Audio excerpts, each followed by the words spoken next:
Hi everyone, this is What If Fan. We are back with another part of What If There Was a Different Luffy. Please find fanfic name and author name in the description, and please support the author. If you enjoyed the video, please like and subscribe. Let's start. Chapter 141, Alabasta 10. Third-person POV. Alabasta, first half of Grand Line. The Black Pearl glides across the vast desert sands, its sails billowing with the wind as the silhouette of Rain-Bay City becomes increasingly defined against the evening horizon. Vivi, the Princess of Alabasta, stands beside Luffy, looking toward the approaching city. Her voice trembles slightly as she expresses her concerns. Luffy, do you think Crocodile will fall and Alabasta will be safe? She maintains an anxious gaze while looking at her captain. Crocodile has already made a big mess in Alabasta. Even if we finish him here, we still have to deal with the rebels who are preparing to overthrow the monarchy. Luffy spoke in a serious tone. Vivi shrinks, but Luffy offers words of encouragement. Don't worry about that. Yamato and Nami will protect the capital. We just have to prevent an unnecessary massacre on both sides. Luffy turns to Vivi and smiles to reassure her. Inspired by Luffy's confidence, Vivi lifts her head, her own determination reigniting. You're right, we will manage to protect Alabasta. Luffy then turns to the rest of the crew, his gaze sweeping over the faces of his companions. Everyone, let's prepare for battle. We're approaching the city, and I'm sure Crocodile knows it. The order's given, and each crew member responds with a firm nod. They are ready, their weapons prepared, their minds focused. Luffy, with his straw hat firmly on his head, remains at the prow, his eyes never leaving the approaching city. They are arriving ready to face Crocodile and anyone else who dares to threaten their new territory. As the Black Pearl advances toward Rain Base, Luffy stands at the prow with a burning determination in his eyes. Let's take down a second Shichibukai, he announces, his voice full of confidence and vigor. In a corner of the deck, Jinbei, still tied up, can't help but grimace at Luffy's bold proclamation. As the ship got quite close to the city, Luffy noticed something strange. Instead of the hustle and bustle typical of a busy city, he sees a surprising number of Marines positioned in battle formation. What are they doing here, he murmurs, more to himself than anyone else. The presence of the Navy is an enigma. Smoker should still be in the south, and his rapid arrival at Rain Base seems almost impossible. The crew joins Luffy at the prow, observing the unusual scene with binoculars and expressions of surprise. Chopper, always the most anxious, can't contain his fear. Are we going to face the Marines too? He cries out, his voice trembling. Zoro, wielding his swords with a cool calm, responds with unwavering confidence. Of course, no matter who the enemy is, if they decide to stand in our way, we'll deal with them.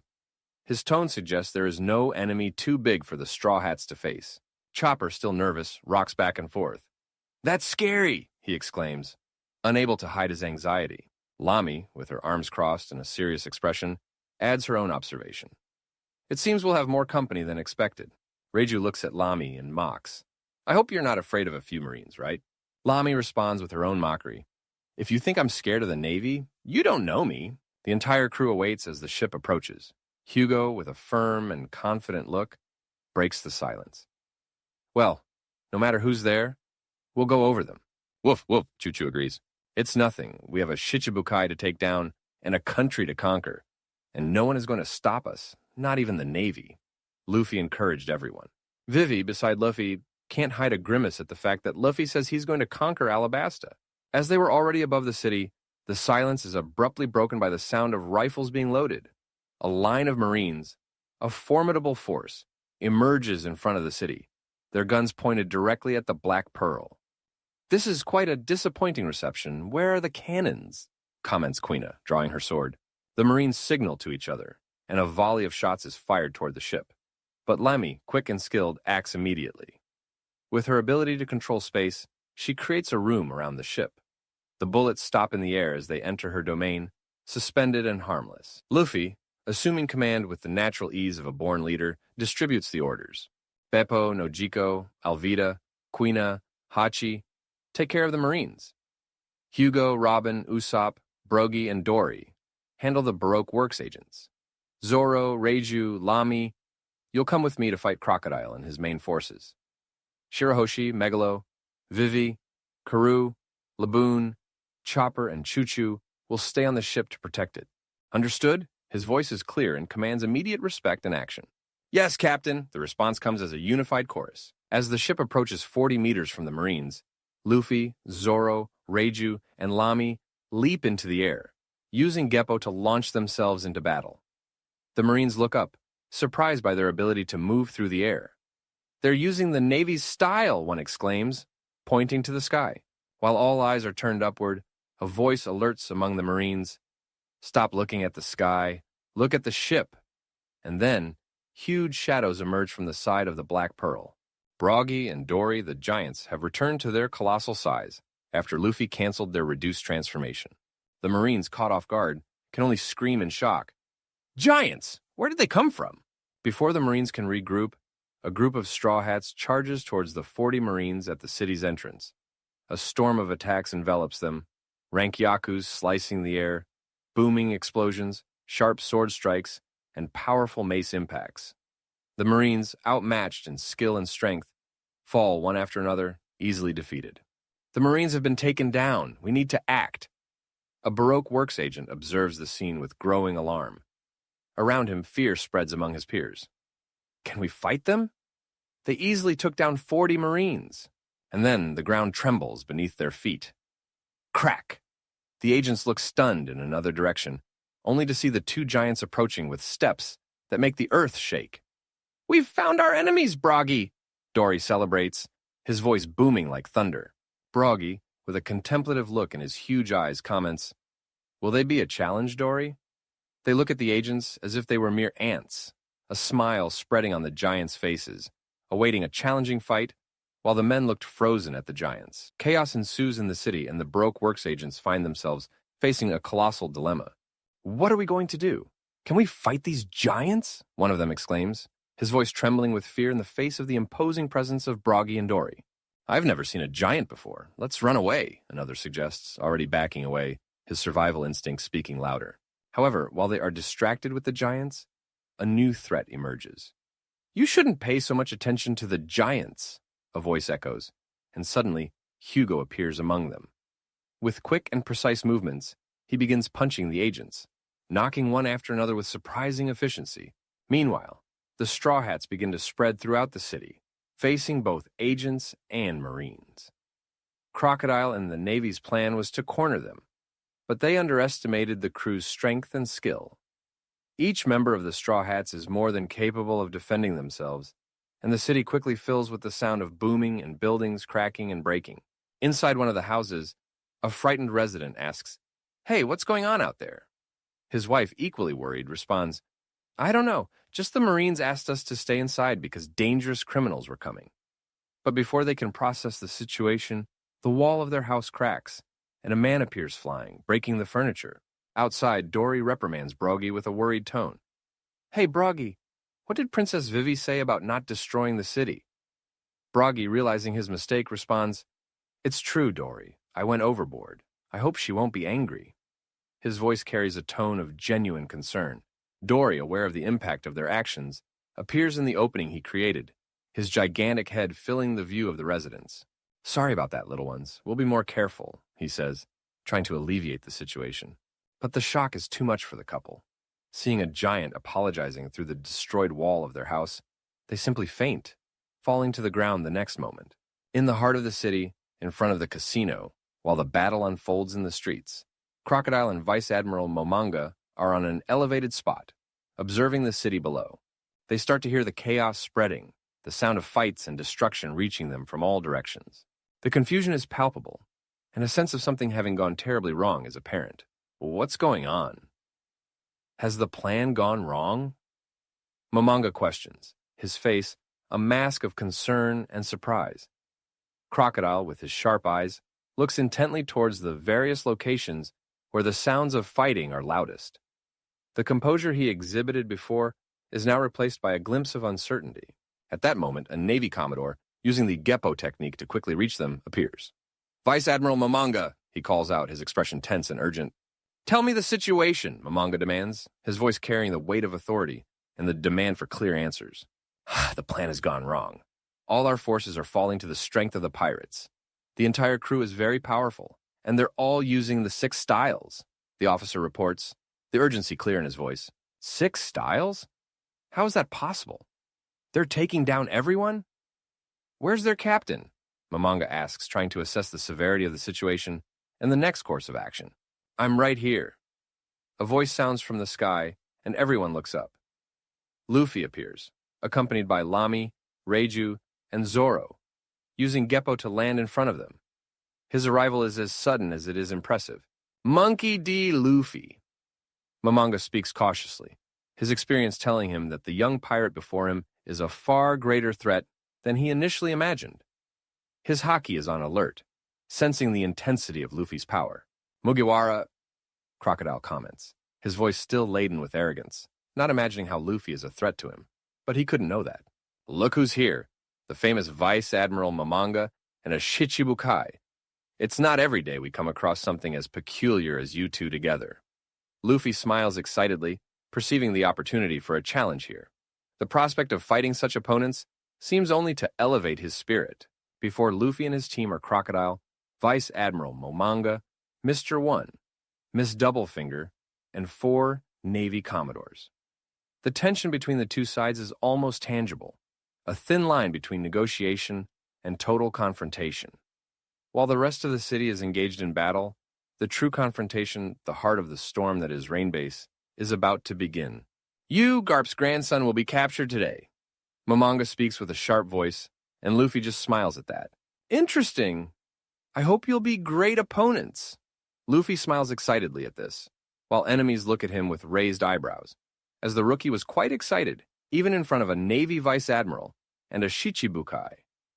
Chapter 142, Alabasta 11. Third-person POV. Alabasta, first half of Grand Line. Amidst the growing tension and chaos around, Zoro decided to break the silence behind Luffy. With a determined look and his swords ready, he turns to Luffy.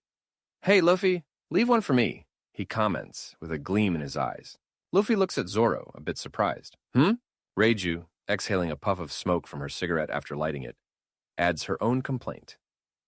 Yeah, Captain, leave someone strong for us. You always fight the strongest ones. Her voice is calm. Lami doesn't miss the chance to tease. Tsk. Whatever, as long as my opponent is stronger than that twisted eyebrow over there. Her taunt is direct and sharp, aiming at Reiju. Reiju, annoyed by the comment, growls in response. What did you say, goth girl? She glares at Lami, ready to retort. Luffy, amidst the discussion of his crew's size. His responsibilities as captain include not only facing enemies, but also maintaining order among his somewhat eccentric companions. On the other side, Crocodile, Momonga, and their allies watch the scene with looks of disdain and surprise. They did not expect their opponents to be so carefree in the face of their fight. Luffy, deciding it's time to turn his attention to the threat ahead, faces his opponents with a confident smile. So, you guys are the big bosses, huh? Doesn't seem like your men are doing too well out there. Monkey D. Luffy, your reputation precedes you. It seems we underestimated you and your crew. But don't think that means you'll win today. His voice is firm and charged with the determination of a man who defends justice at all costs. Next to him, Crocodile exudes a threatening calm. Lighting a cigar, he looks at Luffy confidently. Mugiwara, you're more annoying than I've heard, but ending you here will spare me future troubles. His tone is disdainful, but his eyes reveal a newly born caution. He knows that Luffy and his crew are not ordinary opponents after all that has happened. Zoro, impatient with the talk, adjusts the grip on his swords, a gleam of anticipation in his eyes. So, can I take one of them, he asks, almost as if he were choosing an opponent in a game, his readiness for combat clear and evident. Reiju, always the image of lethal calm, stands beside Luffy, her eyes scanning the battlefield. Don't underestimate the power of the Straw Hats. Lami, defiant and confident, stares at the Navy Commodores. Do you really think you can stop us? She calmly asks, with her sword on her shoulder. Around them, the sounds of intense fighting continue to echo through the city. Distant explosions, screams, and the clangor of steel against steel paint a picture of chaos and destruction. The residents of Rainbase, hidden in their homes, are apprehensive, waiting and praying for the conflict to end without further bloodshed.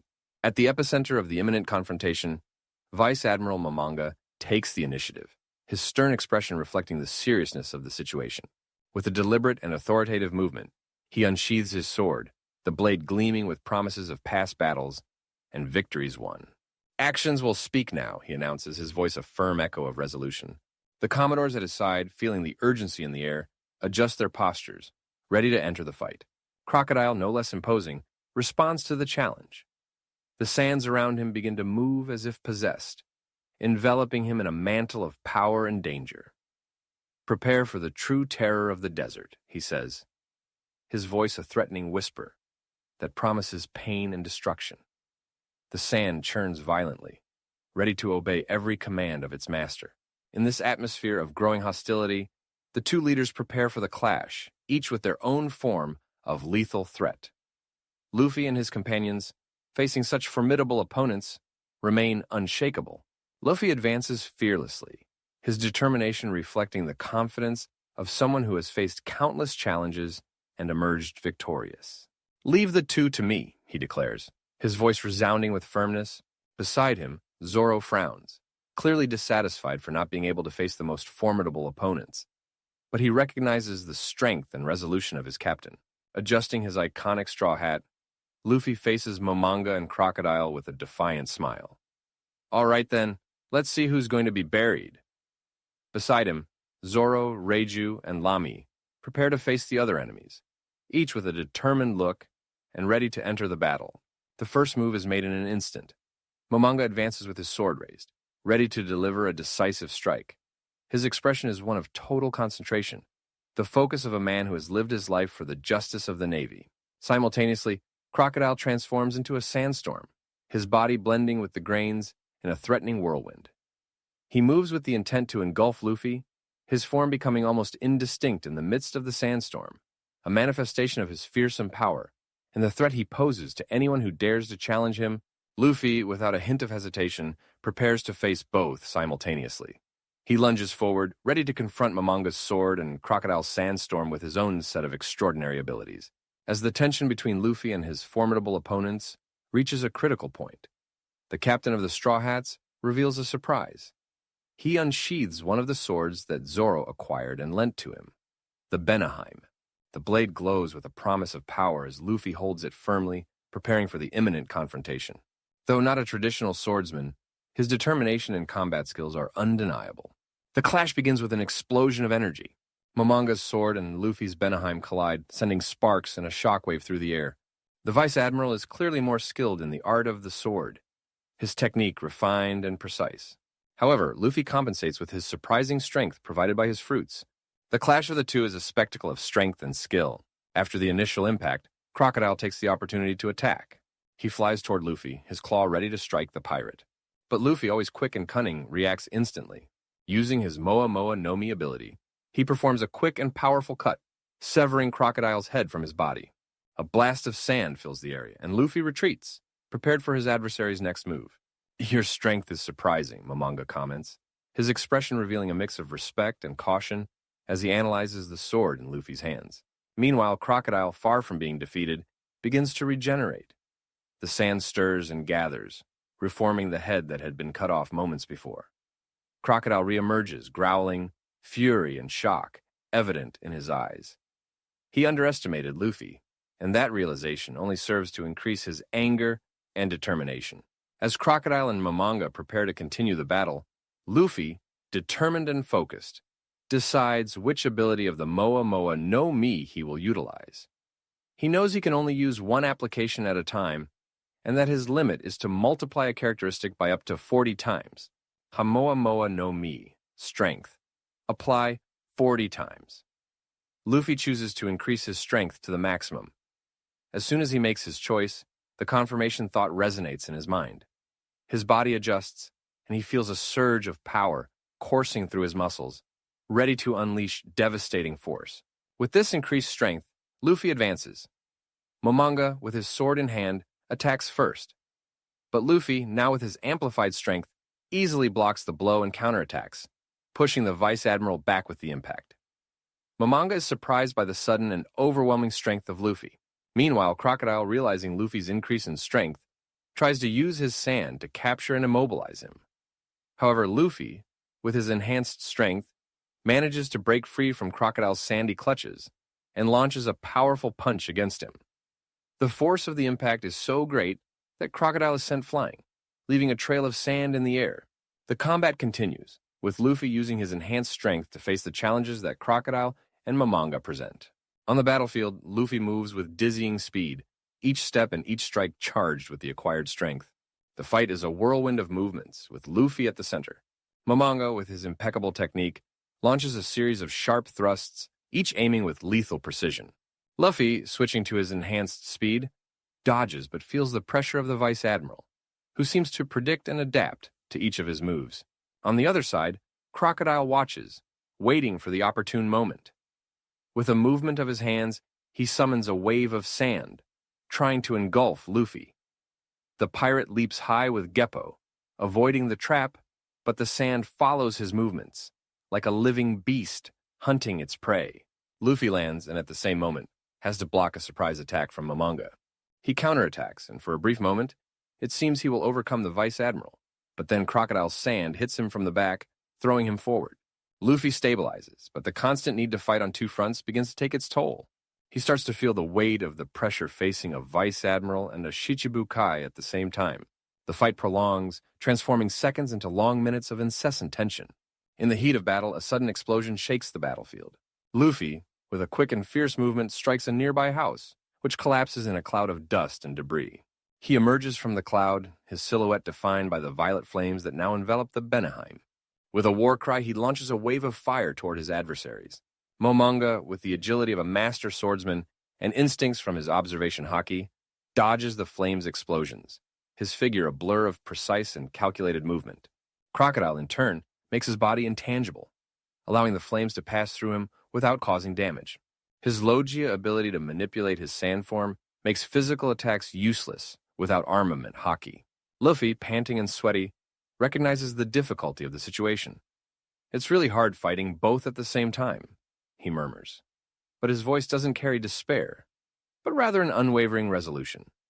He knows that transforming into Phase 2 could turn the game around, but the desire to prove his strength keeps him in his current form. With a new gleam in his eyes, Luffy launches himself back into the fight. "I want to get stronger because this is just the beginning of my adventure," he murmurs, and concentrates his strength, each blow charged with the weight of his ambitions and dreams.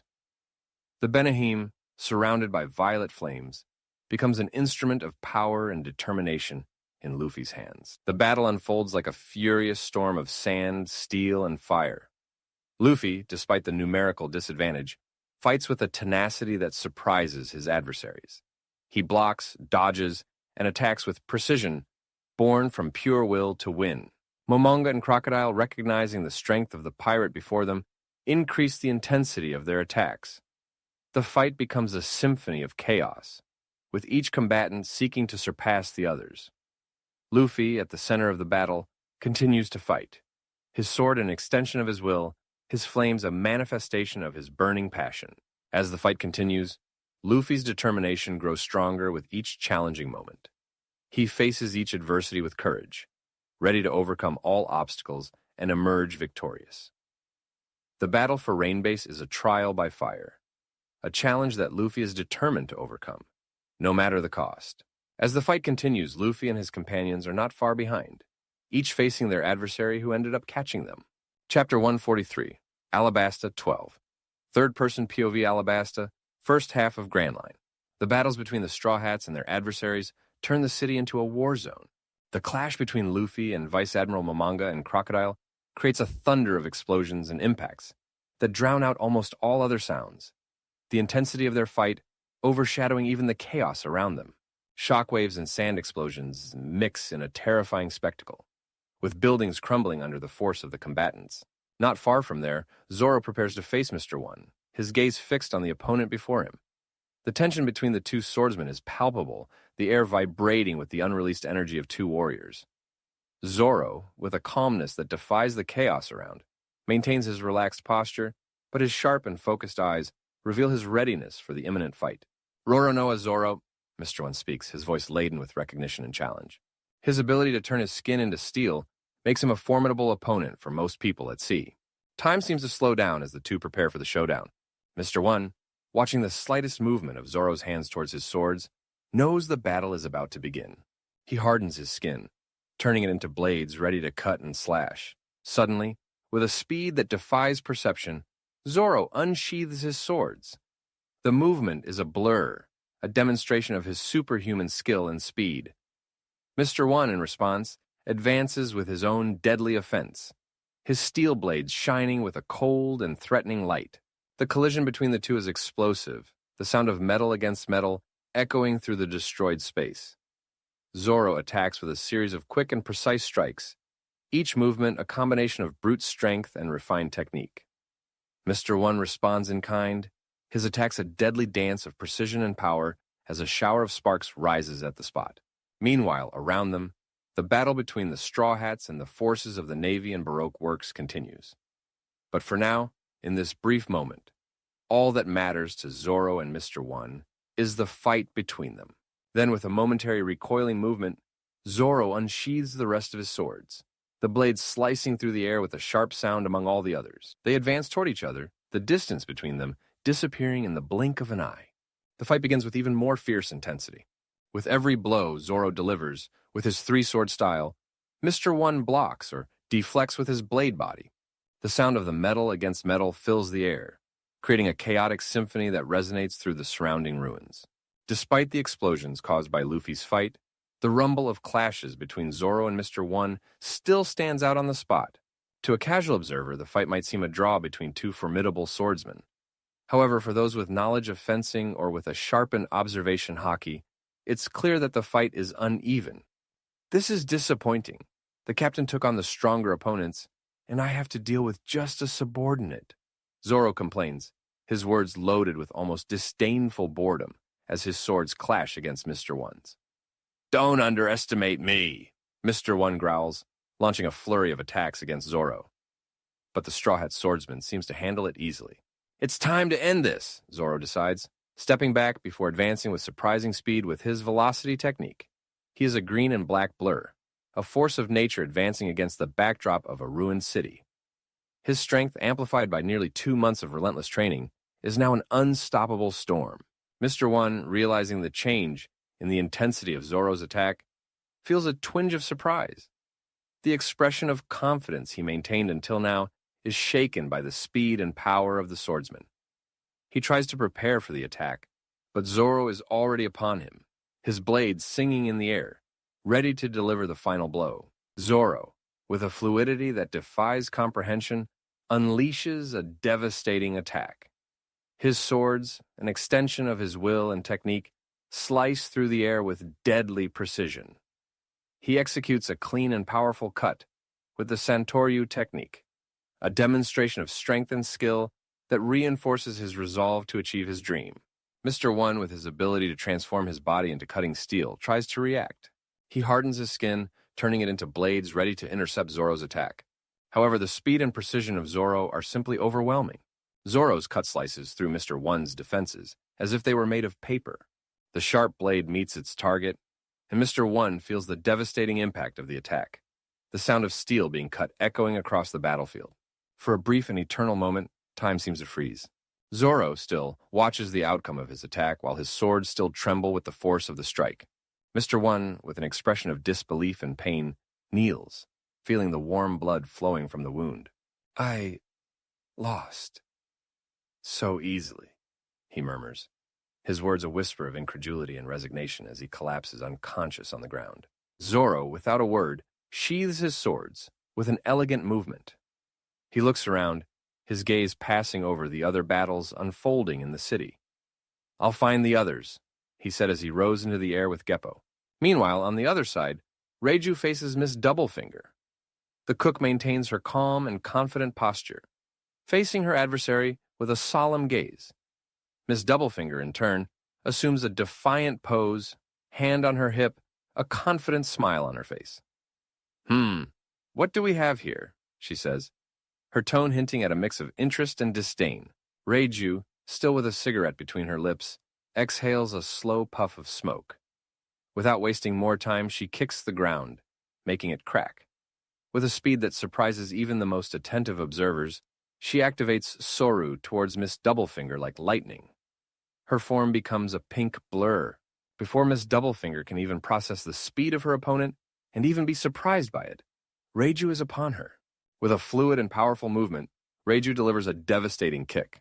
Sorry, I can't waste my time with you. There's a certain gothic woman fighting against 6 Commodores, and I don't want to fall behind, she says, her words laden with a casual tone. The impact of the kick sends Miss Doublefinger flying back with brutal force. She soars through the air, the impact distorting the space around her until she collides with a house, which shatters with the force of the blow. Miss Doublefinger falls, unconscious, defeated in a single powerful attack. Now let's find that gothic woman, Reiju murmurs, activating Geppo to leap into the skies. Her elegant figure crosses the battlefield, leaving behind the trail of her victory. Meanwhile, Lami faces a group of adversaries. Surrounded by a group of Navy Commodores, she moves with confidence that belies her numerical disadvantage. Each Commodore advances with his own combat style and abilities, but Lami, in her room field, controls the battlefield with supernatural ability. She dodges and responds to each attack with precision. Using the Ope Ope no Mi, she swaps the Commodore's places, disorienting them, and removes parts of their bodies, incapacitating them. Her ability to manipulate everything within her room turns the combat into an almost one-sided game. 2 Commodores quickly fall, overwhelmed by Lami's intelligence and skill.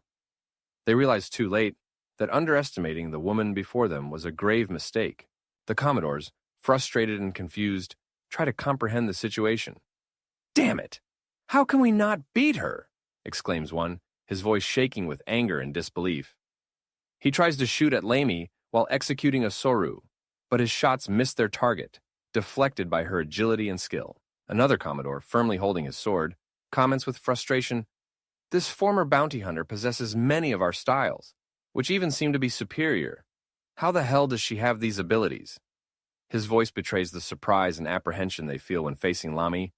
She's also using the power of the Ope Ope no Mi, one of the most expensive fruits in the world, adds a third Commodore, his hands wrapped in brass knuckles, his face marked by concern and the urgency of the situation. Amid the discussion and frantic analysis, a green flash announces the arrival of a new combatant. Zoro lands beside Lami, a confident smile on his face. "Finally arrived," he announces, holding one of his swords, ready to join the fight. "Didn't get lost? That's a miracle," Lami comments, a note of sarcasm mixed in. On the other side, Reiju appears with a pink flash, attracting everyone's attention with her presence as well. "Look at that. Seems the weird woman is doing quite well," she observes, assessing the situation with a calm and calculating gaze. "You know I can handle them, right? I've already defeated 2. How many have you taken down?" Lami speaks, and her voice carries a tone of arrogance, but also a clear pride in her achievements. Reiju, discarding her cigarette with a carefree gesture, responds confidently, "Tsk. I defeated only 1 because there was only 1 to fight, so I came to take down these other 4. You can leave now and let a professional cook handle this." The Commodores, now cautious in the face of the 3 formidable Straw Hat adversaries, exchange worried glances. They knew that facing just one of them was already a considerable challenge. Now, with 3 fighting together, the situation seemed almost desperate. They silently wondered if they could really handle the combined strength of Lami, Zoro, and Reiju. Despite the latter not having a bounty on her head, she did not seem easy to deal with. Without wasting any more time, the pirate trio advances. Lami, Zoro, and Reiju move with coordination that seems almost orchestral. Each employs skills from the 6 styles of the Navy, Geppo, Soru, Tekai, Shigan, and Rankyaku, turning the space around them into a whirlwind of movement and attacks. The battle becomes a spectacle of agility, strength, and precision between the 3 pirates and the 4 Marines. The intensity of the fight only increases. Lami, with her cunning and speed, disorients and attacks her opponents with quick and decisive moves. Zoro, using his strength and technique, cuts through the air and his adversaries with his swords, each strike more powerful than the last. And Reiju, with her lethal kicks, takes down one enemy after another, her combat ability as deadly as it is elegant. One by one, the Commodores fall, overwhelmed by the synergy and skill of the trio. When the last Commodore falls defeated, Reiju comments with a touch of pride, "I took down 2 more. That makes 3 opponents down for me." Lami, crossing her arms and deactivating her room after unsheathing her sword, responds with a hint of friendly rivalry. "You got lucky. I took down 1 more, so we're tied 3-3, but that doesn't make you better than me." Zoro, always focused and reserved, says nothing initially, just sheathing his sword. But then, a large wind with sand forms 200 meters away, drawing the trio's attention. The swordsman breaks the silence, observing the disturbance. Seems like the captain is having fun. Lami agrees, I think Luffy is fine. He doesn't like it when we interfere in each other's fights when they are individual. The three agree with a mutual understanding, aware of the respect Luffy has for each one's personal battles. Let's go see the others then, suggests Reiju, ready to continue supporting wherever necessary. Using Geppo, the trio moves through the city's skies, observing the unfolding of other fights in the city. Chapter 144, Alabasta 13. Third-person POV Alabasta, first half of Grand Line. While Lami, Zoro, and Reiju were going to support the other crewmates fighting across the city, Luffy continues his grueling battle against Vice Admiral Momonga and Crocodile. The clash is intense, with waves of sonic explosions colliding in a tumult of destruction where they fight at high speed using Soru. Luffy, despite his dexterity and strength enhanced by the Moa Moa no Mi, still feels the weight of the fight against these two adversaries. Vice Admiral Momonga, with his refined and precise swordsmanship technique, launches a series of rapid thrusts and sharp cuts. Each attack is charged with the intent to end the battle, forcing Luffy to constantly move, dodging and blocking while looking for an opening. On the other hand, Crocodile, with his ability to control and transform into sand, creates a constantly changing and unpredictable battle environment. He sends waves of sand trying to engulf Luffy, while also defending, creating explosions with his flames hitting even Crocodile, but his body becomes intangible to avoid the attacks of the Straw Hat captain.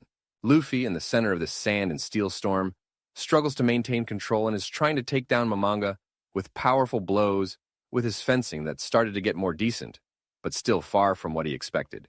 This, combined with the Vice Admiral's dexterity and his ability to predict and react to Luffy's movements, makes it difficult for Garp's grandson to land a decisive hit. Meanwhile, Crocodile takes every opportunity to attack, the sound of his sand echoing through the battlefield every time he manipulated not just the area of his body, but even created large attacks with the sand from the city's ground. Luffy might be having a lot of difficulty, but he maintained a small smile on his face. He kept a smile because he was learning from each exchange of blows. Luffy even put the capabilities of the Moa Moa no Mi into learning and training during this fight, his natural ability in battle shining even under intense pressure. He begins to predict Momonga's movements every moment, finding gaps in his defense. Against Crocodile, Luffy uses his intelligence and creativity, looking for ways to get around his Logia ability and his attacks. Luffy took a few steps back, avoiding a line of sand spears, when his free arm with flames started to accumulate, and he launched it against Crocodile, making his flames explode everything that was on the street. Boom! Slash. In the midst of this, Momonga used Soru, and before Luffy could react, he cut with his sword filled with armament, hacking his chest before jumping back to avoid Luffy's exploding flames from his body. At that moment, Luffy calmly looked at his chest. He felt pain, but he was in the adrenaline of battle. That was a nice hit, Luffy commented.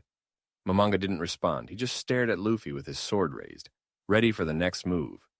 And a Crocodile arrived next to the Vice Admiral, transforming from sand into a man. Ha ha ha ha ha. This is quite fun, Luffy declares with a smile. Suddenly, his bleeding chest began to glow, and he began to heal immediately, leaving only the old blood without any wounds. Even characters like Momonga and Crocodile couldn't help but be stunned by Luffy performing such a type of healing. I only knew Marco having this kind of healing, purple flames, healing, super strength and speed. You haven't even used your true zone form, as I was reported. Momonga had a dark face. If Luffy hasn't even transformed yet in this fight, he began to have doubts if they could handle him. He began to fill his sword with haki again, determined to give his all in this fight. Let's continue, Luffy said in advances, maintaining his animated smile. In the city of Alabasta, the battle between the Straw Hat pirates and the combined forces of the Navy and Baroque Works agents reaches its climax. The fight is intense and fierce, with Luffy's team demonstrating their abilities and powers overwhelmingly. Hey, can we handle them? We're losing here! Elsewhere in the city at that moment, the Marines were being massacred. Reinforcements! Where are the Commodores and the Vice Admiral? Too late! A female voice emerges from above, and Nojiko appears, clenching her fist before striking the group. Boom! Nojiko, with her newfound confidence and enhanced abilities, descends from the skies like a force of nature. Her determination is evident on her face as she clenches her fist and hits a group of Marines with a powerful blow. The explosion from her impact resonates throughout the area, sending a clear message. The Straw Hats are not easy adversaries. "Hey, how are things going?" Nojiko turns and asks. Usopp, with his unerring aim, is strategically positioned atop a house. Each shot he fires is calculated, precise, eliminating his targets one by one. His expression is serious and focused, each shot accompanied by an explosion and one less enemy. Bang, bang. "No, this area is clear," Usopp spoke. "Elsewhere. Is it over already, Broggy?" Dory asked. "It seems so. It was quite easy," Broggy said. Meanwhile, Broggy and Dory, the legendary giants, cause a tremendous impact. They walk through the city like titans, each of their steps a looming threat to their enemies. They look at each other and agree that the fight was easier than they expected, observing the devastation around them, with Marines and agents scattered and defeated, a testament to their overwhelming power. Elsewhere. "Mr. All Sunday, did you betray us?" Nico Robin, known to some as Miss All Sunday, faces her former Baroque Works companions. They accuse her of betrayal, but she responds with a cold calm. "Yeah, you could say that, because a man changed my life." She refers to Luffy, the captain who took her in when no one else would. Using her devil fruit abilities, she immobilizes them and, with one movement, breaks their necks, ending the threat they posed. The fight in Alabasta is showing the true power and unity of the Straw Hat Pirates. With each member playing their role and overcoming challenges, they are not just a crew, they are a family. They fight not just for themselves, but for the future they wish to create together. As the dust of battle begins to settle, it becomes clear that the Straw Hats are a force to be reckoned with, ready to face any challenge the world throws at them. Boom! Boom! Boom! Boom! Boom! Boom! Amidst the chaos and destruction, the fight between Luffy and Vice Admiral Momonga reaches a fervent climax. Luffy, with his unyielding spirit and thirst for learning, faces the skilled swordsman in a duel that seems more like an intense lesson. With each cut he receives, he learns, adapts, and improves, using the power of the Moa Moa no Mi to accelerate his learning process in an almost supernatural manner. Momonga, with years of experience and refined technique, notices Luffy's alarming growth. The Vice Admiral's face reveals a mix of concern. He's learning quickly. Momonga thinks, his mind racing to find a way to overcome an opponent who adapts with every passing second. But he recognizes that Luffy possesses skin so tough that not even the haki of his blade easily penetrates. The pirate before him is not a mere novice. He is a growing threat with each movement, each exchange of blows. Luffy, although unable to read Momonga's thoughts, can feel the tension in the air, the tacit acknowledgement from the sailor of his growing skill. He smiles, a smile that mixes pain and determination, knowing that his secret of the second Akuma no Mi is still safe. Not even his grandfather, the great monkey D. Garp, had fully discovered the depth of his powers. As the fight continues, Momonga desperately seeks an opening, a chance to end the confrontation that seems increasingly uncertain. He wounds Luffy repeatedly, each strike drawing blood and marking the skin, but the pirate regenerates at an astonishing speed, a demonstration of the healing power of his devil fruit. This regeneration, though powerful, comes at a cost, consuming Luffy's physical energy at a voracious rate, but he was not the same as before. Luffy has grown, evolved beyond his statistics, his energy increased. The fight between Luffy and Momonga is more than just a physical battle. It's a test of will, skill, and the relentless spirit of a man destined to leave his mark on the world.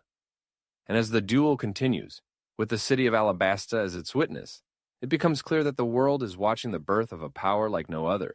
The sound of clashing sword strikes creates a frenetic rhythm, a duel of metal that resonates across the battlefield, showing that Luffy is parrying more and more attacks with the opponent's haki-imbued sword. He does not retreat and maintains a smile. "Thank you for the duel. Swordsmanship has always been a problem, but our fight is making a great contribution." Luffy speaks excitedly. "How are you doing this, pirate?" Momonga reached the point of asking Luffy directly what is happening, even knowing that the pirate would not respond. As Luffy and Momonga continue their sword fight, Crocodile watches, calculating the perfect moment to strike. The Shichibukai, always known for his cunning and power, decides it's time to change the course of the battle. With a subtle movement of his hands, he begins to manipulate the sand around him, concentrating it at one point. Suddenly, the sand begins to whirl violently, forming a massive sandstorm. The swirling sandstorm rapidly grows, engulfing everything in its path. Luffy, focused on his fight against Momonga, barely notices the approaching danger until it's too late. The sandstorm envelops him, dragging him away from his duel with the Vice Admiral and throwing him into the midst of the swirling chaos. "That was good," Momonga said, observing the huge sandstorm spinning in the middle of the street more than 20 meters off the ground. "They got me here." Inside the sandstorm, Luffy murmurs, despite the attack being powerful, his natural defense prevented this attack from being dangerous, his skin already not letting Momonga's haki-imbued sword penetrate easily. Hence, Luffy didn't suffer any fatal blow. Now the sandstorm did more tickling than damage to him, although it created small cuts on his body. "I didn't want it to come to this, but let's finish this. Since I've reached my limit in learning swords with Momonga, I won't last much longer healing myself all the time from his blows." Luffy decides to end the fight and looks around him, with almost no visibility and the cutting sand making each movement difficult. Luffy struggles to stay firm. Crocodile, from the outside, watches the scene with a cold and satisfied smile. He knows that the sandstorm is one of his most powerful techniques, capable of disorienting and wearing down even the strongest opponent. Meanwhile, Momonga watches the development with a serious expression, wondering if they would finally end the fight. Despite his loyalty to the Navy, there's a glimpse of respect for Luffy's skill development, feeling that it was a waste for Garp's grandson to follow a different path from his sister, Lucy. As both watch the sandstorm, waiting for it to consume Luffy, suddenly, purple flames erupt within the sandstorm, consuming the sand and transforming the whirlwind of sand into a vortex of purple fire. The flames, fueled by the strength of the wind and the very sand, consuming it, grow in intensity and power, creating a spectacle of destruction and beauty. Suddenly, the sandstorm heads towards the two. "What?" Crocodile, surprised and furious at the unexpected turn, watches the sandstorm that now turns against him. His attempts to control and dissipate the fire are futile. The purple flames are fueled by the very force of the sandstorm he created, becoming stronger and more intense with each passing moment. "What?" Momonga, equally surprised, realizes that the situation has taken a dangerous and unpredictable turn. He tries to dodge, as the purple fire sandstorm continues to spin with indomitable fury. All watch with a mix of awe and terror.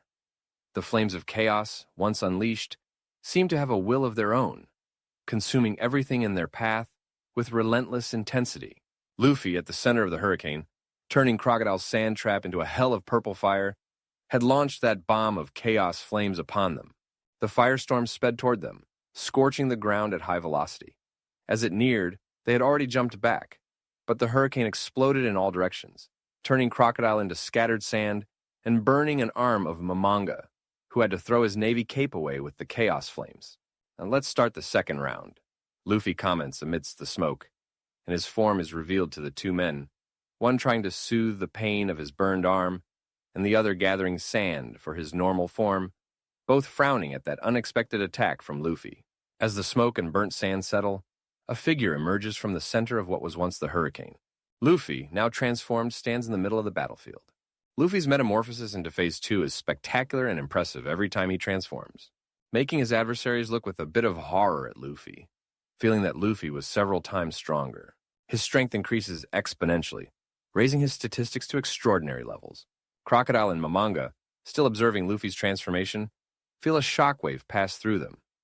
They knew Luffy was a formidable opponent, but the sight of the Straw Hat Captain transformed makes them recognize the real danger he represents. Luffy, with his eyes glowing with fierce determination and his body emanating power, prepares to continue the fight. He is ready to face his opponents with newfound strength.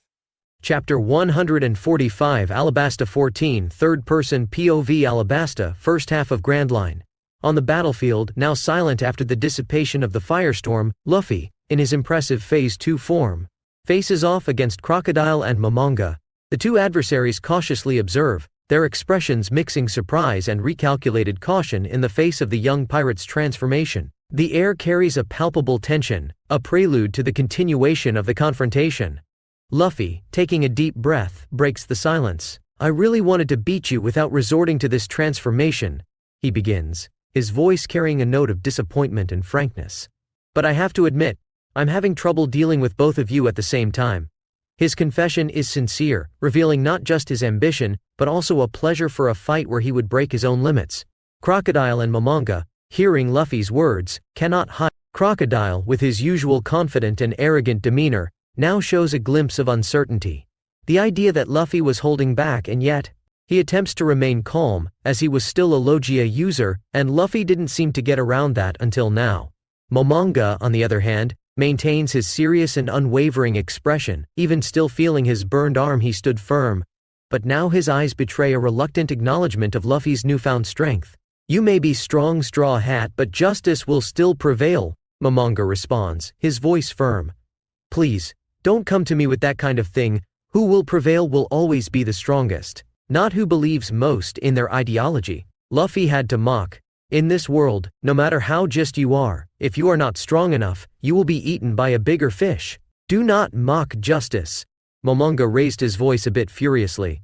What a justice-sensitive guy. This made Luffy raise an eyebrow and question if they do some kind of Navy brainwashing and hoping that his sister doesn't become that kind of soldier who doesn't even follow logic anymore. "Well, let's continue then," Luffy comments, and while Momonga was furious, Crocodile growled at Luffy. In his transformed Phase 2 form, Luffy firmly holds the Benahim sword, the blade emanating an energy from his flames even more powerful.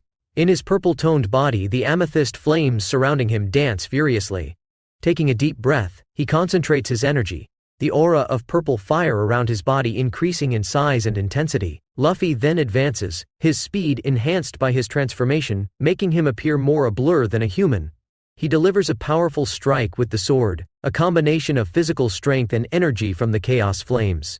Crocodile and Momonga, now facing the pressure of Luffy's amplified form, prepare for the attack. Crocodile, with his sand ability, tries to create a barrier to protect himself and dissipate the force of the blow. At the same time, he attempts to counterattack, launching a whirlwind of sharp sand towards Luffy, hoping to cut the fight in his favor. Momonga, with his posture of an experienced swordsman, anticipates Luffy's movement and positions himself defensively, strengthening himself with his haki. He knows that a direct block against an attack of such magnitude would be imprudent. Therefore he opts for a more strategic approach, trying to deflect the blow, while at the same time, looking for an opening to counterattack the pirates' defenses. When Luffy's attack hits, the impact is so powerful that it resonates through the battlefield, a wave of energy that shakes the very air.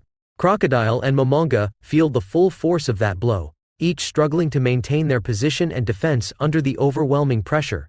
The ground beneath them cracks and crumbles, and the air fills with the sound of their fierce struggle.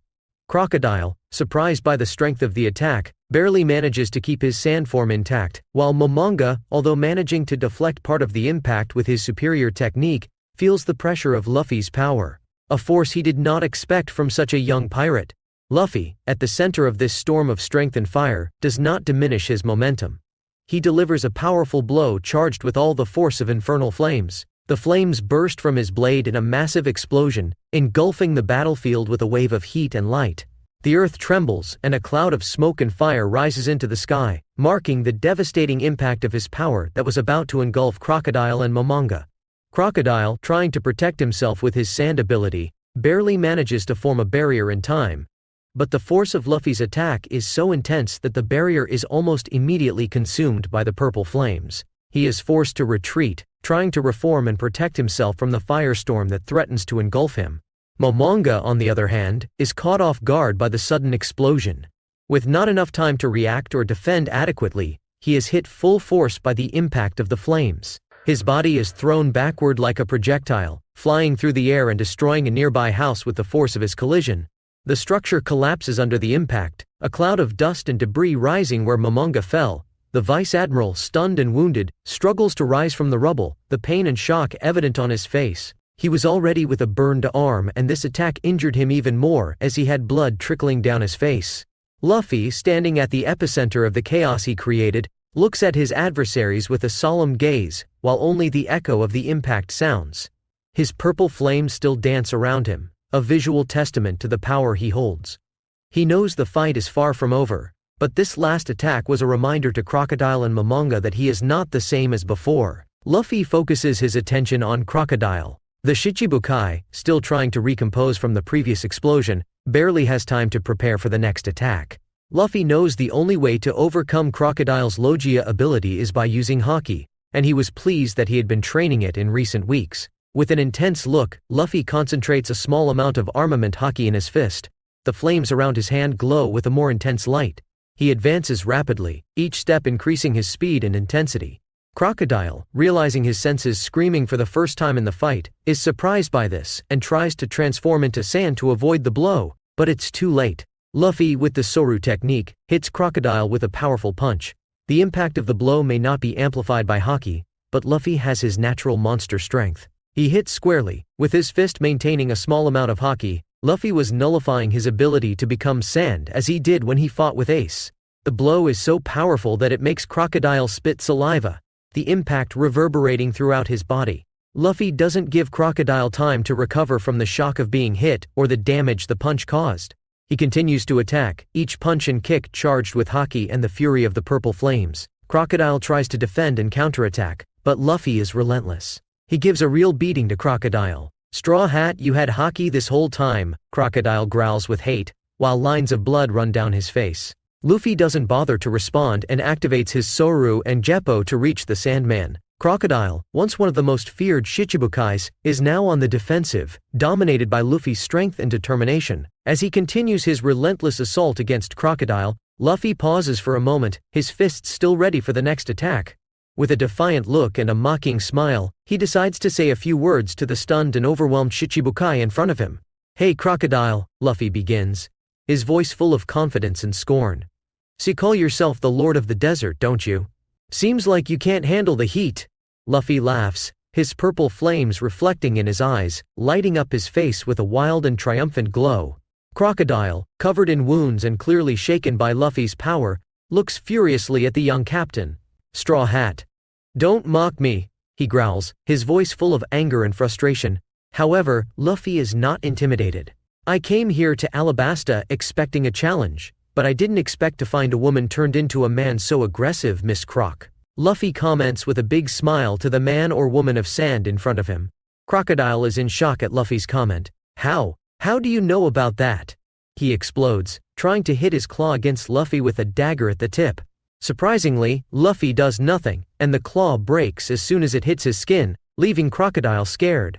"It seems that even a lady of the desert can be buried in her own sand here today," Luffy says disdainfully. With a swift movement, Luffy prepares for the final attack. "And you've always relied on your Logia, that's why you lost to Whitebeard. Now you think you can change something by getting your hands on an ancient weapon? Sen you Nico Robin told you didn't she? She betrayed me then." Crocodile growls. He hadn't seen Robin until the moment, so knowing she was with him in the south of the country, he was sure that Nico Robin was a traitor. Luffy didn't bother to answer, then advances. Crocodile feels his instincts screaming, now aware of the mortal danger he faces. Tries to prepare for the inevitable. Luffy just applies force with Haki and punches Crocodile, exploding two flames on the warlord. Boom! The explosion ended with the flames revealing the body of the man who used to be seen as a hero in this country. Falling like an unconscious doll on the ground, he just didn't die because Luffy's flames didn't do anything besides his Haki in the fist. Vice Admiral Momonga slowly emerges from the rubble of the house that his body destroyed during Luffy's attack. He is visibly injured, a burned arm with cuts and bruises spread across his impeccable uniform, now torn, burned, and stained with dust. However, despite his precarious situation, he maintains a dignified posture and a firm expression, the image of resilience and duty. As Momonga stands up, Luffy approaches him, his transformation still in full effect, the purple flames dancing softly around him. Luffy looks at the Vice Admiral with a serious expression, but in his eyes there is a glimmer of respect.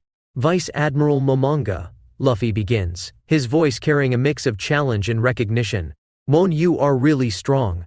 It's not every day that you meet someone like you in the Navy. Besides my grandfather, nobody has fought so well with me from your organization since I entered the sea." Momonga, looking directly at Luffy, responds with a firm voice, despite the evident pain. "Monkey D. Luffy, I don't care about your opinion. You are a criminal who possesses not only the 6 styles of the Navy, but has shown even some mastery of Haki, so you must fall today." Momonga wasn't foolish in not seeing Luffy defeating Crocodile with his Haki, although weak at that moment. Doing that in Paradise was worrying, and showed a lot of potential to be an enemy of the Navy in the future. There is a pause, a brief moment where only the distant sound of the battle fills the air. Then, Luffy smiles, a smile. Sorry, Vice Admiral, it's not going to happen. It's nothing personal against you or the Navy, but I won't let anyone stand in my way, so get ready to fall. Momonga, still recovering from the damage suffered and clearly aware of the threat that Luffy represents, assumes a defensive stance. His sword is ready, and his eyes, trained through countless battles, are focused on the Straw Hat Captain advancing. Luffy does not hesitate. He uses Saru and his increased speed to quickly approach Momonga, moving almost as a blur to the eyes of the spectators. His fists, even without haki, he exchanges speed for the amplified strength of the Moa Moa no Mi. Momonga reacts quickly, releasing his armament haki and deflecting and counterattacking with precision and skill. Each of his movements is calculated and precise, the mark of a master swordsman. However, the speed and strength of Luffy are overwhelming, and each block and deflection demands more from him. The sound of blows and the clash of weapons fill the air. Luffy, in a frenzy of attacks, doesn't give Momonga a moment's rest. Momonga, though pressured, maintains his calm and focus. In the midst of the fight, as both exchange rapid and strong blows, Momonga manages to create a small distance between them. Panting and with a look filled with frustration and anger, he faces Luffy. Samonkey D. Luffy, you are a pirate, a criminal. I will not be defeated by someone like you. Luffy maintains his defiant posture and unshakable spirit. Stop with that nonsense, the strongest always wins. Luffy calmly replied, tired of the Vice Admiral's repeated phrase. Luffy advances again, delivering a series of rapid and precise attacks. With a quick movement and a powerful strike, Luffy manages to overcome Momonga's defense. The Vice Admiral is thrown back like the last time, the impact of the blow this time sending him to the ground with force. He tries to get up but defeat is evident in his eyes. Momonga, lying on the ground, looks at Luffy with a mix of anger, frustration, and perhaps a glimpse of reluctant respect. This isn't right. How can you be so strong? Luffy, not too hurt since he entered a phase 2 of his mythical Zoan, looks at Momonga with a serious expression. This is my determination to reach the top, and it won't be you from the Navy or those uncles who run the New World who are going to stop me. Luffy speaks with determination. With those words, Momonga falls unconscious. Luffy finally had finished his fight against the two formidable opponents. He stays for a while in the middle of the destroyed field, with several houses destroyed around him, while his flames burn all the time around his body. Chapter 146, Alabasta 15, Third-Person POV Alabasta, First Half of Grand Line. Before Luffy defeats his adversaries or even enters the phase to dominate the fight, elsewhere in the city, Zoro, Reiju and Lamy, having overcome the Marine Commodores and some agents of Baroque Works, moved in different directions to assist the other members of their crew. Zoro, with his sword still unsheathed, advances with a firm purpose. His imposing figure and the determination in his gaze cause any remaining agent of Baroque Works or sailor to hesitate before facing him. By his side, Reiju, with the grace and lethality of a predator, kicks the air, using Geppo to move quickly and locate the next opponents. Lamy, after deactivating her room, follows them, her confidence and skills unshakable, ready to use the Oppopi no Mi to disorient and defeat anyone who dares challenge them. As they approach other confrontations, the presence of each turns the battle that was already easy into a massacre. The opponents, already tired and overwhelmed by the other members of the Straw Hats, now face a new wave of relentless adversaries. The agents of Baroque Works and the remaining sailors, realizing that the tide has irrevocably turned against them, begin to retreat, their morale broken by the overwhelming force of the Straw Hats. At that moment, in the city center and looking at the unconscious bodies on the ground, Luffy opened the shop and bought some chains to imprison his fallen enemies. He quickly put Seastone on Crocodile and surrounded the Vice Admiral with so many chains that he could not break with his haki after that. He picked them up and started to walk towards Crocodile's casino to wait for the others. He might not have observation haki yet, but he knew that his crew would easily deal with the opposing forces. As the dust settles over the city's battlefield, the intensity of the fights begins to wane. The explosions, the screams, and the clash of steel against steel give way to a heavy and expectant silence. Let's meet at the casino, I'll be waiting for you. Luffy speaks on his untraceable Den Mushi to the entire crew.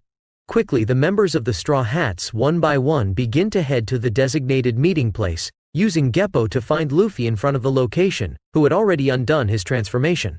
Giving way to the usual carefree captain, the streets marked by the battles now serve as a silent path for the victorious to meet. "When you finish them off," Reiju commented, looking at Luffy's prisoners. "It was a fun fight. I learned a lot from them." Luffy was satisfied with the battle he fought. "Damn, Captain, he should have left one for me, especially the swordsman." Zoro still complained that Luffy took the two at once to fight. Crack the giants arrived at that moment. "Hey, shall we go in there? What do you think, Dory?" "I think the captain should shrink us, Broggy. Come here, let's bring you to an acceptable size," Luffy spoke. Waiting for the giants to approach to activate his abilities of the Moa Moa no Mi, Vivi and Shirahoshi, the mermaid princess, also joined the group.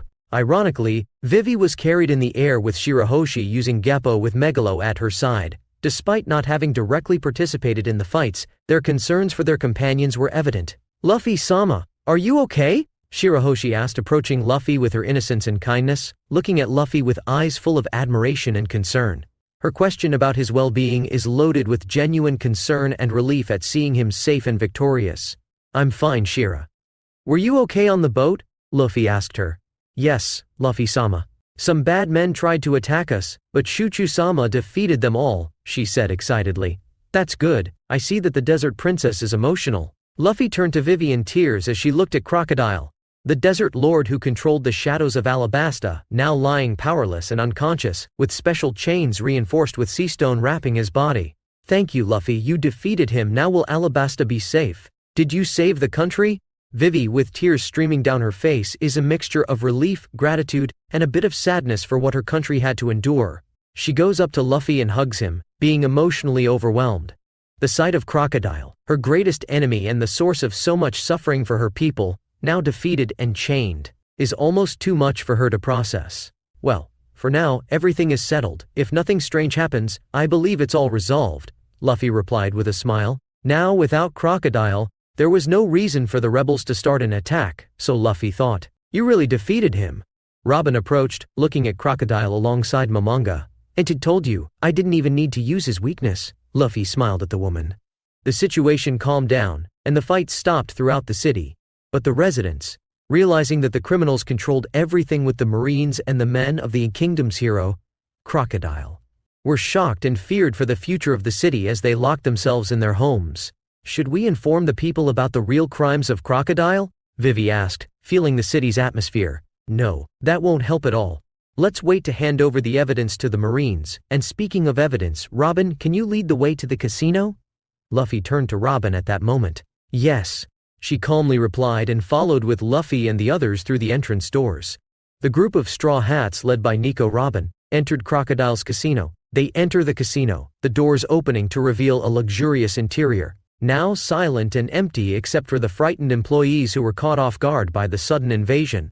The employees, some still in elegant uniforms, look at the pirates with fear and confusion, not knowing what to expect. Luffy barely notices their presence. His mind is focused on the place reminiscent of Las Vegas for Luffy. "I should have had some fun before starting this fight if it was possible," Luffy murmured, imagining a bit of fun betting on games and laughing with his women in this place. Anyway, there's still Guild Tesoro's Grand Tesoro in the New World. Luffy thought of another famous gambling house. His goal is to find what Crocodile hid, something he suspects to be of great value or importance. He turns to Robin, who remains calm and composed, despite the charged atmosphere. "Robin," Luffy says, his voice firm, "so we need to get to the vault room, or wherever Crocodile keeps his most valuable treasures and documents. Do you know where it is?" Robin nods. "Yes, I know the way. The vault is in a fortified room on the lower levels of the casino. It's where Crocodile keeps not just money but also information and items he considers important." Her voice is serene. Ignoring the frightened employees who shrink at their passing, the group moves through the casino. They pass by empty gaming tables, silent slot machines, and extravagant decorations, all testimony to the wealth and power Crocodile accumulated through his nefarious schemes. As they descend to the lower levels, the atmosphere becomes darker and more oppressive. Dim lights illuminate the narrow corridors, and the silence is almost deafening. Robin, however, does not hesitate. She knows this path and what it leads to.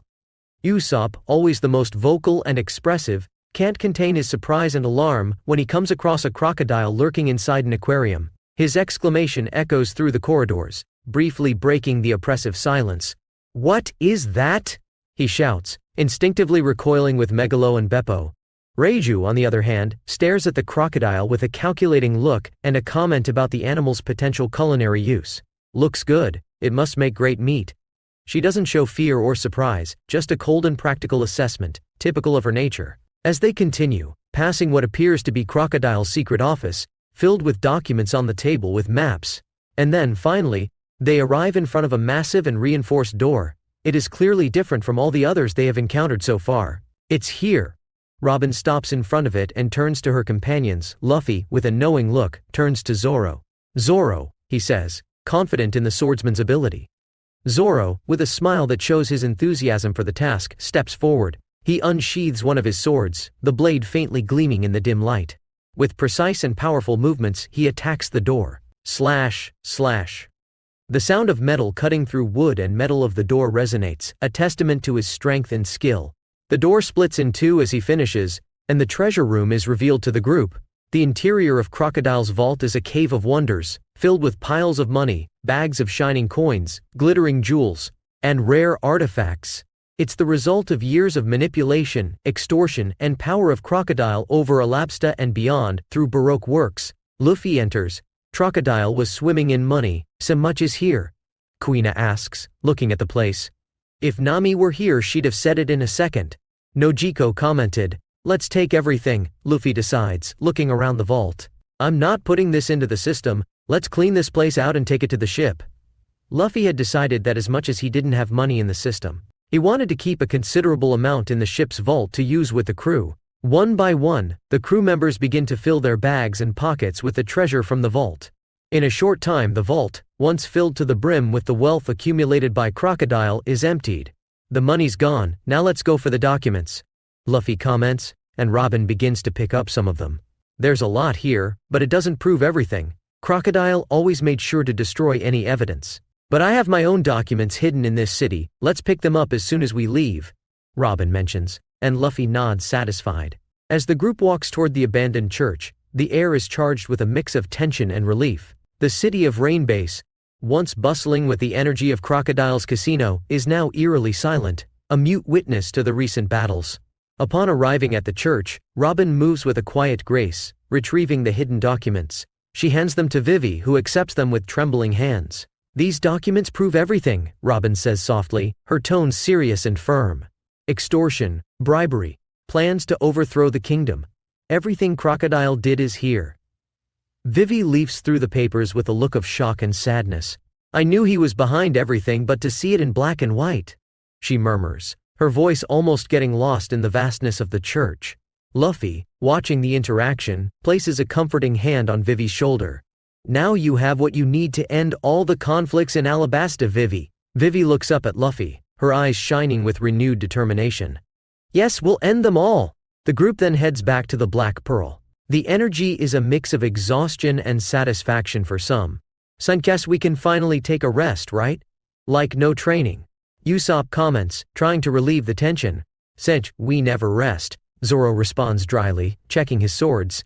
Choo-Choo, the loyal dog that has been a valuable member of the team, is among those who stayed behind, guarding the Black Pearl with the seriousness and dedication that only a guard dog can offer.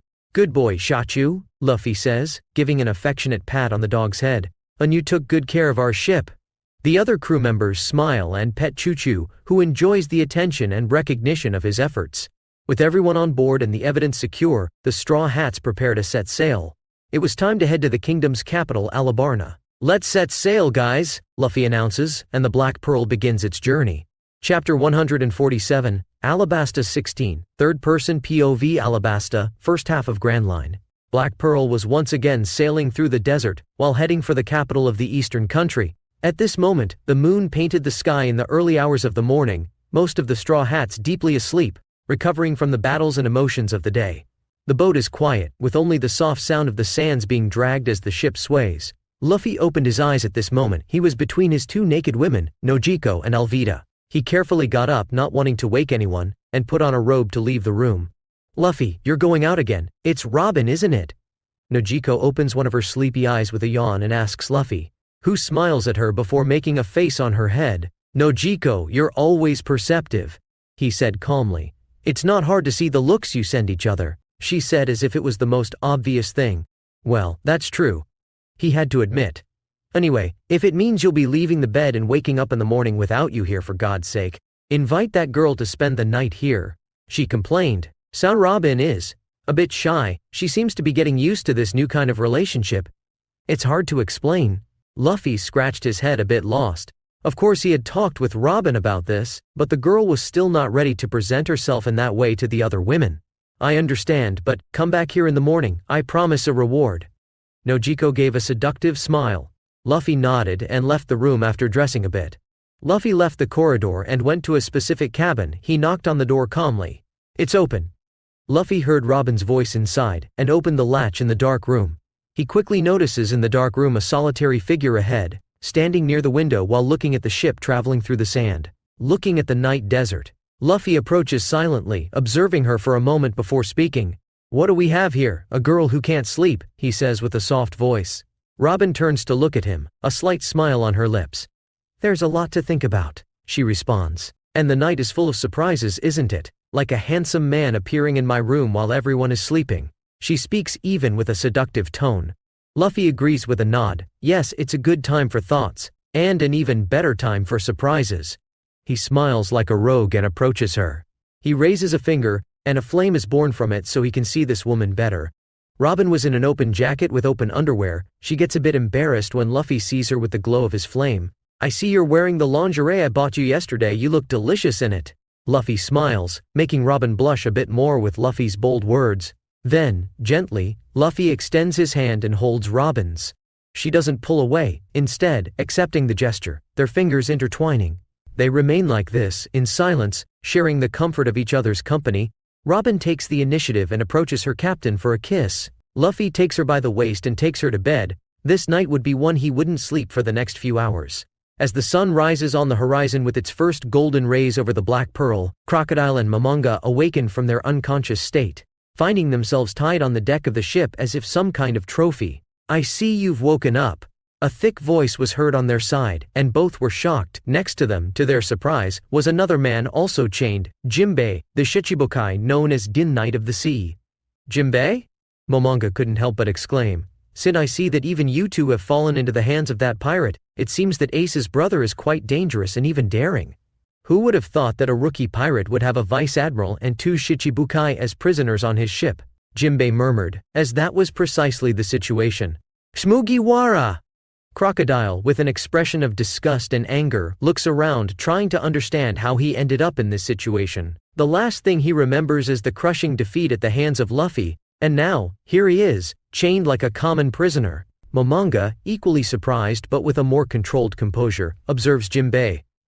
What is a Shichibukai like you doing imprisoned here? He asks, trying to piece together the unexpected situation. Jinbei, with a calm and serious look, replies, Tid's pirate group has something important from the island of the fishmen. I tried to retrieve it, but as you can see, I wasn't successful against the captain.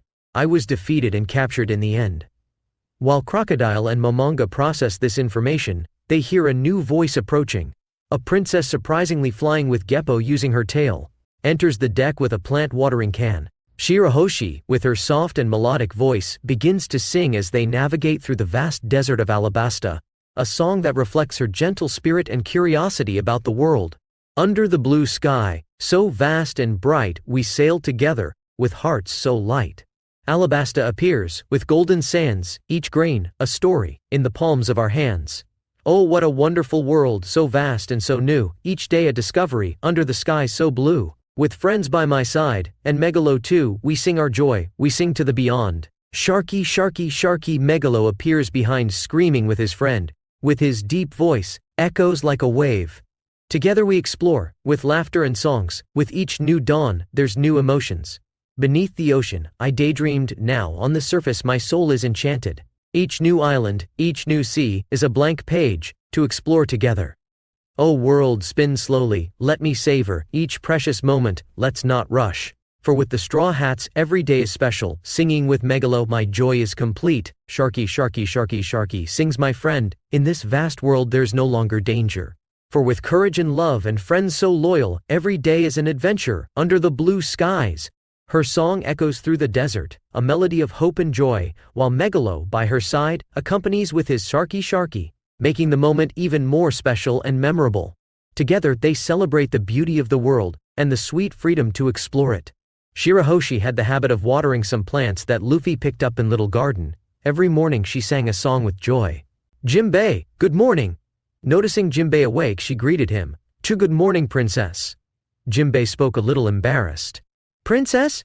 Crocodile raised an eyebrow. "So, is this what the Straw Hats have that's so important to the island of the fishmen?" Momonga muttered. "Yes. I thought Monkey D. Luffy had brainwashed her, but I no longer believe that. She's here of her own free will and is even learning skills from them." Jinbei grumbled. "Skills?" Momonga murmured, and looking wide-eyed, the Straw Hats were learning the 6 styles. Somehow, maybe this was the chance to discover how they got their hands on the marine techniques. "Hey little girl," Momonga said. "It's Princess Vice Admiral," Jinbei grumbled. "Listen, Princess? What is it, prisoner-sama?" Shirahoshi looked at him curiously. "Let me ask, this technique you're doing with your tail and flying in the air, it looks so cool, where did you learn it?" "Tisk, to think that a vice admiral would act this way," Crocodile scoffed. "Luffy-sama taught me. I can also do this." She seemed cheerful as she executed Soru, leaving Momonga shocked by this. "That damn grandson of Garp, he's creating a crew using the 6 styles? He's a threat that must be eliminated," Momonga growled. "Hey, don't threaten Luffy-sama." Shirahoshi, hearing this, became extremely angry, and her arm wrapped in a layer of darkness, she punched the Vice Admiral in the head, making him fall unconscious again. Both Crocodile and Jinbei looked shocked at this. This little girl just used armament hockey and knocked out a Vice Admiral with a punch. Chained or not, this shouldn't be simple. "What is this? What's going on?" Crocodile growled. He realized that Luffy wasn't the only threat to him. If that punch hit him, he would also be hurt, and this mermaid can use Geppo and Soru. "You can use hockey?" Jinbei shouted, alarmed. How did that little frightened girl who stayed in her room in the palace suddenly become a woman who can use hockey and marine techniques? Shirahoshi spent more of her time learning mobility techniques because, for hockey, she showed growth that even made Luffy envious. Beppo might be the most talented member with the 6 styles, but Shirahoshi is the most talented with hockey. It might not be powerful, but she has already learned to manifest it. "Luffy also taught me, cool right? My arm turns black, my punch becomes so strong," she said, throwing punches in the air while her arms were coated in hockey. At this moment Luffy approaches, yawning. He looks at the small group with a carefree smile and a friendly wave. "Good morning, guys," he greets, as if he were speaking to old friends rather than defeated enemies. "Hope you slept well. Sorry about the chains, but we can't have you causing trouble," he says, and looks at Momonga a little surprised. "Hey, why is he unconscious and his face has a line of blood?" Luffy approaches and slaps the Vice Admiral on the head. "Wake up!" Before anyone could respond, Luffy had already woken him up with a slap. Where am I?" Momonga was dazed at that moment. Luffy takes the opportunity and looks at everyone. Jinbei was still processing the idea of Shirahoshi using hockey, and Crocodile was looking at Luffy with a mix of hatred and fear. "Mugiwara," he growls, "this won't end like this, when I get free." Luffy smiled at Crocodile. "Oh, that look of yours, I can feel your fear." "Are you afraid I'll tell your secret around?" Luffy commented. "How do you know that?" Crocodile exploded, startling Shirahoshi, who hid behind Luffy. "I have my ways, but anyway. Now, Crocodile. No need to be so gloomy this early in the morning. Enjoy the trip, who knows, you might learn something." Momonga, still trying to maintain his dignity, speaks. "Monkey D. Luffy, as a Vice Admiral of the Navy, I demand—" "Ah, relax, Momonga," Luffy interrupts again, still smiling. "Oh, you'll return to the Navy soon, I promise. But until then, be our guest." How does he call this being a guest? The 3 prisoners thought at the same time as they looked at that damned pirate. "Anyway, I have a question for you 3. Luffy spoke again and continued. "Would you like to join my crew?" Luffy asked, as if he was expecting a positive response.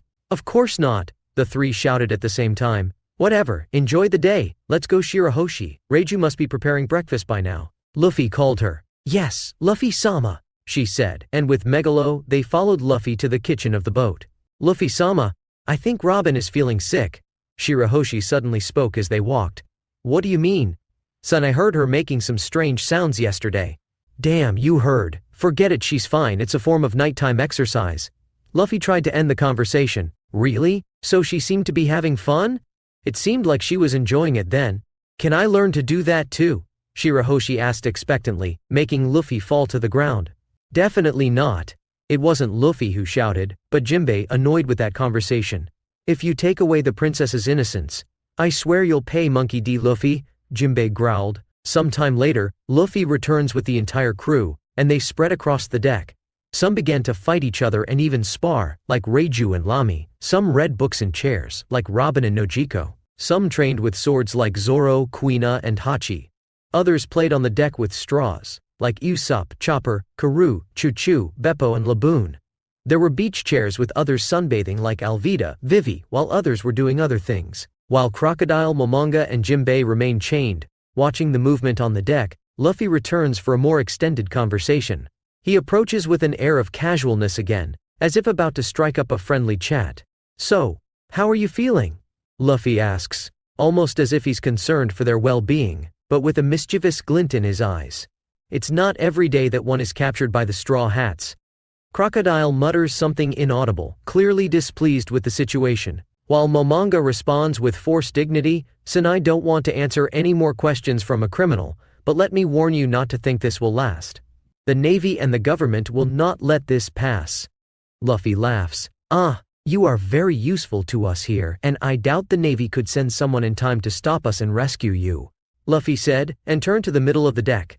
As the conversation unfolds, the other crew members start preparing a feast on the deck, a celebration for the victory in Rainbase and the capture of the enemies. Tempting smells of food begin to fill the air, and soon a table is set up, filled with delicious dishes prepared by Sanji.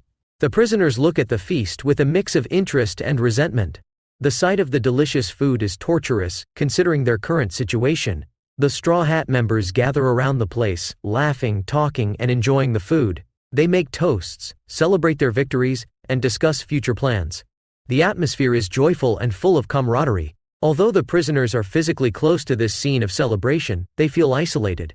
Suddenly Reiju, not wanting anyone to go hungry, appeared with plates of food and placed one in front of each. "This is for you," she said, and left the place. All three looked at the plate of food with a delicious smell, and a silence formed in the atmosphere. "How does she expect us to eat this?" All three shouted angrily. As they were tied up, they couldn't enjoy the dish. Suddenly, Choo-Choo, sensing the smell of the food, approaches the prisoners. "Woof, woof," he barked. "Hey, what do you want, dog?" Crocodile growled at the dog, but Choo-Choo didn't care and started to eat the 3 plates. "Damn! Dogwara, Sue mongrel, how dare you eat that food? Pin criminal dog, I'll show you what justice is made of."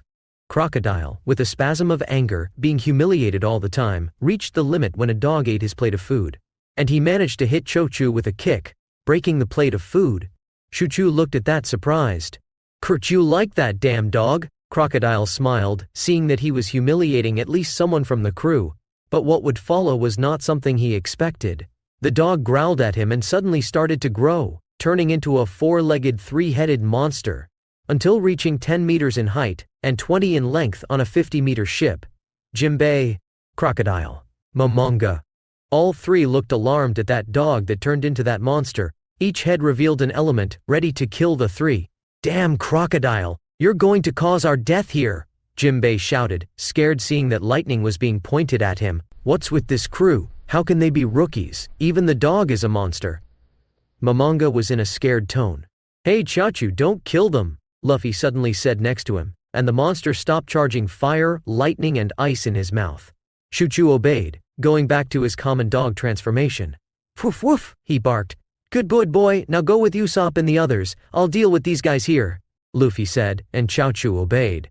"From what I see, you can even irritate my pet. You would have died if those attacks were launched from this distance with you defenseless." Luffy crossed his arms dissatisfied. "He calls that thing a pet?" everyone exclaimed mentally. "Enough, you are very annoying out here, let's take them inside," Luffy concluded, taking them off the mast and leading them inside the ship.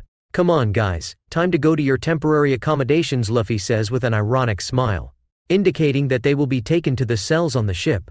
One by one, he and some other crew members begin to escort the prisoners through the ship, towards the area designated as temporary prison. As they move through the ship, they pass by the agents of Baroque Works who are already imprisoned. At the sight of their former leaders and the renowned Vice Admiral of the Navy being escorted as prisoners, the agents are dumbfounded. The looks go from surprise to fear, and some even to reluctant admiration, as the reality that their leaders were brought down by the Straw Hats begins to sink in.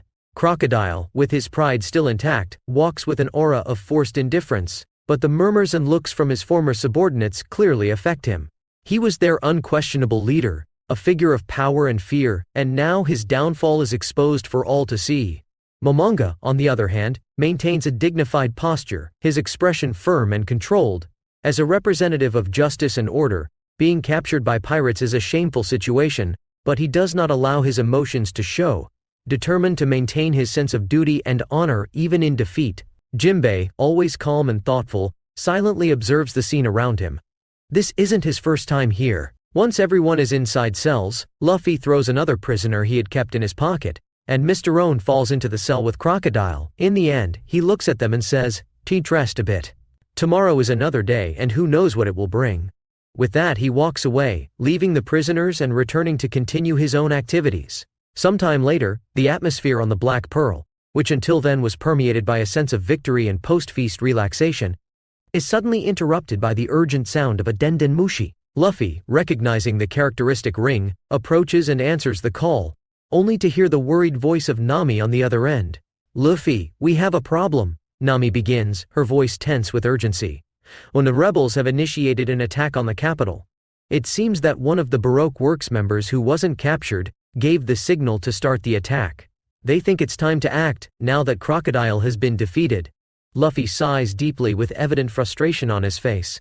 He understands how volatile the situation in Alabasta still is, especially with the power vacuum left by Crocodile's schemes. He has no way of putting a stop to the moving rebels, who must be over 40,000. Vivi, who was nearby, overhears the conversation, and immediately, her expression changes to one of fear and concern. "The rebels attacking now? That's terrible. They don't know that the real enemy was Crocodile. They're going to march straight into a trap or an unnecessary battle," she says, her voice trembling with the possibility of more bloodshed in her beloved kingdom. Luffy looks at Vivi, his eyes full of determination. "We're not going to let that happen, Vivi. We're going to help stop this fight before the attack starts," he assures, his voice firm with the promise. Turning to the rest of the crew, who are now attentive to the conversation, Luffy announces, "Ain't it looks like we have one more thing to take care of before we go to the capital of Alabasta. We can't allow this fight to continue. Let's stop the rebels." The Straw Hat crew nods in agreement, ready to follow their captain on another critical mission. They quickly begin preparing the ship to change its course to where it was heading. As the Black Pearl adjusts its course toward the south of the capital of Alabasta, Alubarna, Luffy approaches Vivi, whose expression reflects a storm of emotions. She is visibly shaken by the news of the rebels' imminent attack, worried about the fate of her people and her kingdom. Luffy, with his usual mix of seriousness and optimism, places his hand on her shoulder, trying to convey security and confidence. "Vivi, I know you're worried, but we'll solve this together," he says, looking directly into her eyes. "You've seen what we're capable of. We'll get there and do everything we can to stop this fight before it causes more damage." Vivi looks at Luffy, his words bringing a glimmer of hope amid her anxiety. "Thank you, Luffy," she responds, her voice still trembling but now with a new determination. "I trust you and the crew. Let's save Alabasta." With an encouraging nod to Vivi, Luffy walks away. The fate of Alabasta is at stake and the next moments will define the future of the kingdom. And so, with the Black Pearl cutting through the dunes towards the location where it would meet the rebel group. Chapter 148, Alabasta 17 Third-person POV Alabasta first half of Grand Line. In a corner of the sea at Marine headquarters, a tranquil atmosphere fills the air in the highest room of the imposing marine structure. Sengoku, the venerable commander of the Navy, is in his office when the shrill sound of a denden mushi interrupts the silence. He answers, his expression already prepared for important news, as this line was first filtered through other Marines so that only the most important news would pass directly to him. However, nothing could have prepared him for what he is about to hear. On the other end of the line, a Marine with a trembling voice reports, "Sengoku-san, we have urgent news from Alabasta. Vice Admiral Momonga. He has been captured by the Straw Hats. Crocodile has also been captured by them. We engaged in conflict with the pirate crew, but we were completely defeated. Even Vice Admiral with Crocodile against Luffy, they were defeated by the pirate captain alone." For a moment, silence reigns in the office. Sengoku, known for his control and composure, cannot believe what he has just heard. His normally calm face is now a mix of disbelief and irritation. "What did you say?" he explodes, his voice rising in frustration. "Momonga, captured by pirates? And Crocodile too? That is inconceivable." The Marine on the other end of the line continues, explaining the details they received, how Luffy and his crew managed to overcome both the Shichibukai and the Vice Admiral. A feat few could imagine being possible. Sengoku rises from his chair, his mind racing with the implications of this news. "This is a disaster," he mutters to himself. "Not only has one of our vice admirals been captured, but this means that the Straw Hats have become an even greater threat than we anticipated." Using Haki and all the members who fought using the 6 styles, with a firm determination in his eyes, Sengoku begins to issue orders. "Mobilize the forces immediately in Alabasta. Smoker must be in the country too. We need to rescue Momonga and deal with the Straw Hats before they cause more havoc." "Yes, Fleet Admiral," the Marine on the other side of the line responded. As the call ends, Sengoku sits back down, pondering the next steps. The capture of Momonga by the Straw Hats is not just a significant blow to the Navy, but an alarming sign of the growing power and audacity of the pirates under the command of Monkey D. Luffy. Sengoku looks at the only person in his room and frowns. "Garp, your grandson captured a vice admiral and a Shichibukai. Your family is causing trouble again." Garp, in contrast to Sengoku's irritation, is sitting on the other side of the room, an almost paternal expression of pride on his face. Upon hearing the news, he explodes into a booming laugh, echoing through the walls of the office. "Bwah, bahahaha. That's right, Luffy. Show them what the monkeys are made of."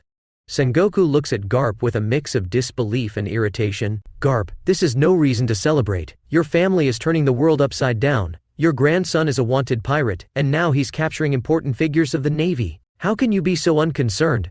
Garp, still smiling, shrugs, clearly not sharing Sengoku's concern. "Ah, Sengoku, you know how it is. The young will be young. Luffy is just following his path, just as I followed mine, although I tried everything so that he could follow the same path as his sister. But you have to admit, capturing a vice admiral and a Shichibukai is not something just anyone can do. I'd say the boy has a bright future ahead." Sengoku, clearly frustrated with Garp's laid-back attitude, shakes his head in disgust. "You are one of the heroes of the Navy, Garp. You should be concerned about the impact your grandson is causing. His actions are no joke. They have real consequences and are putting the Navy in a difficult position." Garp laughs again, standing up and walking towards the door. "Ah, Sengoku, always so serious. I trust Luffy. He has a good heart. And as for the consequences, well, I think the Navy can handle a little upheaval." With a nod of his head and a smile, Garp leaves the room, leaving Sengoku alone with his thoughts and concerns. Sengoku, still feeling the weight of the situation and the urgency to act swiftly, recognizes that he needs a firm and effective response to deal with the capture of Momonga and Crocodile by the Straw Hats. With a heavy sigh, he stands up, knowing that immediate actions are necessary not only to rescue the captured, but also to maintain the authority and respect of the Navy. "We cannot leave this unanswered. We need to send someone trustworthy and powerful enough to handle the Straw Hats and bring back Momonga and Crocodile," he murmurs to himself. Sengoku picks up another Denden Mushi and dials a specific number. The Denden Mushi rings a few times before a familiar and calm voice answers from the other side. "Hello?" A lazy voice comes from the other side. "Kuzan," Sengoku begins, his voice carrying a grave tone of authority mixed with concern. "We have a situation. Momonga and Crocodile have been captured by the Straw Hats.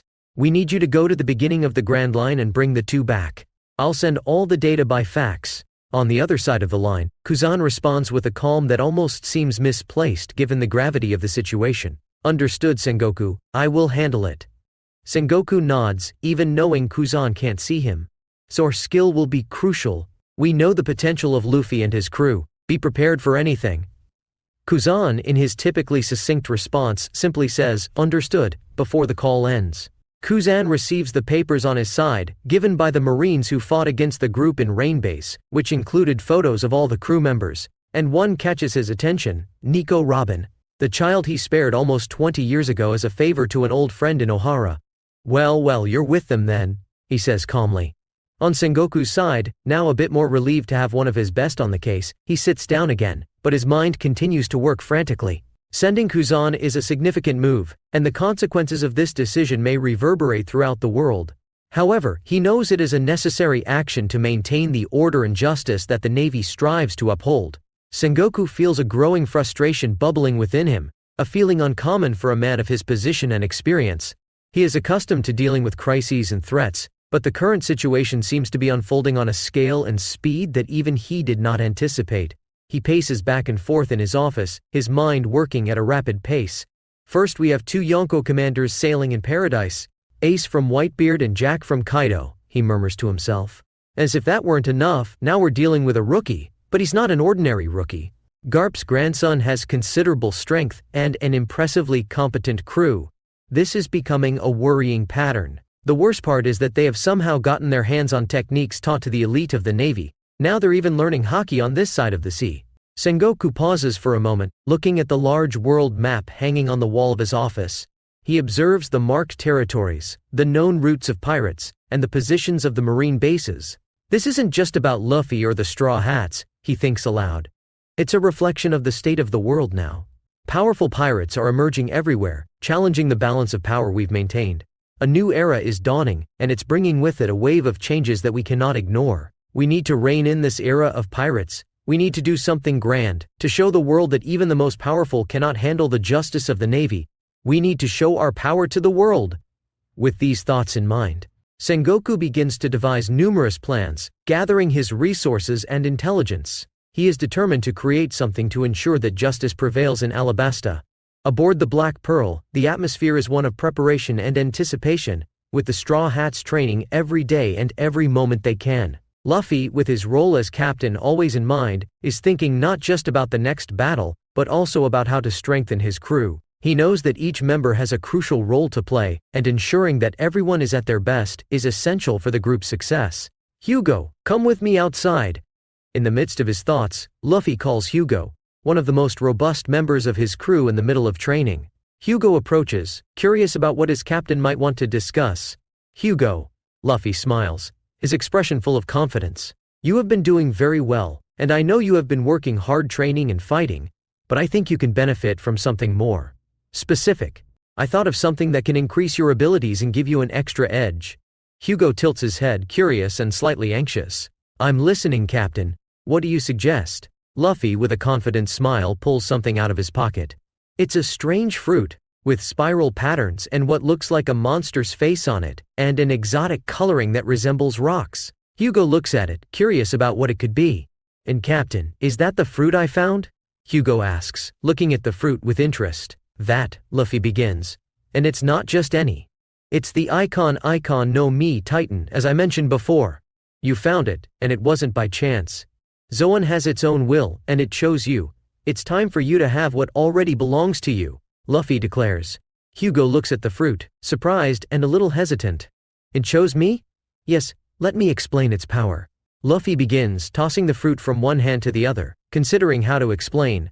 It will give you the ability to transform into a Titan. Think of it as immense strength and enormous power. It's a rare and powerful fruit that only I and Nami have at this moment. I control the flames of chaos, Nami the wind, and your fruit will control the earth. Hugo falls silent, absorbing the gravity of the decision before him. Eating a devil fruit is a lifelong commitment.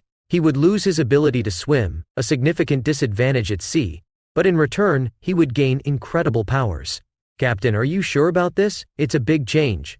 What if it's too much for me to control, and I can't use this power to its full strength? I remember how Nami lost control of her fruit, and it caused great chaos in Kokoyashi. Hugo feared hurting people with this power out of control. Luffy smiles, his confidence unshakable. And wouldn't have offered it if I didn't believe in you, Hugo. You are strong, and with this fruit, you will become even stronger. And you won't be alone. All of us will be here to help you control and understand your new powers. Even if you lose control, I will help you as I helped Nami back then. Giving me a beating, Captain? Hugo joked, recalling how Luffy dealt with Garuda based on punches. You might say that. Luffy didn't lie. If he had to beat down Titan, he would do it. Hugo looks at the fruit, then at Luffy. He sees in them not just companions, but a new family. With a deep breath, he makes his decision. Alright, Captain. I trust you. I'll eat the Icon no Mi Titan. With determination, Hugo takes the fruit as Luffy tosses it to him, and with a resolute movement he bites. The taste is terrible, but the potential power he feels growing within him is undeniable. With the Icon no Mi Titan now part of Hugo, the Straw Hats have just gained a new power in their ranks, and it's colossal. I can feel it, Captain, I'm getting much stronger, he exclaims with euphoria. That's good, Luffy said, observing Hugo's status at that moment growing. Luffy smiles, satisfied and proud. Welcome to your new strength, Hugo. Now we are strongest. Chapter 149 Alabasta 18 Third Person POV Alabasta First Half of Grand Line. As the Straw Hats prepare for their arrival in the southern region of Alubarna, in the capital itself, there is chaos as news of 40,000 rebels heading toward the capital is reported throughout the city. In the palace, the royal guard is preparing to defend the monarchy, ready to face the rebels in battle. While everyone was unconcerned about it, Yamato and Nami seemed calm, knowing that their powers could deal with 40,000 ordinary people. They themselves would stop the attack, but Luffy said he would do it with a certain style, so both women had to obey their captain. The Black Pearl, with the Straw Hats on board, advances quickly through the vast sea that cuts through the country of Alabasta. It has been 2 days since they received news of the rebels' movement. Luffy knew he had time, so he was not worried about increasing the ship's speed to focus the powers of his Akuma no Mi on training. The crew, seeing their captain calm about the situation as if he had it under control, also remained calm. Only Vivi is tense and worried, as Alabasta is her home. While the Black Pearl finally in the southern area of the capital where the exercise was moving. Hey guys, we're approaching the rebels. We need to think about how to deal with this situation without causing more bloodshed, Luffy announces. Luffy, these rebels are my people, they are suffering and just want to be heard. We need to approach this carefully and with understanding. Vivi practically begs. Guys, I have a plan. Instead of fighting, we will try to scare the rebels so they stop advancing. I could use my Conqueror's Haki, but I want something more striking. The crew members exchange curious glances, wondering what Luffy has in mind. Luffy, what are you planning? We need to be careful not to hurt anyone. Vivi asks Luffy again. Don't worry, Vivi. We won't hurt anyone. Hugo, are you ready to show the power of your new devil fruit? Hugo, who is listening intently, nods his head, a mix of nervousness and excitement on his face. Luffy had already spoken to him a moment before. Yes, Captain, I'm ready. I'm still learning to control the power, but I'll do my best. Hugo nods. Great! So here's the plan. Hugo will transform into a Titan with his Icon no Mi Titan. The appearance of a Titan should be enough to scare the rebels and make them rethink their attack. That's quite dramatic, Luffy. But it seems like it might work. Wow, this is going to be amazing. A real Titan. Well, just make sure to keep control, Hugo. We don't want to cause real damage like being crushed by such a monster. Understood. I'll focus on maintaining control. I'll try not to let you down. And we'll be here to support you, Hugo. I'll transform with you and ensure everything goes well. Luffy speaks confidently. As the ship advances, everyone prepares to witness the power of the Icon no Mi Titan, and Vivi especially hopes that this bold act can prevent a larger conflict and bring peace to Alabasta. Hugo, listening to Luffy's plan, hesitates a bit, remembering the previous incident with Nami and Kokoyashi. Luffy notices the hesitation and fear in Hugo. Are you afraid of your power? Luffy asks. Captain, I understand the idea, and it's true that a Titan transformation could scare the rebels, but I'm still worried. I remember what happened with Nami and Kokoyashi. She lost control of her Akuma no Mi, and you had to intervene. The fight between two icons caused a lot of destruction. I'm a bit afraid that I might lose control. Hugo, I know you're worried and I understand. What happened with Nami was dangerous, but we learned a lot from that. And you won't be alone. We'll all be here to support you and help maintain control. Plus you're strong, and I trust you. Hugo, I'm also concerned about the safety of my people. But I know that you and Luffy have good intentions. If we decide to go ahead with this, please be as careful as possible. And we'll be on the lookout, ready to intervene if something goes wrong. You're not alone in this, Hugo, and I'll be here with my medical kits just in case. We'll do this together. Hugo looks around, seeing the confidence and support in his fellow crew members. He knows the situation is delicate but also feels a responsibility to use his new powers to help. Thank you guys. With you by my side, I feel like I can do this and maintain control. I'll focus and do everything in my power to prevent what happened with Nami from happening again. Let's avoid conflict and protect Alabasta. With renewed determination and unwavering support from his crew, Hugo prepares for the plan. As the ship stopped in the middle of the desert, finally, since they were only a few kilometers from the rebels, Luffy and Hugo move away from the Black Pearl, finding an open space where Hugo can perform his transformation without putting the ship or his crewmates in danger. The crew watches with a mix of anxiety and anticipation. Luffy turns to Hugo, giving him an encouraging nod. Go, Hugo, you can do it. Hugo takes a deep breath, closing his eyes and focusing on the new strength that now resides within him. He feels the energy of the Icon no Mi Titan pulsing, waiting to be released. With renewed determination, he takes the first step to become the giant he now knows he can be. At first, a slight tremor can be felt in the ground, almost imperceptible. But as Hugo gives himself more to the transformation, the vibration becomes more pronounced. It begins to grow, his stature rapidly increasing. The crew watches, agape, as Hugo transforms into a colossal figure. The icon no Mi, Titan reveals its true form, a vision of power and primal strength. Hugo, now an impressive 100 meters tall, is the tallest among the icons. His skin, reminiscent of compacted rock and soil, displays a rough and irregular texture, with hues varying between shades of brown and gray. He is the living image of the Earth's strength, imposing and majestic. Crack! The first thing the Titan did was try to balance himself with that size. The ground exploded with his foot. With each step Hugo takes, the ground trembles, and the sound resonates like a controlled earthquake. His eyes, glowing like precious minerals, reflect an ancient and powerful light. He looks around, now seeing the world from a completely new perspective, feeling the immense strength running through his body. Luffy looks up at Hugo's gigantic form, and can't help but smile with admiration and pride.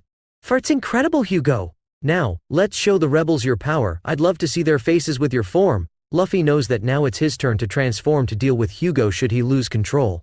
And it would also increase the visual impact they'll present to the rebels. With a determined smile, Luffy focuses, feeling the energy of his own Akuma no Mi. The icon no Mi, Chaos Ifrit, boiling within him, ready to be unleashed. He steps forward, his eyes glowing with an internal flame. "One time to show our power, Hugo." Luffy prepares for the final transformation, concentrating deeply on the fiery power that dwells within him. His eyes take on an intense red hue, reflecting the fiery energy about to be released. Around him the air begins to vibrate with heat, and flames furiously dance, creating a violent whirlwind that envelops his body. Then, with a powerful roar that resonates like thunder itself, Luffy releases the contained energy. The flames explode in a fiery pillar, a column of fire and power that stretches toward the sky. The heat is so intense it seems to melt the very atmosphere around, and the light of the flames illuminates the area with the strength of 1,000 suns. When the display of fire and fury finally calms down, Luffy's transformation is complete. He is now in his final form of Ifrit, an imposing and majestic vision. His skin appears burnt, covered in an armor of amethyst that glows with an inner sheen. Curved horns emerge from his head, and his gaze is fierce and penetrating. Vibrant flames continue to dance around his colossal body of 50 meters in height, a living testament to the power he holds. Beside Hugo, now also transformed into an imposing titan, Luffy, in the form of Ifrit, advances. Together, they would approach the rebels, their enormous and powerful presences sending a clear message without the need for words. They would be a power they could not go against. Anyone in this world would be stunned at the sight of these two colossi. On the ship, the expressions were quite unique. Zoro, maintaining his usual calm posture, cannot hide an expression of respect. Never underestimate Luffy. Or Hugo. "These guys are on another level now," he said, looking up at a monster of 50 meters, and another twice its size. Usopp, with eyes wide in admiration and a hint of envy, babbles with enthusiasm. "This is amazing. Luffy and Hugo are like monsters. Who would have thought we'd see something like this so soon after Little Garden? This is truly amazing, but I hope they can maintain control. We have to be ready for anything." Nojiko spoke. Chopper jumps excitedly, impressed with the transformation. "Wow! They're so big and strong. This is like something out of a storybook." Robin, always serene, smiles softly, but her eyes reflect the pride she feels. "Impressive. I expected no less from our captain and Hugo." Vivi, concerned for her people and her country, maintains an anxious look. "I hope this helps to calm the situation without causing more fear or damage. Please, Luffy, don't smash anyone like that monster." While Brogy and Dory the giants exchange looks of recognition, understanding the magnitude of the power that Hugo and Luffy now display. "They look like true warriors now," Dory comments with a nod of approval. The crew, although impressed and a little intimidated by the transformation, trusts their companions and is ready to support them. They know that with Luffy and Hugo at the forefront, it would be enough to handle a group of 40,000 with this form. As Luffy, now in his imposing Ifrit form, positions himself next to Hugo, transformed into a titan, he looks on with a mix of admiration at the colossal size of his companion. Hugo, twice the size of Luffy, is a truly impressive figure, evoking the raw and untamed power of the earth. Luffy is about to take the first step and approach the rebels, hoping that their sight discourages any further conflict, when suddenly, without warning, Hugo, in his titan form, turns and delivers a powerful punch towards Luffy. The roar of rage that accompanies the blow echoes through the area, a primal and wild sound that sends shivers down the spine of anyone who hears it. Hugo's fist strikes Luffy, sending him back with the force of the impact. Luffy, surprised but resilient, quickly recovers in the air, his eyes turning to the enraged Titan at that moment. He immediately understands what happened. Hugo has lost control over his transformation. Chapter Alabasta, third-person POV. Alabasta, first half of Grand Line.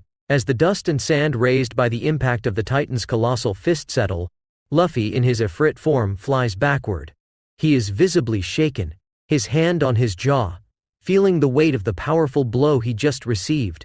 Hugo's punch, in his uncontrolled Titan form, was a powerful right hook, enough to make even the sturdy Luffy feel the force of its impact.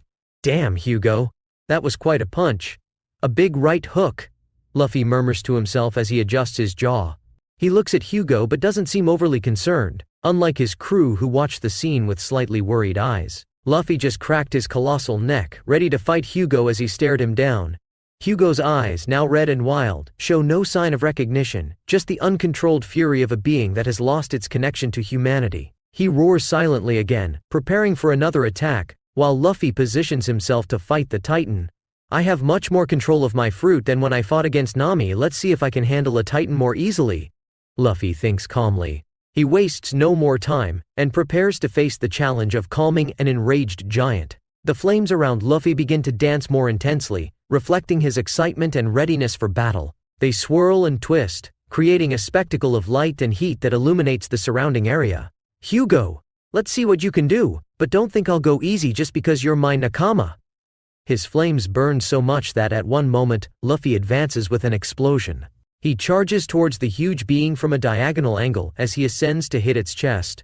Luffy, with intense focus, activates his Moa Moa no Mi ability, increasing his strength 40-fold. He concentrates all that colossal energy into his right fist, which begins to glow with an intense and fierce flame. With a roar that mixes excitement and determination, he launches forward, aiming for the chest of Titan Hugo. Before the Titan can react or defend itself, Luffy's fist strikes it with devastating force. The impact is so powerful that the 100-meter colossus is sent flying backward like a rocket, its massive body cutting through the air and leaving a trail of destruction in its wake. The Titan's chest visibly caves in from the punch, a testament to the brutal power of the blow, and it flies into the sky. The boom of the impact resonates through the desert, a sound so loud and profound it seems to shake the very earth. Luffy's punch not only sends Hugo flying but also creates a shockwave that spreads through the area, lifting clouds of sand and causing crew members and rebels in the distance to cover their ears and try to protect themselves, and prevent the ship from capsizing. That's scary, Chopper screams in fright. Oh, I want to go home, Vivi hugs Karoo as she yells. Damn it, Luffy, you guys are causing trouble again, Quina mutters dissatisfied. Meanwhile, in the ship's prison. Faye, what the hell was all that? Mr. 3 is scared. Powerful roars and tremors started outside the ship as if there was a huge monster outside. Now this force of impact makes most prisoners fall to the ground dazed. Honestly, I don't want to know. Mikita is very scared of it. Something serious is happening out there. Jimbei comments. These pirates, what are they aiming for now? Momonga growls. Meanwhile, outside, Luffy, observing the result of his attack, murmurs to himself with a mix of satisfaction and concern. Oops, I think I overdid it a bit, he admits, seeing the Titan has become a small dot in the sky. On the other end of the vast Alabasta desert, a group of tens of thousands of rebels is moving rapidly, riding their horses with fierce determination. The dust raised by their hooves mixes with the dry air, creating a curtain that oscillates with the scorching heat of the sun. They are armed, each carrying the conviction that their mission is just and necessary for the future of their country. The faces of the rebels are marked by resolution and anger. They have been pushed to the limit, believing that the only way to save Alabasta and ensure a better future is to overthrow the Nefertari family, which they see as responsible for their pains and suffering with the drought and destruction of the country. They talk amongst themselves, their voices laden with emotion and anticipation. Today, we will change the fate of Alabasta. The Nefertari family shall reign no more. Sene will pay for what they did to us, to the people. For the hunger, the pain, the lies. So now our families, our children have suffered too much. It's time to bring justice. They advance, a wave of human fury sweeping through the desert toward the capital. In their minds, they are not just soldiers in a war, they are liberators, fighting to overthrow what they see as a corrupt and oppressive monarchy. They are willing to do whatever it takes, convinced that the fall of the Nefertari family is the only path to peace and prosperity. They couldn't have imagined a small shadow like a tiny dot amidst them starting to grow as seconds passed. A cloud in the sky? One asked alarmed, as they hadn't seen a cloud in the sky for years. That's no cloud, and it's growing, said another beside him. Wait, that's coming toward us, a third one shouted alarmed. The moment Hugo, transformed into a titan, falls like a stone near the rebels and hits the ground, a vast cloud of dust and sand rises, obscuring the rebels' vision and turning the sky into a dark and threatening shade. Boom! The fall is so sudden and powerful that, for a moment, it seems as if a giant meteor has just collided with the land of Alabasta. The rebels, now in a panic with their horses and a great confusion created in all their ranks as they tried to stop due to the sudden event, still recovering from the sudden interruption and tremor, look at the dust cloud with wide eyes and panting breaths. The sight of something so imposing falling from the sky shakes even the bravest among them. What is that? It looks like the sky fell on us, one shouts, pointing at the smoke cloud. A meteor? A government weapon? What could be so big? Another shouts, trying to protect his eyes from the dust. The horses, still nervous and agitated, continue to neigh and twist as the rebels try to calm them. The confusion is evident among them, with each one trying to understand the origin and meaning of what they have just witnessed. Stay calm. We don't know what it is, but we can't let ourselves be carried away by panic. Stay ready for anything, shouted the leader. As the dust slowly begins to settle, the outlines of an immense humanoid form start to emerge. Gradually, the true nature of the meteor Turin is revealed. It's not a space rock, nor an unknown weapon, but the body of a giant. A being of mythical proportions. The rebels, now realizing they are facing a kind of power they never imagined, begin to reconsider their next steps. The presence of a titan appearing in the middle of the desert was something no one would believe if it were told. The manifestation of such colossal and terrifying power makes many question the true nature of the conflict in Alabasta, or whether they are in some kind of dream. Now, with the colossal form of Hugo, transformed into a titan, becoming visible, the rebels look up, alarmed and scared, as the 100-meter creature rises before them. My God, what is that? This can't be real, one of them said as his voice trembled. Once a monster. A giant monster emerged from the desert. Where did this come from? Said another, rubbing his eyes in disbelief. The horses, already nervous, are now in total panic, trying to flee from the threatening presence of the titan. The rebels struggle once again to maintain control of the animals, while also trying to process the frightening apparition before them. Is this some government weapon? An ancient curse? A third one was shouting to be heard. Stay firm. We don't know what this is, but we must be ready for anything. The leader of the rebels was trying to keep calm. Stay firm? How can we fight against that? It's like an ancient god has awakened, another desperate shout. We need to get away. Nobody can face a giant like that. A fifth one tried to flee. The titan, who was looking at nothing, suddenly looks at them, and 40,000 people could see the fearsome face maintaining a fixed smile with a terrifying expression. The giant seemed to have found its prey, and as the titan moves, each step resonating like the beating of a colossal heart, the rebels are taken by a primitive fear. A survival instinct that makes them want to flee from the immense and unknown danger. They look at each other, seeking answers and comfort, but all they find are the equally terrified faces of their comrades. While the rebels try to understand and deal with the presence of Titan Hugo, their gazes turn again to the sky upon noticing a new and impressive apparition. This time, it's a different meteor, a massive mass of purple flames tearing through the sky, heading toward the earth with terrifying speed and force. Look, another one is coming. But that one, it's on fire. Keen purple flames. I've never seen anything like it. What's happening here? They're gods. They're descending from the sky. I knew we shouldn't have started this coup against the monarchy. Look who we've enraged. The approaching meteor of fire. The purple flames illuminate the desert with a sinister light, creating long and dancing shadows that seem almost alive. Is this the end of times? Monsters and meteors of fire? Get ready. We don't know what this is, but we need to be ready to face it. With a deafening impact that echoes for miles, the meteor of purple flames hits the ground, not far from where Titan Hugo had fallen. The earth trembles under the power of the collision, and a wave of heat and light radiates from the point of impact. What power is this? Are we fighting gods now? Nobody can fight against this. We need to flee while we can. As the dust and smoke begin to dissipate at the site where the fire meteor fell, the rebels watch, waiting to see what will emerge from the flames. They are fearful but unable to look away, knowing that whatever appears, they'll run from there to survive. The 100-meter Titan stopped staring at the rebels and turned its attention to the impact Luffy created with his body. As the smoke and dust provoked by the impact of the purple flame meteor begin to dissipate, another colossal figure emerges from the epicenter. It's Ifrit, in Luffy's final form, a vision of power and fury with vibrant flames covering his 50-meter-tall body. The light from the purple flames reflects in his determined eyes as he looks at Titan Hugo.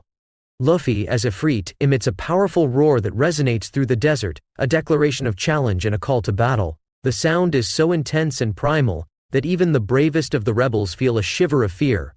Shroar! Hugo, still in the form of Titan, remains silent, but his eyes, now more focused, meet Luffy's. There's a mutual recognition, a tacit understanding that the fight between them is inevitable. They're like ancient gods, the fight between fire and earth. And who could have imagined something like this? Luffy in his Ifrit form and Hugo as the Titan are about to collide in a battle that will be remembered for generations in this land. It's a confrontation that will define not only their fate, but also the future of Alabasta, and all who call this vast desert home. Chapter, Alabasta Third Person POV Alabasta, First Half of Grand Line. As Luffy, in his Ifrit form, observes Titan Hugo in front of him, he can't help but notice the imposingness of the Earth Giant. Even in his Ifrit form, Luffy finds himself looking up, acknowledging the monumental scale of his opponent who was twice his size. Wow, Hugo, you're really tall like this, huh? But I can do better than this. Luffy would smile if it were possible at that moment. He wanted to test his combined fruits, and now with better control over Ifrit, he could test many of his powers. When he used his strength 40 times in his last punch, he himself was stunned with the power gain. Now, with a determined smile and a gleam of challenge in his flaming eyes, Luffy decides to take the battle to the next level. He activates the Moa Moa no Mi ability in an aspect he almost never used. Chin Moa Moa no Mi mass apply 4 times. He used it on himself. The only time he did that was to sleep with Yamato. Now he was testing it in a real battle. Intending to use 10% of the fruit's growth on living beings, the flames around Luffy begin to stir more fiercely, and his body starts to grow exponentially. In a few moments he reaches an impressive height of 200 meters, quadrupling his previous size. Now, as a true giant of flames, Luffy faces Hugo as a dwarf looking down. His presence on the battlefield more formidable than ever. This is what I'm talking about. Let's see how you handle this, Hugo. As Luffy increases his own stature to surpass that of Titan Hugo, becoming a 200-meter flame giant, the rebels who were previously advancing determinedly towards the capital now find themselves paralyzed by shock and disbelief since the arrival of the first giant. The sight of 2 beings of titanic size and power ready to face each other is enough to make even the bravest heart tremble with fear and want to flee from there. This is impossible. They're like monsters from some ancient legend, but mean to get out of here. We can't stay near this fight, it will be our death. Forget the coup, I want to live first. Let's go. The horses, sensing the fear and tension of their riders, start to neigh and agitate, desperate to flee the scene now. The sound of hooves beating against the desert ground becomes a frenzy as the rebels try to move away from the area while bumping into each other as they leave the site where the 2 colossi are about to face off. Fall back, everyone, fall back now. We are nothing before this battle, and our weapons, our swords. None of that matters now. This is power that defies the very gods. What kind of things are these? Why did they appear here and now? As the rebels move away, some still cast fascinated and terrified glances back, unable to completely turn away from the scene. They whisper among themselves, questioning whether their fight for freedom has led them to a confrontation with forces beyond their understanding. While in the fight between the 2 giants, the flames of Ifrit began to dance fiercely on his skin. Time to end this, Hugo. I don't want to hurt you too much, but I need you to come out of this wild state, Luffy murmured. Despite his mouth not moving, his voice was heard. Crack. The Titan seemed to have accepted the challenge as he positioned himself, breaking the sandy ground with his foot. Luffy's flames intensify as he advances, gliding through the sand as if skating with his flames.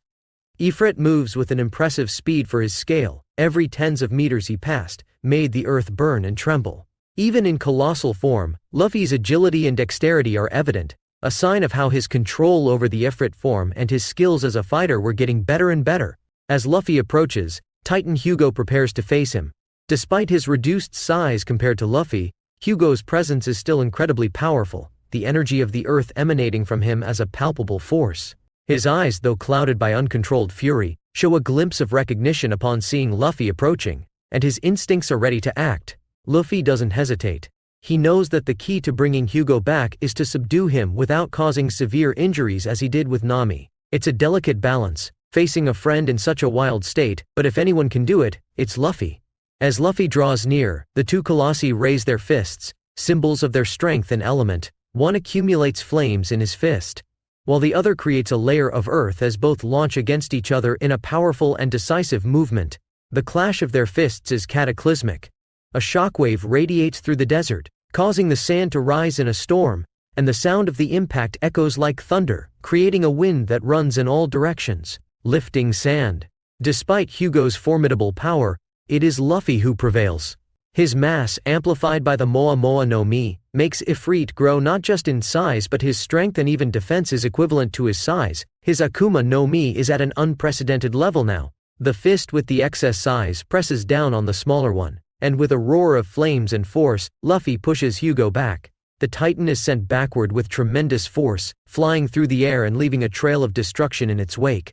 His massive body crashes into the desert, causing the earth to tremble and split under the impact. Luffy, after launching Hugo away, stands firm, the flames around him oscillating with his energy.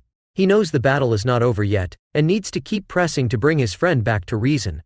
Meanwhile, the rebels and other distant spectators watch the scene with a mix of fear and admiration. They have just witnessed a display of strength that defies all comprehension and logic in their lives.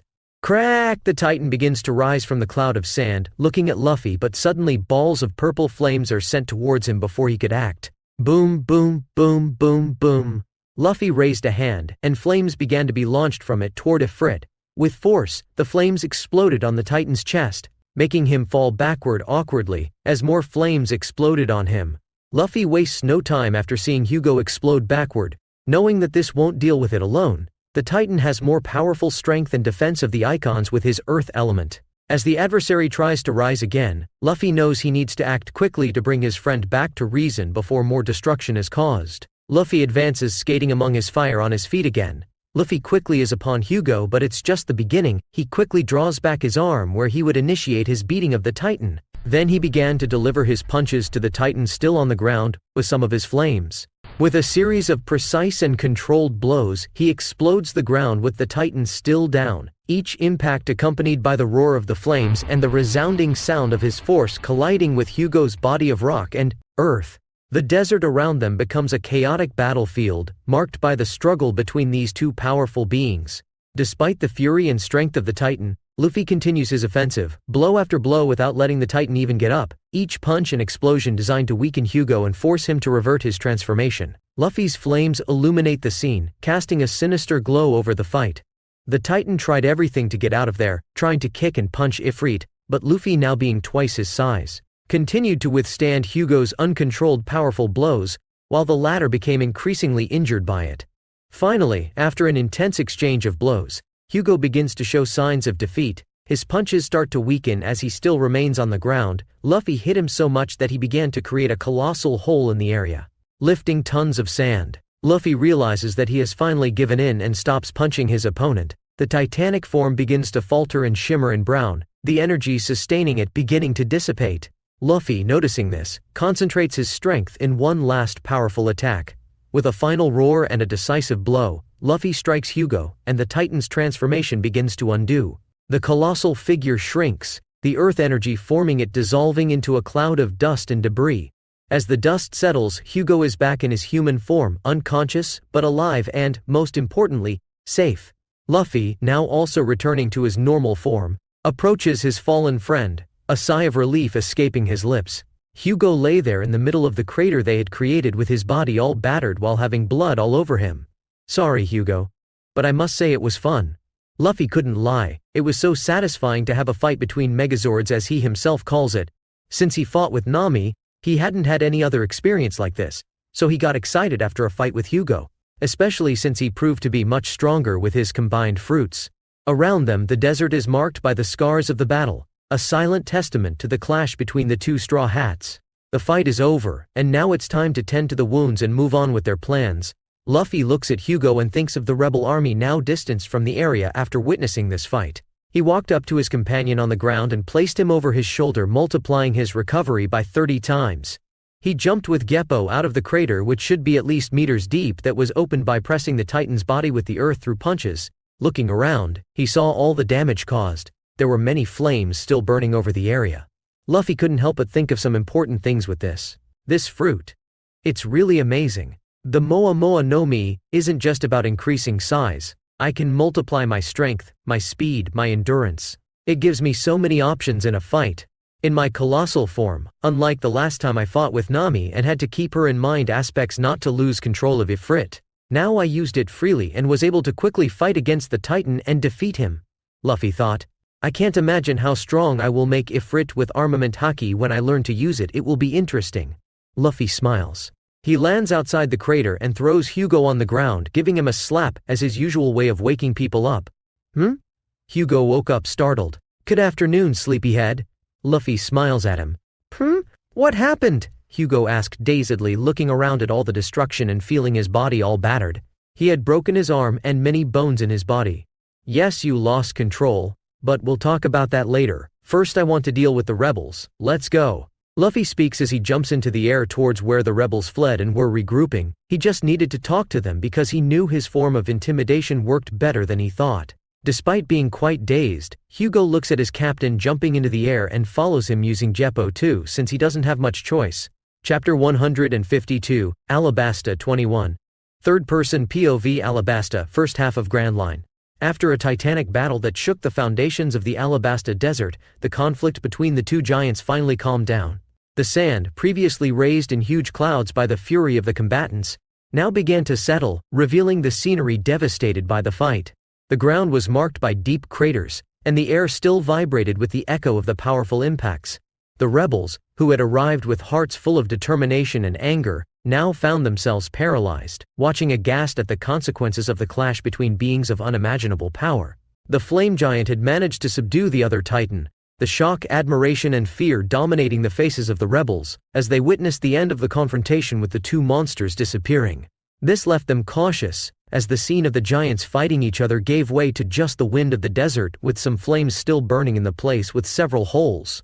The rebels, who witnessed a power that defied reality, began to question their own position in this increasingly mysterious and fragile world. The fight had ended, but the disappearance of the giants did not calm them down, because this gave way to more doubts than what they had witnessed in this place. What was that? It looked like the end of the world.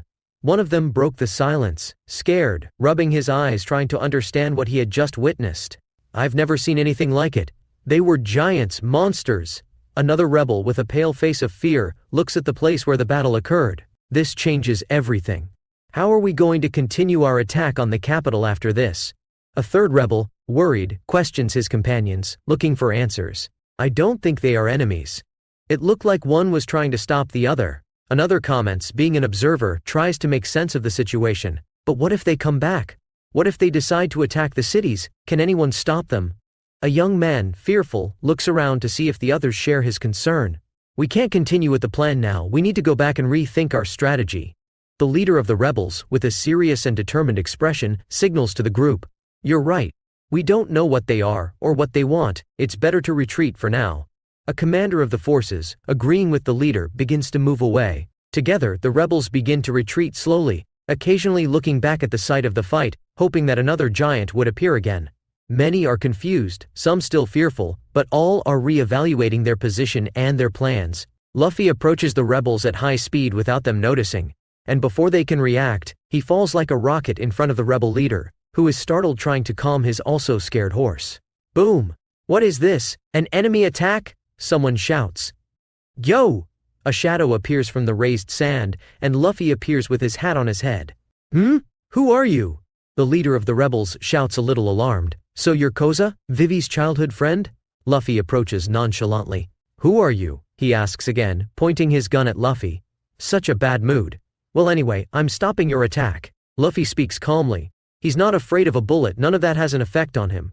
Koza was very cautious. After all that confusion with colossal monsters, this man emerges from nowhere, saying he won't make the coup anymore? But before the man could react, Luffy released his haki, The wave expanded throughout the area. It wasn't strong enough to affect all, but 0,000 people fell to the ground kneeling while their horses collapsed unconscious. I see you quickly dealt with them, Captain. Hugo appeared next to Luffy, but no longer with his usual cheerful demeanor. Yes, but there are still 30,000 to deal with behind these. Luffy speaks and amplifies his voice to echo through the entire army.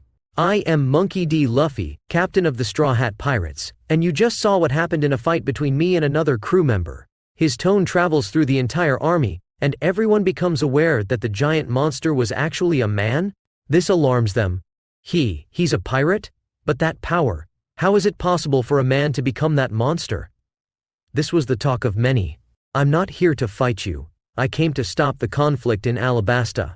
Now tell me, will you continue this fight knowing what you might face? The, who were not affected by the conqueror's haki, exchange uncertain looks, while the that Luffy hit with his aura no longer had the will to fight against the pirate. Luffy's presence, combined with the reminder of the power he and Hugo demonstrated, makes them reconsider their next steps. We just want justice for our people. We've been suffering for years. It was Koza who shouted at Luffy, even affected by the haki and kneeling he still raised his voice. Luffy nods, understanding their position. He knows that more needs to be done to resolve the issues in Alabasta, but for now, he would avoid further bloodshed. Let me tell you some things you don't know. I defeated Crocodile. He was responsible for the drought and your suffering. We have proof of all his schemes. He wanted to become the king of Alabasta, and now, Alabasta is my territory. Luffy declares to all of them, knowing that it would not be so easily accepted with just these words. The rebels murmur among themselves, uncomfortable and suspicious of Luffy's declaration. It was shocking enough what he told them about Crocodile and they didn't believe him. But the idea of a pirate claiming the country as his territory is something they cannot accept. We cannot accept this. You are a pirate. If what you said is true, what guarantees us that you won't be like Crocodile or worse? Luffy realizes the distrust and fear in their eyes. The concern for the future of their country is palpable. He knows that words will not be enough to convince them, so he decides to show the seriousness of his determination and the weight of his authority. I'm not like Crocodile. I protect what's mine. I don't want to rule you, but as long as Alabasta is my territory, I'll protect it. From other pirates, from the Marines, from anyone who threatens its peace. That I promise, since I am a pirate. I do what I want. I'm warning you for one reason only, Vivi asked me. Otherwise, his voice becomes graver, and he raises his hand, where a small flame begins to dance in his palm. Using his Moa Moa no Mi ability, he increases the intensity of the flame, which grows and transforms into a colossal fireball. The rebels look up, terrified, as the fireball illuminates Luffy's face with a sinister glow. I wouldn't have so much patience. With a quick and precise movement, Luffy launches the giant fireball into the sky. It rises, a burning star against the blue of the desert, before exploding in a thunderous boom that echoes for miles. The explosion is a spectacle of light and sound, a demonstration of power that leaves an indelible mark on the desert horizon. The rebels, startled by this, realize that this pirate's power could annihilate the entire army. Who could fight against that? I could end your coup with this, but I'm doing a favor to a crewmate. But don't test me. If it's to maintain peace in this country, I'll eliminate all of you. I'm not saying your lives will continue the same, but wait a few more days. All the truth will be revealed, and without Crocodile and his schemes, the rain will return to the country. A silence began to echo through the rebel army, not wanting to face what they had just witnessed. I give up. I don't want to be part of this coup. Yes, if you speak the truth, we don't want to fight anymore. Surrender, surrender, please, spare us. I don't want to die like this. From Sent and we understand. Alabasta is now under your protection. Koza finally spoke, kneeling, struggling to face Luffy and speak. Luffy, satisfied with the response, extinguishes the last flames from his hand and looks up at the sky, where the smoke from the explosion still lingers. Good. As long as nobody threatens the peace of Alabasta, there won't be any problems. But if someone tries, I'll be here. With that, Luffy looks at Hugo. And let's go back. I'm heading to the capital to resolve Crocodile's last schemes. And you? Luffy turned back to the rebel leader. Wait a few more days. You'll know I'm telling the truth anyway. He starts jumping into the air with Hugo following him back to the Black Pearl, leaving the rebels behind to contemplate all they saw and heard in this place. As Luffy approached the Black Pearl with Hugo, the silhouette of the ship stands out against the desert horizon. On board, the crew has already noticed them and gather on the deck to receive Luffy and Hugo. Chopper, the crew's doctor, is particularly eager to check on Hugo's condition after seeing him behind Luffy, injured with a broken arm. Luffy, how is he? What happened out there? Ha ha ha ha. We fought in that form, and I went a little overboard. Luffy scratches his head. Luffy, being Luffy. Lamy mocks. Come on, my doctor. I also took a nice punch. How about you take care of me? Luffy smiles, approaching Lamy. You're womanizing, Captain. I know exactly what you want. Get lost. Lamy yells at Luffy. Some laugh at this interaction. Nay. It seems everything turned out all right in the end. That's great. Hachi seems to be crying with joy. Hey Luffy, what was that explosion a little while ago? Did you deal with the rebel army? You didn't create a massacre transformed into that monster, did you? Vivi approaches Luffy anxiously and demands answers. Luffy looks at Vivi, his usual smile appearing on his face. He knows his actions may have been extreme, but they were necessary to ensure Alabasta's safety and assert his presence as a force to be reckoned with. That was just a bit of what I can do. I wanted everyone to know that Alabasta is under my protection now. And about the rebels, well, I just showed them that it's not worth challenging me. Vivi absorbs Luffy's words. She knows his actions are controversial, but she can't deny that he managed to achieve something that seemed impossible, and when he says he ended the coup, she trusts him. You really overdo it, but I can't deny it was amazing, Luffy, even if many don't understand your methods. She admitted with a blush on her face and then asks, but is it over? Is Alabasta now out of danger? We just need to disclose the evidence against Crocodile, but we'll do that when we are in the capital. I doubt the Marines will stand still after finding out we are holding a vice admiral. They'll try to rescue him, and we'll make that exchange at that moment. Luffy declares, and Vivi nods. Thank you, Luffy. Vivi speaks with some tears in her eyes, thinking that it's finally ending. No need to thank me, Vivi, that's what crewmates do, right? Luffy crosses his arms. Everyone in the crew looks at that with a smile on their face, as they agreed with the captain. So to the capital, Luffy? Usopp asked. Yes, Hachi, direct us to the capital. Just follow the vivre card of Nami I gave you. Luffy instructed, and the fishman accepted. Look, Megalo, we are finally going to see Vivi's home, Shirahoshi exclaims happily. Sharky, Shikao, Chiru is also missing home. Vivi looks at her duck with a happy smile. Shall we train, Luffy? Quina asked, knowing they didn't have much to do here. Sure. We have some time before we reach the capital, we can't waste it. Can we? Luffy smiles, and everyone goes to the training room after stabilizing the Black Pearl in the direction of the capital. The Black Pearl continues its journey, leaving behind the desert and the tumultuous events. With this, the crew went to train and strengthen again, knowing that finally, Alabasta may be at peace for now. Chapter 153, Alabasta 22. Third person POV Alabasta, first half of Grand Line. The Black Pearl advances through the desert, the arid landscape beginning to reveal the capital of the country, elevated on a kind of large rock, giving it a unique architecture. Get ready, folks, we're arriving in Alubarna, Vivi yells happily. Karoo! Her duck seems equally excited. Vivi's words are met with nods. Their week-long journey in Alabasta is finally coming to an end. As the Black Pearl approaches the capital, Luffy notices shadows appearing in the sky. You took too long, Nami says, dissatisfied while crossing her arms. Did you get outnumbered? Mato comments, laughing, looking at the addition to the crew like Broggy and Dory with Chopper in a corner afraid of the two newcomers. We've been holed up in that palace these last few days, just training and dodging some of the king's assassins. Nami comments, dissatisfied. No need to be like that, I'll relieve your boredom soon. Luffy with super speed appears behind them before grabbing them by the waist and whispering in their ears with a smile so no one else hears. I'd like that, Yamato responds with a smile. I hope this makes it worth being away from you for 2 weeks, Nami said, dissatisfied but with a blush on her face. Luffy smiles, satisfied. Anyway, let's go. I have some new crew and fleet members to introduce, Luffy says and takes them to the crew. The Black Pearl approaches Alubarna. The ship did not go unnoticed by the people at the gates. Yamato and Nami had already commented that Luffy and his crew were approaching, but for some people, it was a surprise. The ship stopped near the entrance, and the crew disembarked for Luffy to store it in his pocket before they continued. Now Luffy, Yamato, Shirahoshi, Megalo, Zoro, Lamy, Beppo, Chochu, Usopp, Nami, Reiju, Hugo, Nojiko, Hachi, Quina, Alvida, Laboon, Vivi, Karoo, Nico, Robin, Chooper, Broggy and Dory also follow to the city on foot. Who are you? One of the guards goes on alert. As Yamato had warned the king that Luffy was coming and had gone out to meet him, no gate guards had been notified, hence the expression of caution with the group. Vivi. Luffy murmurs and Vivi steps forward. And I am Princess Vivi. I'm going to meet my father. I would like you to open the gate, Vivi said. Princess Vivi? Said one of the guards. It's really her, another exclaimed, recognizing her. It was no surprise to anyone Vivi's unique features to the country, even more in the capital itself. Let's do this, Princess Vivi-sama.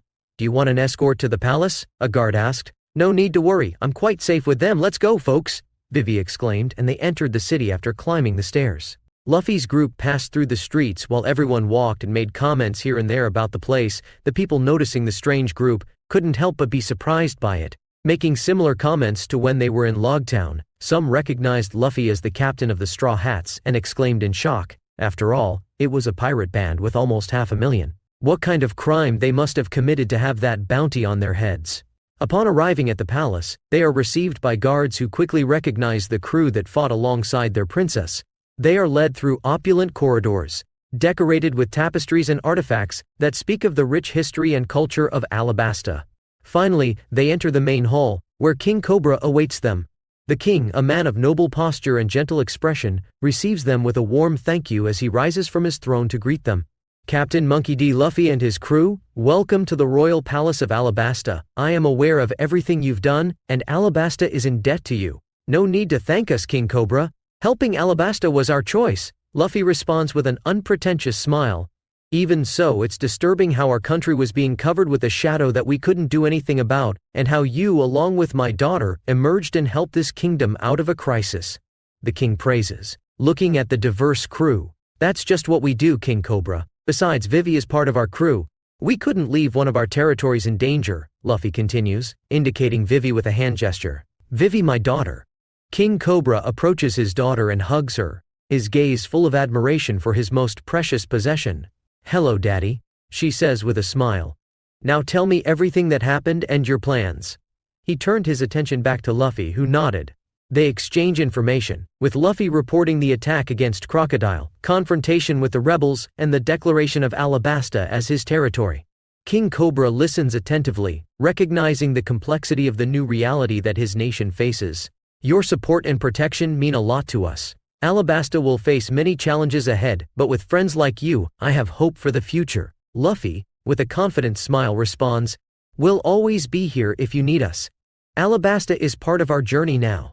You plan to spend a few days here, right? Let's arrange a room for everyone.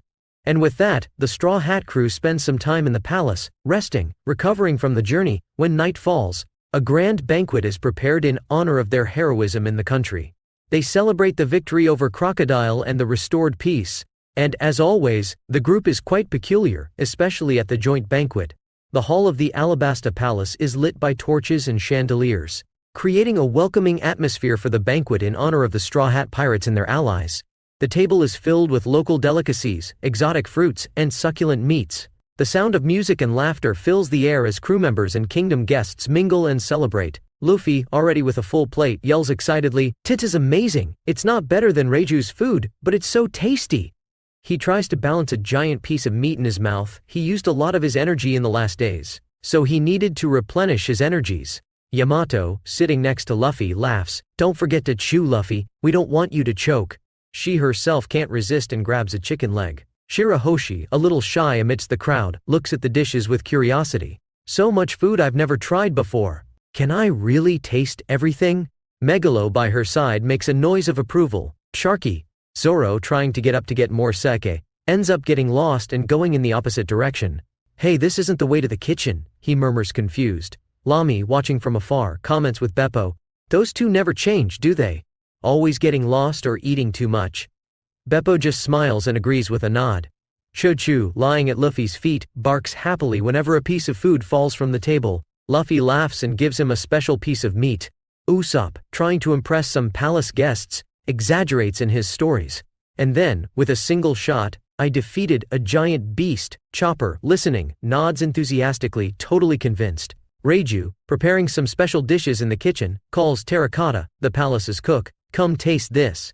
You as a chef will love it." Terracotta, moved, rushes to taste and praises, "It's amazing, you have a natural talent."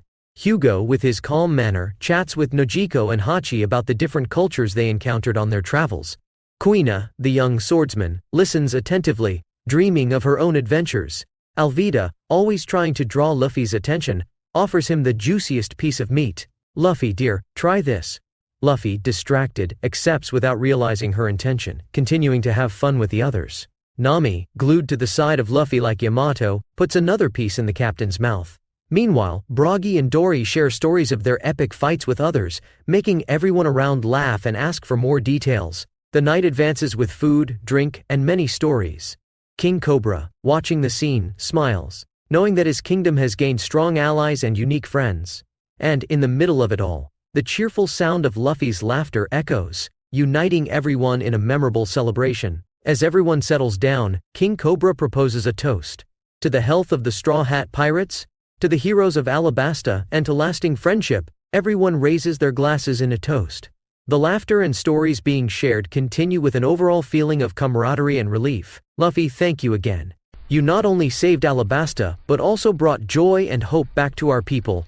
Vivi approached wearing a blue dress. It's nothing, Vivi. All this is very good, and you look beautiful. Luffy spoke but turned his attention to the food, Nami, and Yamato, who seemed to be glued to him at that moment. Vivi blushed but soon joined Shirahoshi. Sometime later, Luffy leaves the banquet and heads to the throne room, where the king called him for a private conversation. He finally meets King Cobra. King Cobra, sitting on his throne with the posture of a leader who carries the weight of an entire country, looks seriously at Luffy.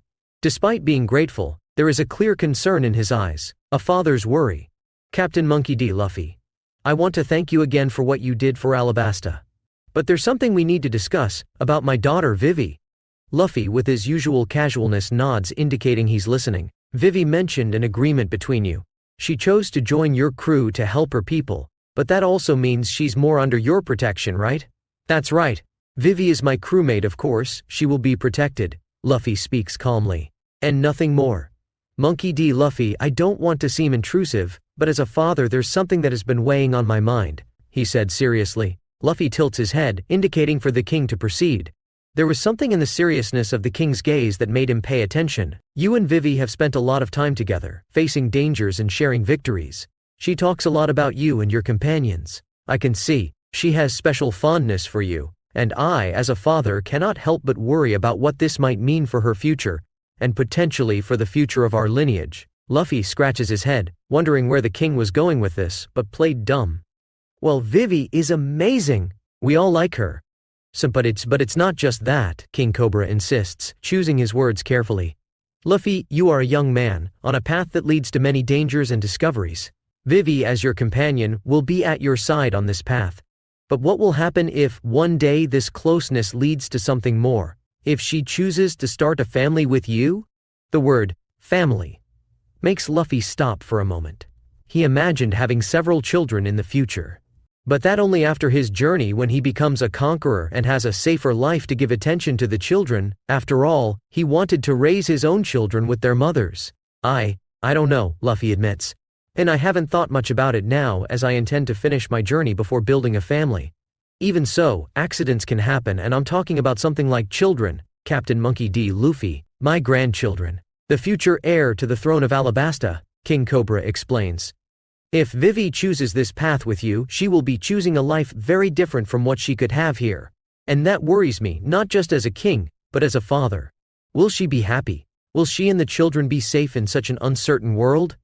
Luffy falls silent, pondering the king's words. He had never considered the idea of having children, or the impact his lifestyle could have on them. About that, I will create a world where I can protect my wives and my children. I don't know what the future holds, but I know that we won't leave our friends or our family behind. That's what we do, isn't it? Luffy says with a determination that even surprises King Cobra. The king sighs, a mix of concern and confidence shining in his eyes. I just hope you're right, Luffy. And I hope that Vivi finds the happiness she deserves, whether in Alabasta or sailing the seas with you. Luffy nods, the king's words echoing in his mind.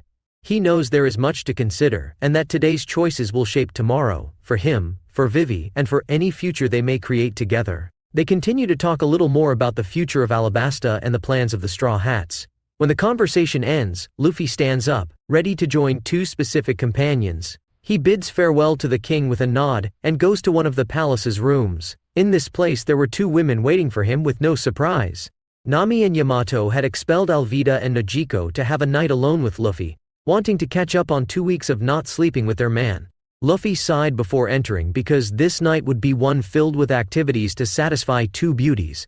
Chapter 154. Alabasta 23 Third-person POV Alabasta, first half of Grand Line.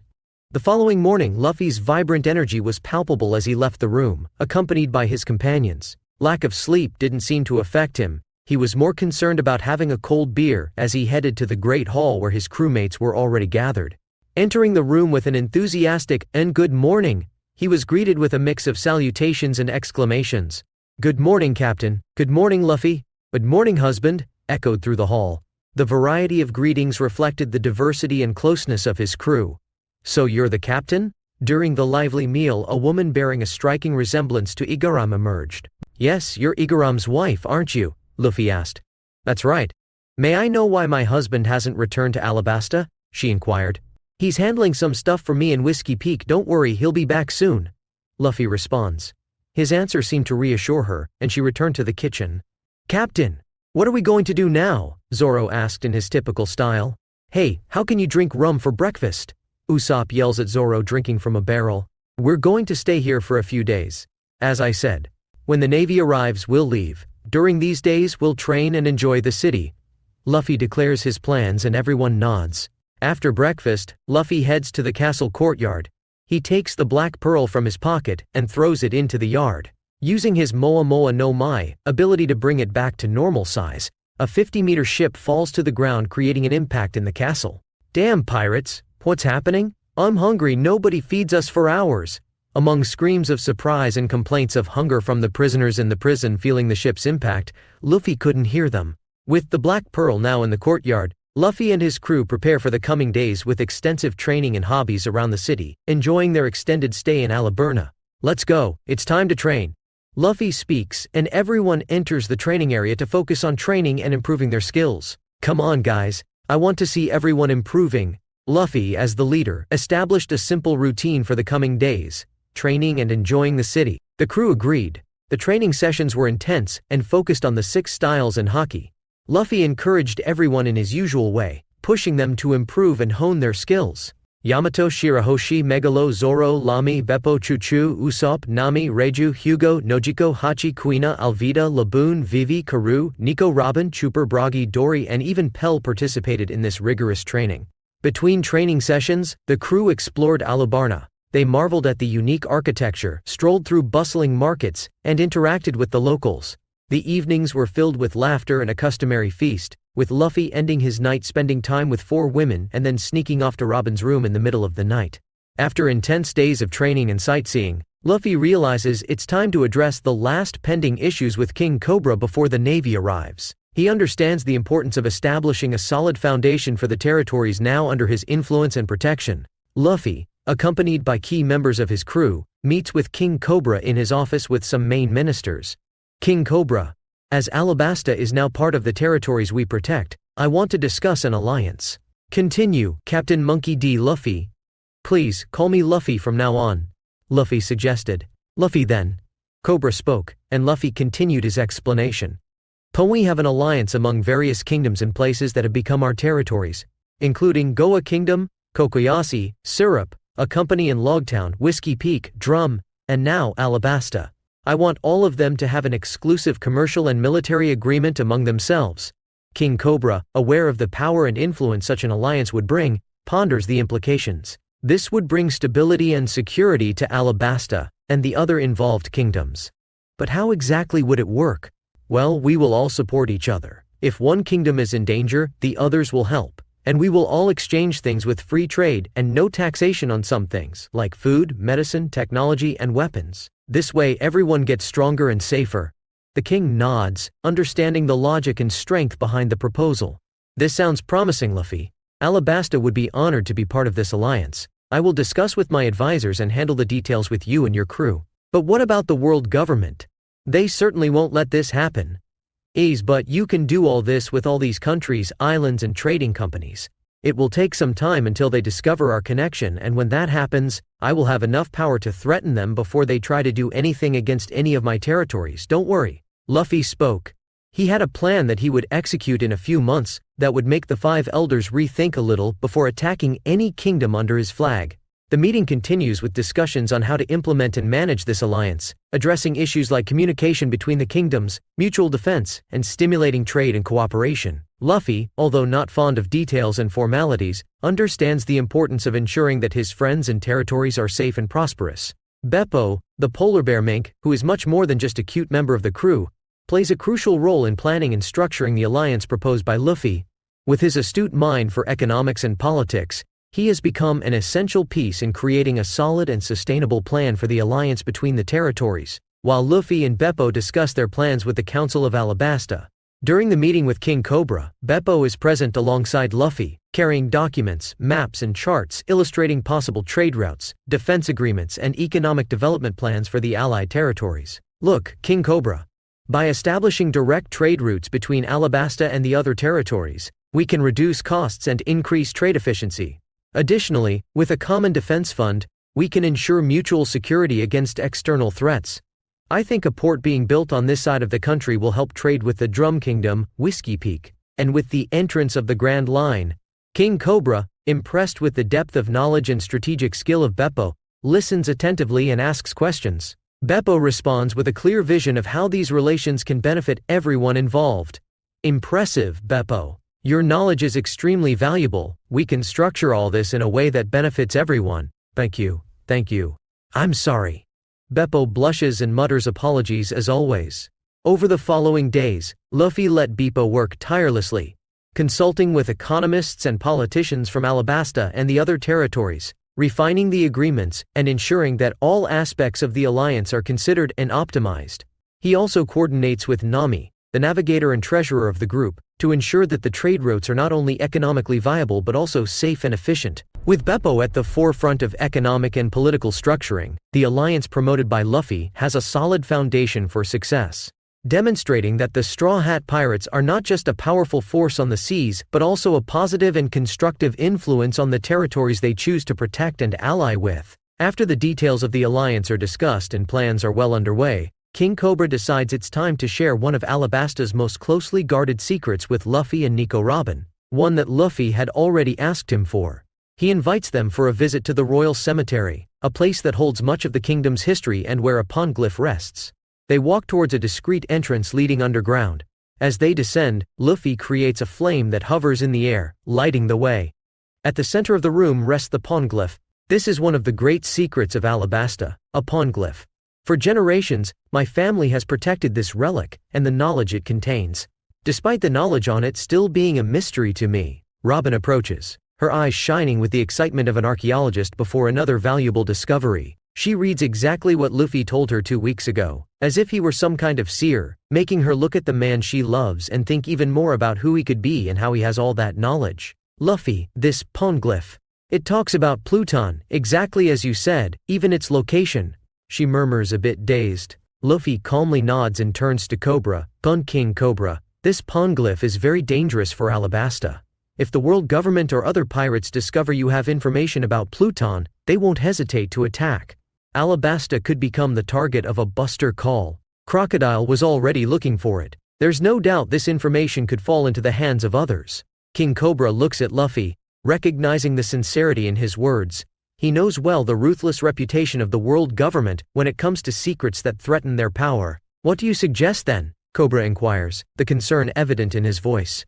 Well, my suggestion is that we take the poneglyph with us on the Black Pearl. If it's under our protection, Alabasta won't be associated with it and will be free of suspicion. This way, we can ensure it doesn't fall into the wrong hands, and that your kingdom remains safe and far from imminent dangers. Luffy is right, interrupts Robin, her voice carrying a serious and somber tone. It's prudent to keep the poneglyph on the move and away from ambitious eyes.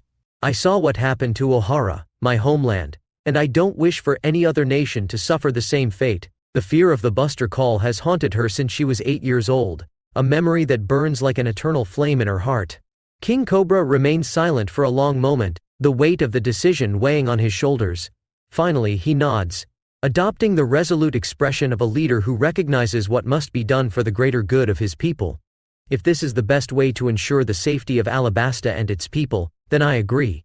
I place my trust in you, Straw Hat Pirates, to protect this ancient legacy. Don't worry, King Cobra. We will protect the Poneglyph with our lives and ensure that Alabasta stays safe from any threat. Nothing will happen. Luffy responds with an ironclad determination, promising not only the safety of the artifact but also the peace for the Desert Kingdom. With a plan in action and a new cargo on board, Luffy returned to his crew. We're leaving Alabasta soon. King Cobra said the Navy is coming here. Our time is running out, so finish up any pending business and we'll depart soon, Luffy mentioned, and the next day in the middle of the desert, a group of Marines was approaching Alabarna at that moment. Captain Smoker, we are arriving at the capital, Tashigi spoke. Great, let's wait for the Commodores to decide our next steps, he said. Since he wasn't the highest rank there, he has to follow the orders of one of the Commodores of the group. Let's move forward, inform everyone to prepare for battle. We must rescue the Vice Admiral and the Warlord, said the Commodore in front of the whole group. Yes, for justice. For justice, all the Marines would fight against the Straw Hats, even knowing their strength. Fighting for their ideal, they would willingly sacrifice themselves to defeat the evil. Chapter Alabasta, third-person POV. Alabasta, first half of Grand Line. On one morning, Luffy was informed that the Marines were approaching the town. A group of Commodores with Captain Smoker, the White Hunter of the Navy, has arrived at the capital. He is here to rescue Vice Admiral Momonga. Luffy, who was relaxing in the palace courtyard, stands up abruptly, the news igniting a spark of interest in his eyes. Smoker, is it? It's about time then. Let's get ready to receive them. Folks, let's wrap up our stay here in Alabasta. Let's prepare the Black Pearl and set sail as soon as we finish negotiations with the Navy. Everyone nodded and began to prepare their things, taking them to the ship. Luffy, seeing this and always with a peculiar plan in mind, decides he needs a special memento of his victory in Alabasta. With a mischievous smile, he heads to some members of his crew still relaxing. Zoro, Hugo, and Usopp. Go to the prison and fetch Jinbei, Momonga, and Crocodile, Luffy suggests, and they do just that, while he began to pick up large logs from the castle's storage and buried them in front of the castle. Hey, what is Straw Hat doing? Asked one of the guards, looking at Luffy's strange action. I don't know. They say he's quite peculiar, said another beside him. So this is how a 200 million pirate behaves? Another spoke. Look, they had prisoners. One of them points to the ship with Zoro, Usopp, and Hugo taking 3 prisoners out. It's just 2 Shichibukai and 1 Navy Vice Admiral. Another speaks unconcerned. They scream alarmed. Who could say that Luffy had such important prisoners on that ship in the courtyard the whole time? They scream frightened. Luffy, ignoring the guards, waits for the prisoners to arrive at him. What does this mean? Mugiwara, what bad mood. I'm just going to take a picture with you. No need to be so grumpy. We are saying goodbye soon, Luffy informs, and before they could react, Luffy activated his speed times and quickly tied them to the posts. How did he do that so fast? Everyone shouted with a comical face. Luffy looked at all his crew and shouted, Hey guys, let's take a photo in front of the palace. It's going to be an epic memento. The prisoners, although clearly displeased and reluctant, have no choice but to be part of Luffy's plan. Hey guard, come here and take our picture, Luffy called one of the palace guards, who was stunned but eventually did it. Hey Luffy, is this really necessary? This is going to cause us even more trouble, Nami complained. Of course it is. How are we going to remember this epic adventure without a picture with our trophies? I'll even make the whole world see it, he said with a mischievous smile. Am I going to be famous? Chopper shouted happily. Grr! Laboon was also excited. Wolf, wolf! But I don't think it's that kind of attention we're going to get. Quina murmurs, but follows to the photo. Laughing and joking, the crew starts to gather for the photo. Some are excited about the idea, while others just shake their heads, accepting the antics of their captain. This is going to be interesting. Can't wait to see the face of the world government when this gets published. Zoro speaks. This is going to be an epic tale. The great Usopp and his companions capture 3 powerful enemies, Usopp exclaimed excitedly. Robin, with a slight smile, watches the scene. She would usually be afraid to do something like this, but Luffy has given her a sense of security since she met him. A peculiar memento, but certainly unforgettable. Finally, everyone is ready. The guard adjusts the camera and joins the group, while a prepared member of the crew presses the button. With a bright flash, the moment is captured forever with the photography Den Mushi. This will make the front page. The whole world will see how amazing we are. Luffy laughed loudly. The photo captures a unique moment full of distinct personalities. In the center, Luffy, with his mischievous and confident smile, stands with one arm raised as if celebrating his victory. On one side of him, Yamato poses proudly, her smile revealing the satisfaction of a well-fought battle. On the other side, Shirahoshi tries to smile, still a bit shy, with Megalo by her side. Zoro stands with a serious expression, but a slight smile betrays his pride, while Lami, next to him, displays a satisfied grin. Beppo looks happy to be included and Chuchu, loyal as ever, sits beside him. Usopp is striking a heroic pose, trying to appear more imposing than he really feels. Nami, with a confident expression, is close to Reiju, who smiles calmly at the camera. Hugo, with his imposing physique, stands a bit behind, trying not to overshadow the others. Nojiko is next to Nami, sharing a warm smile with her sister. Hachi, with his tentacles, happily waves at the camera.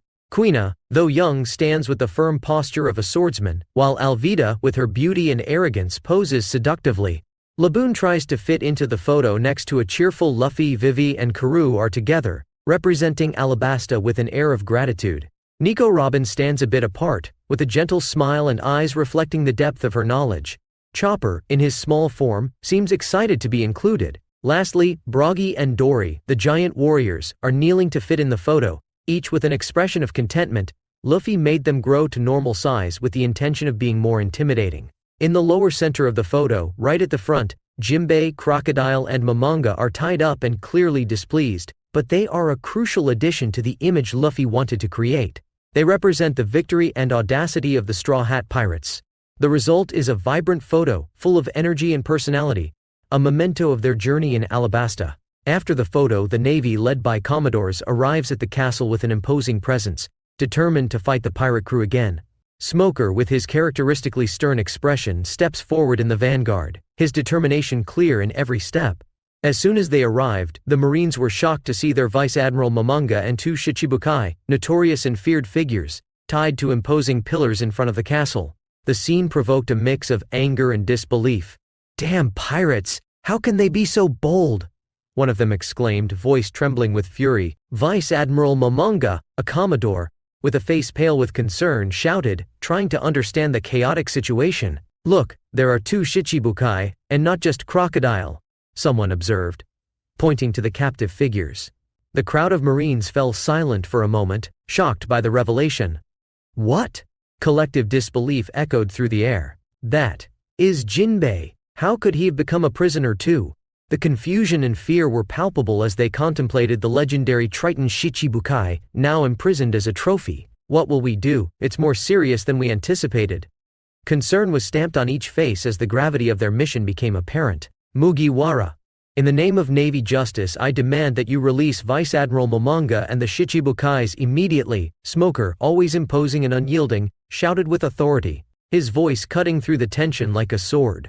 Luffy then appeared in front of all the Marines. He showed no concern for the Commodores and other ranks. The only one who really caught his attention was Smoker. With his usual confident smile, Luffy assessed Smoker, appearing surprisingly calm considering the volatile situation. "All right, Smoker, I'll release Momonga." His casual response left the crew and the Marines present visibly surprised. Without hesitation and with a nonchalant posture, Luffy approached where Momonga was being held. With a casual gesture and an uninterested expression, he untied the Vice Admiral's bonds, almost as if he were performing a daily task. As Momonga falls from the pillar and stands up, still a bit surprised by the sudden change of events, Luffy pulls some papers out of his pocket and hands them to him. The papers seem official, with stamps and signatures. Here are some proofs that a certain Shichibukai was looking to take over a country. Momonga, regaining his composure, takes the papers and looks at Luffy with a mix of reluctance, but he does exactly that as he begins to read the papers the pirate handed him. The papers Luffy hands to Momonga are a detailed dossier, meticulously prepared by Robin. These documents contain information and irrefutable evidence of Crocodile's corrupt schemes and his actions against the people of Alabasta. Momonga, upon receiving the papers, frowns as he begins to leaf through the content. Each page reveals more about the extent of Crocodile's betrayal and manipulation. There are detailed reports, financial records, testimonies, and reports from Baroque Works agents, and even incriminating photographs. This is overly thorough. Crocodile was involved in more than we imagined. How did the Navy not see this before? He looks up at Crocodile still tied up, who watches Luffy with a look of hatred. This is frustrating but also useful. Momonga was in great doubt about trying to capture Luffy, but thought it would be nearly impossible with Yamato here. Even with the help of Shichibukai, But now he discovered that Crocodile is a criminal too. He might have the world government's approval for a lot of things, but this was too much. Sighing, Momonga had no choice. And we from the Navy will investigate every detail. Crocodile won't escape justice this time. Luffy just smiles, pleased to have thrown a bit more chaos into the world and at the same time ensured the safety of Alabasta. Tell Sengoku that I'm doing this only because he paid the money that was demanded in Kokoyashi. Otherwise this would be in the newspaper the next day. Now you can blame us and make them a hero after all.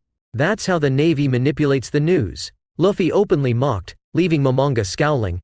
But he couldn't deny those words because that's how the newspaper would publish the news the next day. We demand that you hand over Crocodile and Jinbei. Momonga finally spoke. Well, Crocodile can be done, Jinbei. I still want to keep him until we leave Alabasta. Luffy shrugged and Momonga looked frustrated. Before handing Crocodile over to the Navy, Luffy, always unpredictable and cunning, approaches the defeated Shichibukai with a bold proposal. Hey Crocodile, since you're out of a job now after being fired from the government, how about joining us? It's going to be more fun than rotting in Impel Down. Crocodile, surprised by the offer, looks at Luffy with a mix of disdain and resentment. The idea of joining the young pirate who defeated him is something he would never consider, but you must be joking. I'd prefer 1,000 times the darkness of Impel Down than to sail under the flag of a kid like you. Mugiwara. And alright then. It was just an offer. See you around, Crocodile. Luffy shrugs and goes towards Jinbei to take him to the ship. Luffy, showing no sign of disappointment, hands Crocodile over to the Marines. With Jinbei still aboard and Crocodile handed over to the Navy, Luffy and his crew prepare to leave. Vice Admiral, are we really going to let them leave like this? A Marine asks Momonga, who now had his sword again after Luffy handed it over. We can't do anything with them. We have to take care of Crocodile's schemes too. If the news of this gets out from here, it'll be a hard blow for the Navy. He informs and they all start to move away. So manage to get out of here once more, Mugiwara. But next time, I will capture you, Smoker growls. With everyone aboard, Luffy, instead of slowing down the ship, launches the nitro of the ship, making it take off from the courtyard of the ship to the desert heading east to finally leave the country. Luffy is on the deck, looking at the horizon with a smile on his face as the ship sails back through the sands. He's ready for the next adventure, to face new challenges, and to continue his journey to become the Emperor of the Sea. Chapter 156 World News, 01 Third-Person POV. Somewhere in the sea, first half of Grand Line.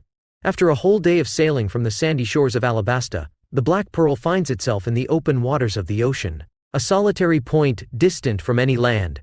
The crew, though tired from intense training, was vibrant, each member immersed in their tasks and hobbies, keeping the ship and their things laughing and chatting with each other. Luffy, standing at the bow, observes the sea ahead with a solemn gaze, nostalgic for the salty smell of the sea breeze after days of traveling the desert. His attention was abruptly diverted when a dark shadow began to grow alongside the ship. With a mix of surprise and calm, Luffy watched as the water around began to churn violently. Suddenly, with an explosion of foam, a huge sea monster emerged next to the Black Pearl. The creature, resembling a serpent covered in fur, with just its head being twice the size of the ship, rose menacingly, its eyes fixed on the crew. These monsters are getting stranger and stranger, Luffy murmured with his calm voice, finding the sea monster very strange. A sea king, the sea is so scary, Chopper shouted, visibly scared, while Vivi tried to calm her loyal duck Karoo, who was running frantically across the deck. Luffy, in a calm movement, turned to the rest of the crew. His gaze landed on Reiju, the pink-haired woman delivering refreshments to Quina and Alvida. Hey, Reiju. How's our meat supply? He asked, seemingly unconcerned with the monster beside the ship. It's quite full, Luffy, she replied, surprised by the captain's calmness. Luffy nodded and then turned his attention to Shirahoshi, the princess beside Hachi. Shira, want to send the Sea King away? Okay, Luffy-sama, I'll try the first way. Shirahoshi spoke timidly, her voice almost a whisper but determined. She began to move toward the Sea King, the imposing presence of the Sea King contrasting with the gentle nature of the mermaid. Everyone aboard the Black Pearl watched, a mix of fear and fascination, as the Sea Princess approached the monster. The Sea King glared furiously at Shirahoshi, questioning with its gaze why she dared to challenge it. The answer came in the form of a deafening roar. The sea monster expressed its fury and defiance with a roar that echoed through the air and made the waves around it churn violently. Shirahoshi turned to Luffy, a shadow of concern passing through her usually tranquil eyes. Luffy-sama? He doesn't want to obey? Should I use the second method? Her voice trembled slightly, indicating the gravity of the situation. Luffy, standing firm on the deck, nodded calmly. Ah yes, Shirahoshi, you can use the other method. I'm sorry, Sea King-sama. But, Shirahoshi began, but before she could finish her sentence, the monster lunged. In a quick and violent movement, the huge creature swallowed her in the air. A shocking silence took over the ship, a moment of pure horror and disbelief. Then, the silence was broken. Ah, she's been swallowed. Shirahoshi, Luffy, save her quickly. Princess-sama, the crew shouted in despair, their voices blending into a cacophony of fear and panic. But then, the unimaginable happened. Above the monster's head, an explosion of blood burst like a bomb. The Sea King stopped abruptly, its body trembling before becoming motionless. And then, to the shock and relief of all, Shirahoshi emerged through the hole she created in the creature's head, her hand coated in haki. Sorry, Sea King-sama, but I had to deal with you like this, she murmured timidly, a blush of sadness on her cheeks. She just killed a Sea King. Some murmured, surprised by the unknown strength of Shirahoshi. The news that she dominated haki was unknown to most, and her demonstration of power left everyone aboard in silent admiration. Damn, she's so ahead of me I can't even do that, Zoro complained, realizing he was left behind by Shirahoshi. Even Luffy was showing greater talent than him. She's better than me too, Zoro. Luffy murmured. Hey Reiju, can you find a spot in the fridge to put the monster's carcass? Luffy asks. Tisk. I'll try to arrange it, she grumbles. Do you want me to shrink it? Luffy suggests. What for? If you get defeated, it'll destroy my kitchen, she growls at the thought. All right then, Luffy murmurs and turns to Shirahoshi. Well done, Shira, you're getting stronger and stronger, Luffy celebrates. Thank you, Luffy-sama, she responded timidly and returned to the crew. Hey, a seagull delivering newspapers is approaching, Yamato comments and points to one side. Great, will I get my reward if the news comes out? Beppo asks excitedly. Let's see. Nami speaks and waits for the seagull to arrive. It didn't take long for it to appear and Nami to grab a newspaper. Well, it looks like we're on the front page again, Nami comments, looking at the photo and the headline title. Hey Luffy, how do you manage this? I thought this photo was exclusive to us, Nojiko asks beside him. I said I have a contact in the newspaper. Luffy declared, he always sends good photos to shock the world. The photo was the last one the whole crew took with Shichibukais and a vice admiral as trophies. Nami began to read the newspaper in her hands. The title read, Chaos in Alabasta. The unstoppable rise of Monkey D. Luffy's crew, capturing 2 Shichibukais and a vice admiral challenging the power that the Navy and the world government so pride themselves on falling into the hands of a rookie pirate. Are we still talking about rookies who entered the Grand Line a month ago? Can anyone still stop the crew that plays with Shichibukais? In the article, in a shocking twist that is shaking the foundations of the known world, the crew of Monkey D. Luffy, already known for their daring feats and powerful connections, has catapulted themselves into the limelight once again. This time, the stage of their unbelievable feat was in the Kingdom of Alabasta, a place already turbulent from its own internal struggles. What no one expected was that Luffy and his crew would leave such an indelible and dramatic mark. The news spread like wildfire. 2 Shichibukais and a vice admiral of the Navy, revered and feared figures around the world, were captured and displayed simply as trophies by the Straw Hat crew. This feat is not just a testament to their growing strength, but also a bold statement against the established authorities. But who is Monkey D. Luffy, this young captain who defies the world? Entering the Grand Line just a month ago, he's already challenging the world order, creating chaos wherever he goes. Luffy, with his confident smile, makes many wonder how far he will go. Will the sea change with his name? What do we expect in the future with his rising ascent? The capture of the Shichibukais and the Vice Admiral was not just a victory, it was a statement. The Straw Hat crew isn't just playing the game known as the Great Pirate Era. They're changing the rules. As the world reads this news with a mix of admiration and fear, one question hangs in the air: who, if any, can stop the meteoric rise of Monkey D. Luffy? As the world government and the Navy digest this humiliating defeat, the world watches, fascinated and terrified, to see what the future holds for this young pirate and his intrepid companions. Nami finished reading, and everyone fell silent. Now they were really at the center of the world. What they did was too big. That's quite exaggerated. Ha ha ha ha ha ha ha. Morgan likes to cause chaos. Luffy was the first to break the silence, laughing at those somewhat forced news from the mind of the writer who did that, like he could really be everything that's written there. But his potential is too hidden for someone to declare. Firstly, that he's a double Akuma no Mi, no one should know that. Luffy, take this seriously, we're in quite a bit of trouble here. Vivi reprimanded him. So I want to see the wanted posters, Usopp shouted hopefully. Nami pulled behind the newspaper the new wanted posters and there was the crew. Monkey D. Luffy berries, dead or alive. MG Luffy on the bow of the Black Pearl, torso bare to display tattoos, cloak billowing in the wind, one hand holding onto his hat on his head. Roronoa Zoro, 0000 berries, dead or alive. IMG, Zoro using Geppo and defeating a Navy Commodore. Trafalgar D. Lamy, 100,000, 0000 berries, dead or alive. IMG Lamy using her Oppo no Mi and simultaneously cutting Commodores. Yamato, 150 million berries, dead or alive. IMG Yamato striking a Commodore with her weapon sending him flying in Logtown. Nami, 50 million berries, dead or alive. IMG she is in front of a shop with her sister beside her, her hand glowing in a green hue, creating a hurricane to send Buggy's pirates flying into the sky. Shirahoshi, 0000 berries, only alive. IMG Shirahoshi sitting next to Megalo, Beppo 30 million berries, dead or alive. IMG Beppo in a martial arts pose surrounded by defeated enemies. Usopp, berries, dead or alive. IMG Usopp shooting at some members of the Baroque works, Reiju berries, dead or alive. IMG Reiju kicking some Navy Commodores. Nojiko, 40 million berries, dead or alive. IMG Nojiko using the bomb fruit on top of a sailor while using Geppo and Soru. Hachi 15 million berries, dead or alive. IMG Hachi cooking takoyaki with his many arms, a serious expression on his face. Kuina 40 million berries, dead or alive. IMG Kuina cutting enemies in Rain Base with her unique sword. Alvida 20 million berries, dead or alive. IMG Alvida lounging on a deck, her mace resting beside her. Nico Robin, 79 million berries, dead or alive. IMG Robin reading a book in the ruins, with several arms holding off attackers. Tony Chopper, 5 berries, dead or alive. IMG Chopper eating cotton candy. Bragi and Dory, 100 million berries, dead or alive. IMG the giant warriors standing back to back, their weapons clashing against Marines. Laboon 5 berries, dead or alive. IMG Laboon playing on the ship with the others. Hugo 150 million berries, dead or alive. EMG Hugo standing calmly with his arms crossed. Chocho 100,000, 0000 berries, dead or alive.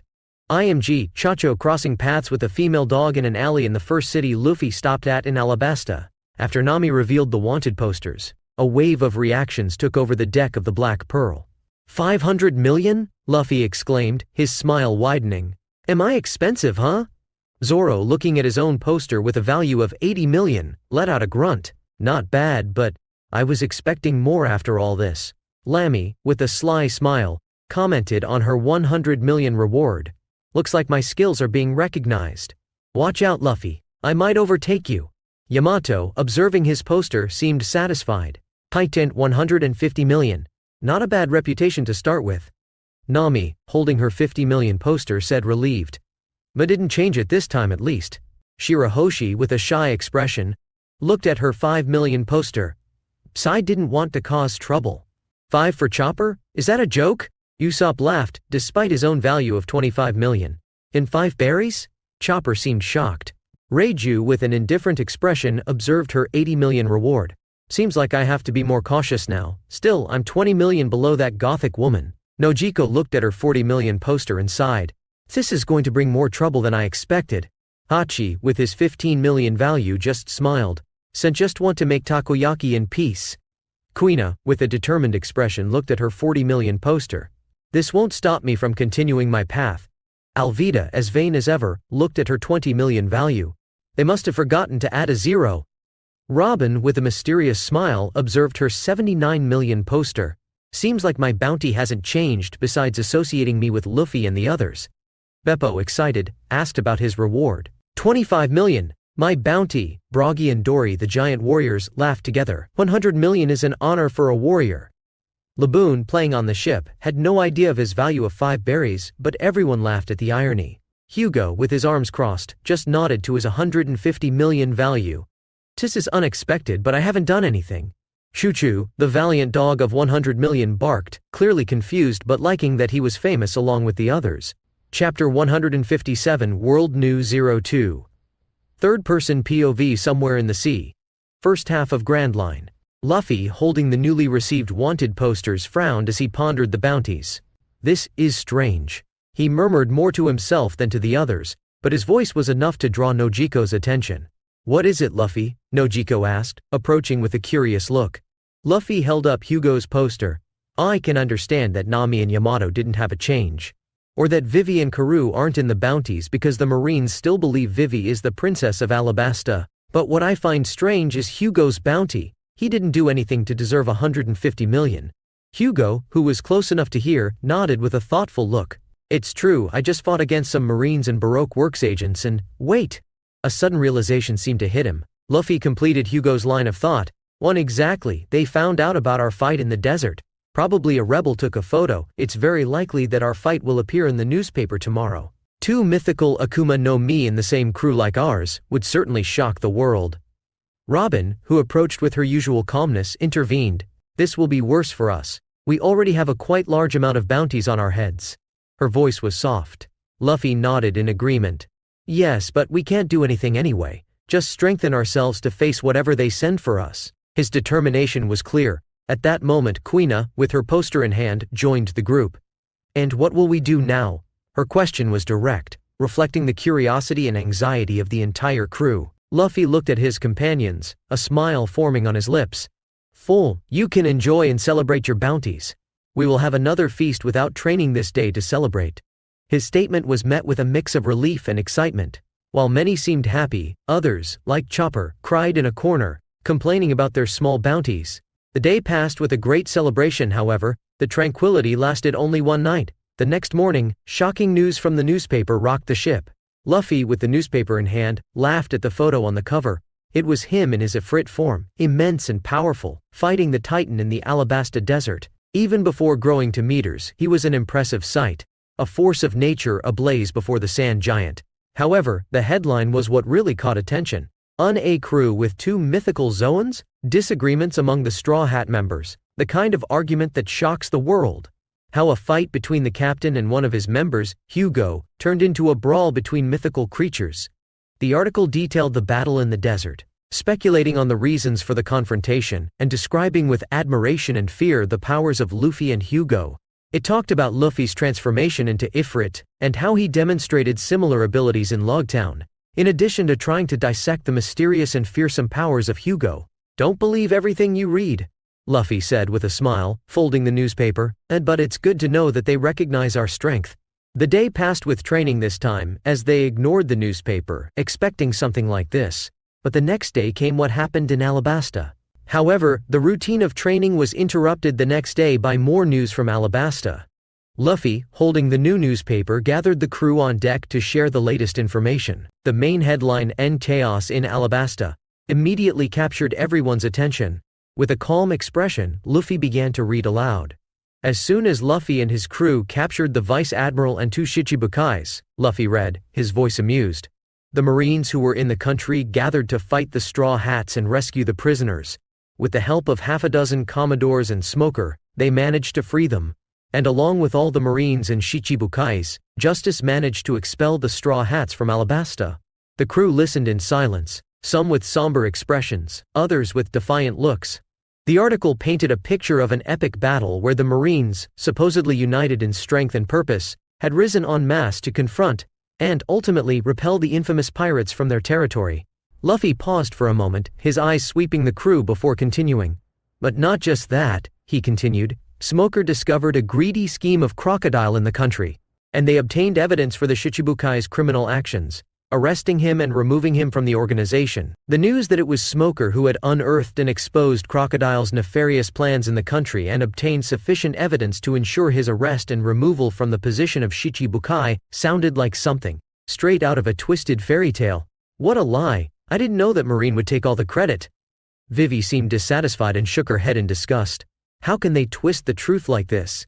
They can write whatever they want, he declared. But we know the truth. Also, don't judge Smoker like that, he's better than this. I'm sure he wouldn't agree with this if asked beforehand. Luffy commented, knowing how Smoker thought. It seems we are just villains now, Yamato commented curiously. Well, my dear, we're pirates and outlaws. We're never going to come out as heroes in the newspaper, Luffy said with a small smile. Shirahoshi, always the voice of innocence and justice, couldn't hide her disappointment. But that's unfair, she commented, her soft voice trembling with the strength of her emotions. The idea of being painted as villains despite their good intentions and courageous actions was hard to accept. Alvida, with her experience and hardened skepticism, cast an understanding glance toward the Sea Princess. The world is unfair, she commented. Luffy, sensing the need to shift focus, intervened with determination. Anyway, let's get back to training. This doesn't matter to us anymore. His voice was firm. In the spacious training room of the Black Pearl, the Straw Hat crew gathered in a semicircle around Luffy, who stood with a thick, ancient book in hand. Listen up, everyone, he began. Some of us have already started training with hockey, but now that most of you have learned sufficient techniques from the 6 styles and are just refining them, we're going to start developing hockey with you. Luffy opened the book, its pages filled with detailed notes and sketches that Luffy has been studying to learn in the best possible way, he continued. With the money I got from Crocodile's casino that's in our vault, there was something left to buy more equipment that might help you with these techniques. He gestured to a collection of newly acquired equipment arranged next to the room, special weights, headbands with insignias, attack machines, and other mysterious items, each designed to assist in the awakening and strengthening of hockey. I'll start the introduction for some of you, Luffy continued, his gaze sweeping the crew. The only ones who are training Conqueror's Haki are me and a few others who possess the Conqueror's Haki. But now it's time to train you like Usopp in Observation Haki and Hugo in Armament, for example. Usopp and Hugo, upon hearing their names, straightened up, nodding positively. Luffy then turned his attention to the newest members of the crew. The only ones who won't train yet will be the most recent, like Alvida, Robin, Vivi, Chopper, and others. His gentle eyes encouraged those mentioned. Once you will continue learning the 6 styles and familiarizing yourself with the basics. We all start from somewhere, and I'll be here to guide you. Thus they continued in intense training, Luffy making discoveries with Armament and Conqueror's Haki, the others trying to develop their own strengths, and others starting after hearing a lecture on each of the Hakis. Luffy knew that by focusing on those with more affinities, they could easily develop and awaken even before the war with this training. After 3 days of sailing and intense training, Luffy, standing at the bow of the ship, gazed at the horizon with a contemplative look, sporting a thoughtful expression. He was aware that the world was vast and filled with wonders and dangers he had yet to encounter, inspired by the desire to see more than the adventures he knew from stories and anime. He wanted to explore and discover more places he saw in the anime, so he made a decision to go to a new place before heading to Jaya, wanting to explore this sea further and see its wonders. Nami, what's nearby on the maps in Eternal Pose? Any cool place before we go to Jaya? Luffy went to Nami's cabin, who was drawing the topography of Alabasta at the moment. Nami heard her captain and put down her drawing, going to another table in her office to focus on her maps and nautical charts, looking at Luffy with a thoughtful expression. Let's see, she murmured, her fingers sliding over the paper, tracing routes and possibilities. Ah, here. She pointed to an area not too far from their current location. Can call this island Luminarchia, fictitious island, Nami began. It's known for its unbelievable wealth and natural beauty. They say the beaches are made of golden sand and that the trees have silver leaves. Luffy leaned over the map, his interest clearly piqued. Sounds interesting. But it's not just that, Nami continued, her gaze fixed on the map. The island is unique because of its main city, Scintillancia. It's built entirely on a huge crystal mountain that glows day and night. They say that at night, the entire city twinkles under the moon, as if stars had descended to the earth. But that's not all, Nami added, a sly smile forming. Sine say the island is so wealthy that even the most common coins are made of pure gold. Luffy's eyes lit up even more and Nami, recognizing her captain's look, said, "Oh, you're going to loot the city, aren't you?" Luffy thumped the map with enthusiasm. "Depends. Let's go to Luminarchia." Luffy announced his plans to the crew right after. "Nojiko, what do you know about the island?" Nojiko, who was organizing some provisions in the corner, looked up upon hearing her name. She approached the map, looking intently at the point Nami had indicated. "Luminarchia, huh?" she murmured, her eyes reflective. "Yes, I've read some things about this island. Besides the beauty and wealth that Nami mentioned, Luminarchia is famous for a large auction that attracts people from all over the world. It's not an ordinary auction. It's known for trading rare and valuable items, many of which are linked to the underworld and black market. Nojiko paused, looking at the crew. And the auctions are held at the House of Scintillancia in the heart of the city, where they say the auction room is a spectacle in itself, with high crystal ceilings and jewel-encrusted walls. But what really draws attention are the items on offer, rare items, slaves, and devil fruits. Robin, who was listening to the conversation, nodded in agreement. Yes, the underworld has a strong presence in Luminarchia. It's a place where the beauty and wealth on the surface hide a much darker reality. Luffy, looking at the map, on a rich and dark place. Why do I like this? That's because it's easier to steal? Lami crossed her arms. Because the captain's morals don't weigh as much when he's looting? Reiju said, lighting a cigarette. Hey, when did you two join forces to mock me? Luffy raised an eyebrow. We're just competing to see who speaks the truth about the captain. Lami shrugged. Teetsk. Anyway, we're going to this place to participate in that auction. Pirates need to do things like this too. Our next stop is Luminarchia. Luffy smiled and declared. As the ship turned its course, the news about Luffy was still traveling the world one after the other in recent days. Chapter World News. Third-person POV in many places of the world. The news of the meteoric rise and exploits of Monkey D. Luffy and his Straw Hat crew spread like a gale, crossing all oceans and islands, reaching the most distant and unexpected places in the world. The stories of their adventures in Alabasta and beyond sparked a shockwave that reverberated around the globe, eliciting a variety of reactions among listeners. In a bustling port of a large commercial city in the South Blue, amidst the noise and bustle of merchants and sailors, news of Luffy circulated from mouth to mouth. Have you heard about Straw Hat? He captured a vice admiral and 2 Shichibukais on an island at the beginning of the Grand Line, exclaimed a sailor while unloading boxes from a ship. His colleagues paused for a moment, their expressions ranging from astonishment to disbelief. In such a world-connected city, the news of a rookie pirate so boldly defying the authorities was both terrifying and thrilling. In the same sea, in a small unknown fishing village on a time-worn pier, a group of elderly fishermen examined the newspaper, their expressions varying between shock and admiration. Look at this. That kid Luffy is turning the world upside down, commented one, his eyes wide behind foggy glasses. Imagine capturing a vice admiral and 2 Shichibukais. What will become of us if he shows up here? Questioned another, fear clear in his voice. Don't be foolish, he's on the Grand Line. Why would he come here? Exclaimed another elder. In a small village in the interior of a peaceful island in the West Blue, far from the chaos of the big centers, news of Luffy arrived more slowly but still made a significant impact. They say he has the power to turn into a fire demon, commented an elder, sitting in the shade of a tree while children around listened with wide eyes. The stories of Luffy and his crew turned into legends, inspiring both fear and admiration in the villagers' hearts. In a bustling market on a commercial island, merchants and buyers bustled among stalls of exotic fruits and colorful fabrics, but conversations were dominated by a single topic. Luffy, the Straw Hat. Is he really going to bring changes to the world? Questioned a merchant as he passed oranges to a customer. Who knows? But one thing is certain, he's causing quite a stir, responded the customer, their eyes quickly scanning the newspaper they held. In a marine academy somewhere in the North Blue, even among those who swore to defeat piracy, stories of Luffy caused a frenzy. Have you heard? He's got a bounty of 500 million now, said a young recruit, his eyes glowing with a mix of fear and excitement. Will we ever have to face him? Questioned another, the idea of pursuing such a notorious pirate both terrifying and exhilarating. In a tavern on the sea on a winter island, rough and fierce pirates gathered around wooden tables drinking and discussing the latest news. You heard? That kid Luffy is making waves. They say he even captured Jimbei and Crocodile as a trophy, said one, a crooked smile on his face. That's insanity. Those Grand Line pirates are on another level, responded another, his face somber in the candlelight. In a gloomy pirate den somewhere on the Grand Line, even among the most feared and respected pirates in the world, Luffy's actions caused unrest. This kid is causing too much trouble. Maybe it's time someone showed him how things work around here, growled a notoriously cruel pirate, as his companions murmured in agreement. Luffy's feats challenged not only the Navy and the world government, but also stirred the delicate balance of power among the pirates themselves. In an isolated mountainous village on the same sea, did you see this, Mom?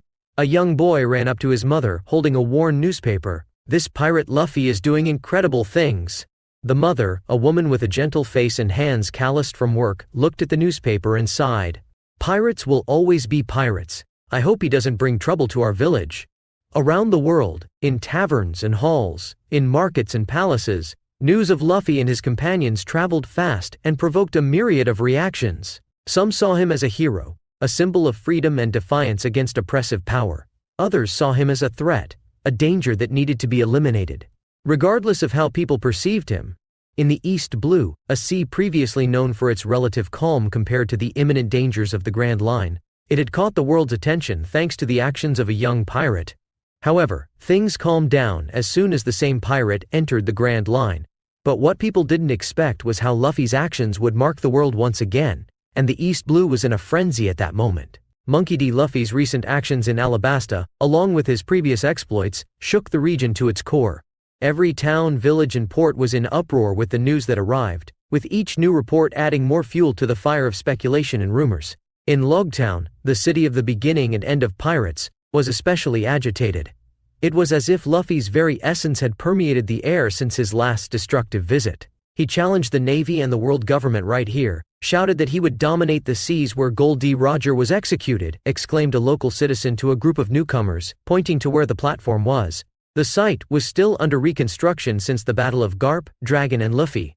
And now, he's captured a vice admiral and 2 shichibukais in Alabasta. People around shook their heads in disbelief, murmuring about the audacious young pirate who had begun his journey right there. In the same town, in a more secluded place, where the streets still whispered about Monkey D. Luffy's legendary departure, one man in particular was agitated with almost religious fervor. Bartolomeo, a pirate whose respect for Luffy already bordered on adoration, was in the midst of establishing the first and, as far as he knew, the only fan club dedicated to the pirate. The news from Alabasta only intensified his devotion and fascination. Bartolomeo had transformed a corner of Logtown into a shrine dedicated to Luffy. Posters, newspaper clippings, and even drawings made by himself covered the walls with the members of the crew. Every new feat of Luffy was added with palpable excitement and even had Luffy's roots. "Look at this! Luffy-senpai captured a vice admiral and 2 shichibukais. He's amazing! He's the greatest of all!" Bartolomeo exclaimed to anyone who passed by, showing the latest edition of the newspaper with an almost manic gleam in his eyes. Around him, other pirates and citizens of Logtown watched with a mix of curiosity and caution. Some thought he was crazy, others were secretly attracted to the idea of such a powerful and defiant hero as Luffy. Bartolomeo spent hours talking about Luffy's adventures, describing each fight, each escape as if they were sacred. He debated theories about Luffy's next moves, and argued fervently with anyone who dared to diminish the feats of his idol. As news of his fan club spread, other fans of Luffy, though not as fervent as Bartolomeo, began to join. The place became a meeting point for those fascinated by the pirate who defied the world. In the kingdom of Goa, where injustice once prevailed, the population was still recovering from the shock of the king's assassination and the subsequent destruction. Luffy's actions, though violent, made the kingdom begin to progress with alliances with other islands, something that had not happened before, and trade increased significantly because of it. Now, with the news of his exploits in Alabasta, many wondered if Luffy was a hero or a villain. "Sin, he killed the king and now he's challenging the whole world," commented a pompous citizen of Goa. Oscillating between admiration and terror, the people of Goa lived discussing in the middle of the city. Meanwhile, an unusual and recurring situation worried the kingdom's ministers. Their queen, Makino, a woman of free spirit and kindness, had the peculiar habit of escaping the palace to work in a bar in Fuchsia village, a small community on the other side of the island. This practice, although known by many, never ceased to surprise and frustrate the high-ranking members of the kingdom. On a typical day, the ministers, dressed in their formal attire and expressions laden with concern, traversed the village in search of their queen. The streets of Fuji village were full of life and colors, with citizens going about their daily tasks, oblivious to the frantic search of the ministers. Upon arriving at the bar where Makino worked, the ministers encountered a scene they had witnessed countless times before: the queen, dressed in a simple apron, serving customers with a welcoming and genuine smile. "Your Majesty, please, we implore you to return to the palace. It is unbecoming of a queen to behave in this manner," pleaded the oldest minister, his voice trembling with the urgency of the situation. Makino, turning to face her ministers with a calm smile, replied, "I understand your concerns, but this place brings me peace. Here, I am just Makino, not the queen. People treat me as an equal, and that's all I want at the moment." As the ministers continued to plead, Makino noticed a stack of newspapers in the corner of the bar. Curiously, she approached and picked up the latest edition, her eyes immediately finding the headlines about Luffy and his feats in Alabasta. Her face lit up with an even broader smile. "Look at this! Luffy is causing a big stir again!" exclaimed Makino, clearly proud and joyful. "He's always been so brave and determined. It's wonderful to see how much he's grown." "And Luffy, you're shaming the village, shaming the entire kingdom!" shouted one of the ministers, none other than Whoop Slap, dressed in an elegant suit. Resigned, the ministers sat at the bar, deciding to take a brief rest. Makino served them drinks and continued to talk about the news, sharing stories of Luffy when he was younger with her new group of customers. At the naval bases in the East Blue, the atmosphere was tense and urgent. The officers and soldiers were on high alert, Luffy's past actions in the East Blue still fresh in their memories. "He destroyed 2 of our bases and killed 2 commanders," murmured a young recruit, looking out to sea with apprehension. "And now he's doing the same in other seas." The atmosphere was intense. "Want stop this gloom, we are justice. We must fight against evil, otherwise it will always rain," said an officer. "Yes, we are justice," all the recruits shouted, gaining new ambition to fight against pirates and evil on the seas. Among the pirates and criminals of the East Blue, there was a mix of respect, envy, and fear. Luffy had done what many dreamed of but never dared to try. "Does he really think he can challenge the entire world?" questioned a veteran pirate, drinking in a gloomy tavern. "He represents the East Blue, he's one of us, a true pirate," exclaimed another, raising his drink in a toast to the young man who was turning the world upside down. "As if we could do something like that." Another mocked without joining the celebration. Throughout the East Blue, stories of Luffy circulated with impressive speed, each new narrative increasing his reputation as a figure of immense power and courage. His acts of defiance and freedom instilled fear in the hearts of his enemies, and inspired those who dreamed of following their own paths. For better or for worse, Luffy had left an indelible mark on the East Blue, and the waves of his actions would continue to spread for a long time. Chapter 159 World News 04 Third-person POV in many places of the world. The news about Luffy didn't stop, and more parts of the East Blue woke up in recent days to them. In Kokoyashi village, the news of Luffy and his crew's feats caused a significant stir among the villagers, especially in the mayor's office, which was on the verge of a nervous breakdown. Genzo stood, holding the latest editions of the newspapers, his hands trembling with the revelation of the new bounties. Now Nami wasn't the only one. Nojiko had earned her own bounty. 50 million for Nami and now 40 million for Nojiko. "This boy is going crazy. He better take good care of them," he yelled, his voice echoing through the walls of the office. The news quickly spread through the streets of Kokoyashi, with villagers gathering in small groups to discuss the matter. Many shared the shock and concern of the mayor, but there was a subliminal sense of pride. Despite being considered dangerous criminals by the rest of the world, this village had only improved since the arrival of these pirates. Kokoyashi was transforming, partly thanks to Luffy's planning. With the billion berries obtained from the navy, people had invested in the village and the new city. New buildings were being constructed, and the port, once an area destroyed by the fight between Luffy and Nami, was turning into a breathtaking city and structure. Merchants from faraway places began to visit, attracted by the stories of a small village becoming an important spot on the map. "These kids, they cause nothing but trouble. But those are our girls. Luffy, you are a pirate, a criminal in the eyes of the world, but please protect them," the mayor murmured to himself, looking towards the horizon where the sea met the sky. In the quiet Syrup village, which was slowly transforming into a prosperous town thanks to financial aid from the Goa Kingdom and contributions from Kaya herself, the news of Usopp's new bounty caused considerable stir. The streets were busier than usual, with residents commenting on the latest development involving the local IT hero. Kaya, walking through the town accompanied by her butler, Mary, discussed the recent news as they headed towards the clinic she had made, as her dream was to be a doctor. "Million berries, Miss Kaya. It seems Mr. Usopp is becoming quite famous," the butler commented, holding an edition of the newspaper that highlighted Usopp's bounty. Kaya sighed, a mix of worry and pride on her face. "Oh yes, I saw. Usopp always dreamed of being a brave warrior of the seas. It seems he's achieving his dream." She looked at Usopp's picture in the newspaper, a nostalgic expression on her face. "They call him the deadly weapon of the Straw Hats now," continued the butler. "Then they say his precision and skills are unmatched. He's truly become someone extraordinary." Kaya smiled faintly. "Yes, I hope he's safe and happy while following his dream." As they walked through the streets, it was evident that Syrup Village was thriving. New constructions were underway, and the local economy was more robust, diversifying what was once the island's only business boat building from Kaya's family. Now with merchants and travelers visiting more frequently, the place seemed much happier. And Miss Kaya, I believe Mr. Usopp is following his dream as best he can. He always wanted to be recognized as a brave warrior. Now, the whole world knows his name, said the butler with a smile.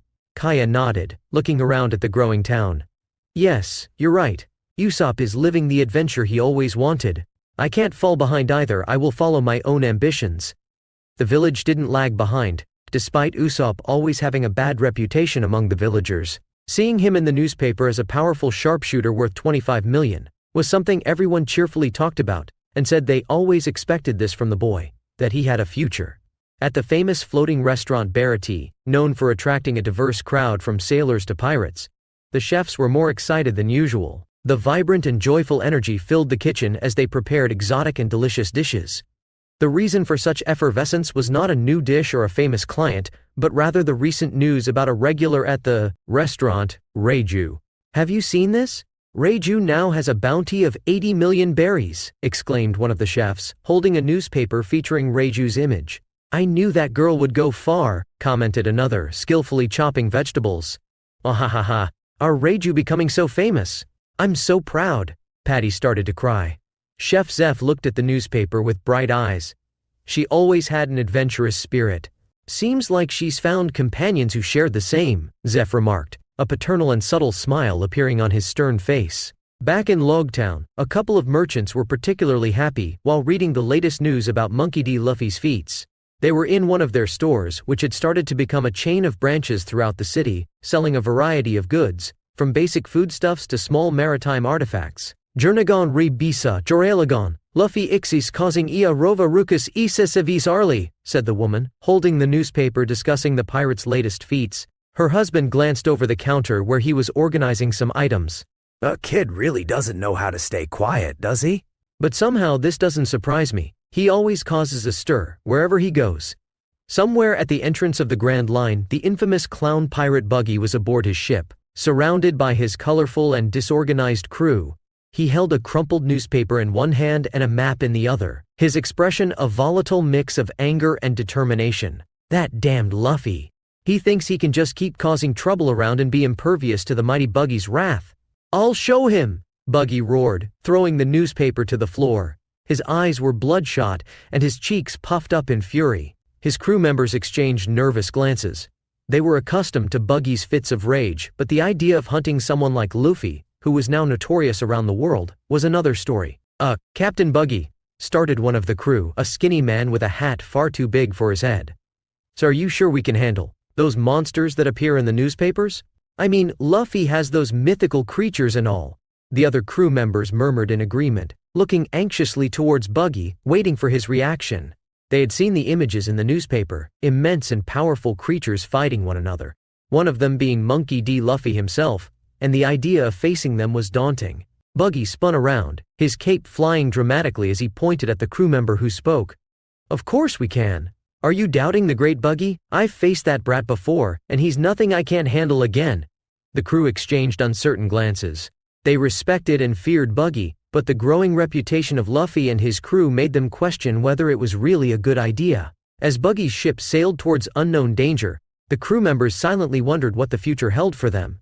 In an elegant and imposing mansion in the North Blue, the Vinsmoke family was gathered in one of the sumptuous rooms, with decor reflecting both their power and wealth. They were a lineage of renown, known for their involvement in political and military affairs in this sea. However, at that moment, everyone's attention was focused on a newspaper resting on the marble table. The patriarchal figure of the family, Judge Vinsmoke, a tall and imposing man with blonde hair and a severe expression, held the newspaper firmly. His eyes, usually cold and calculating, displayed a rare spark of emotion as he looked at a specific image on the page. A young woman with curly eyebrows and pink hair. It's her. Reiju, he murmured, almost to himself, but loud enough for the others in the room to hear. Around him, his other sons, all men of tough and determined appearance, moved closer to get a better look at the image. She's alive. I can't believe it, said one of them, his voice mixing surprise.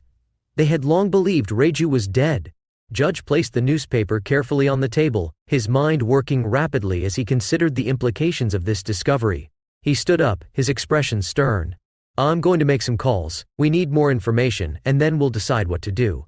As Judge retreated to his office, the other members of the Vinsmoke family exchanged emotionless glances. In a small, tall house overlooking the sea on a distant island, a young girl was sitting alone in a room lit by sunlight, holding a crumpled newspaper in her trembling hands.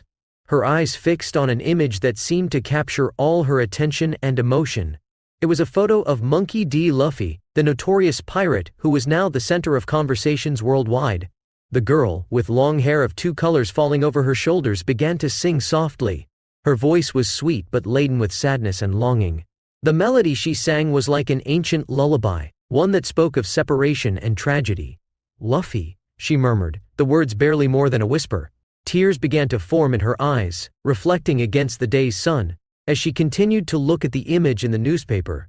The tears now ran freely, marking the paper with damp spots. She held the newspaper as if it were a precious treasure, a fragile but essential bond with the person she clearly missed. The sadness in her tone was palpable, a mix of love, loss, and a deep desire for reunion.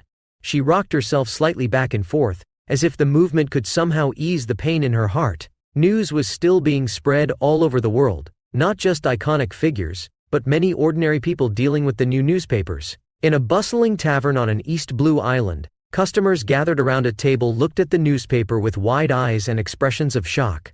"Are you seeing this?" exclaimed a middle-aged man, pointing at the headline announcing Luffy's 300 million berries bounty. "A rookie doing all this? In Alabasta no less?" In the central square of a town in the North Blue, a group of children reenacted Luffy's epic battles, each wanting to be the fearless captain of the Straw Hats. "I'm Luffy!" yelled one boy, jumping off a bench. "No, I'm Luffy," retorted another, brandishing a stick as if it were a sword. In a busy port of the West Blue, merchants and sailors discussed the news, some in fear, others in admiration. "Did you hear? They say he can transform into some kind of demon," said a sailor, looking nervously at the sea.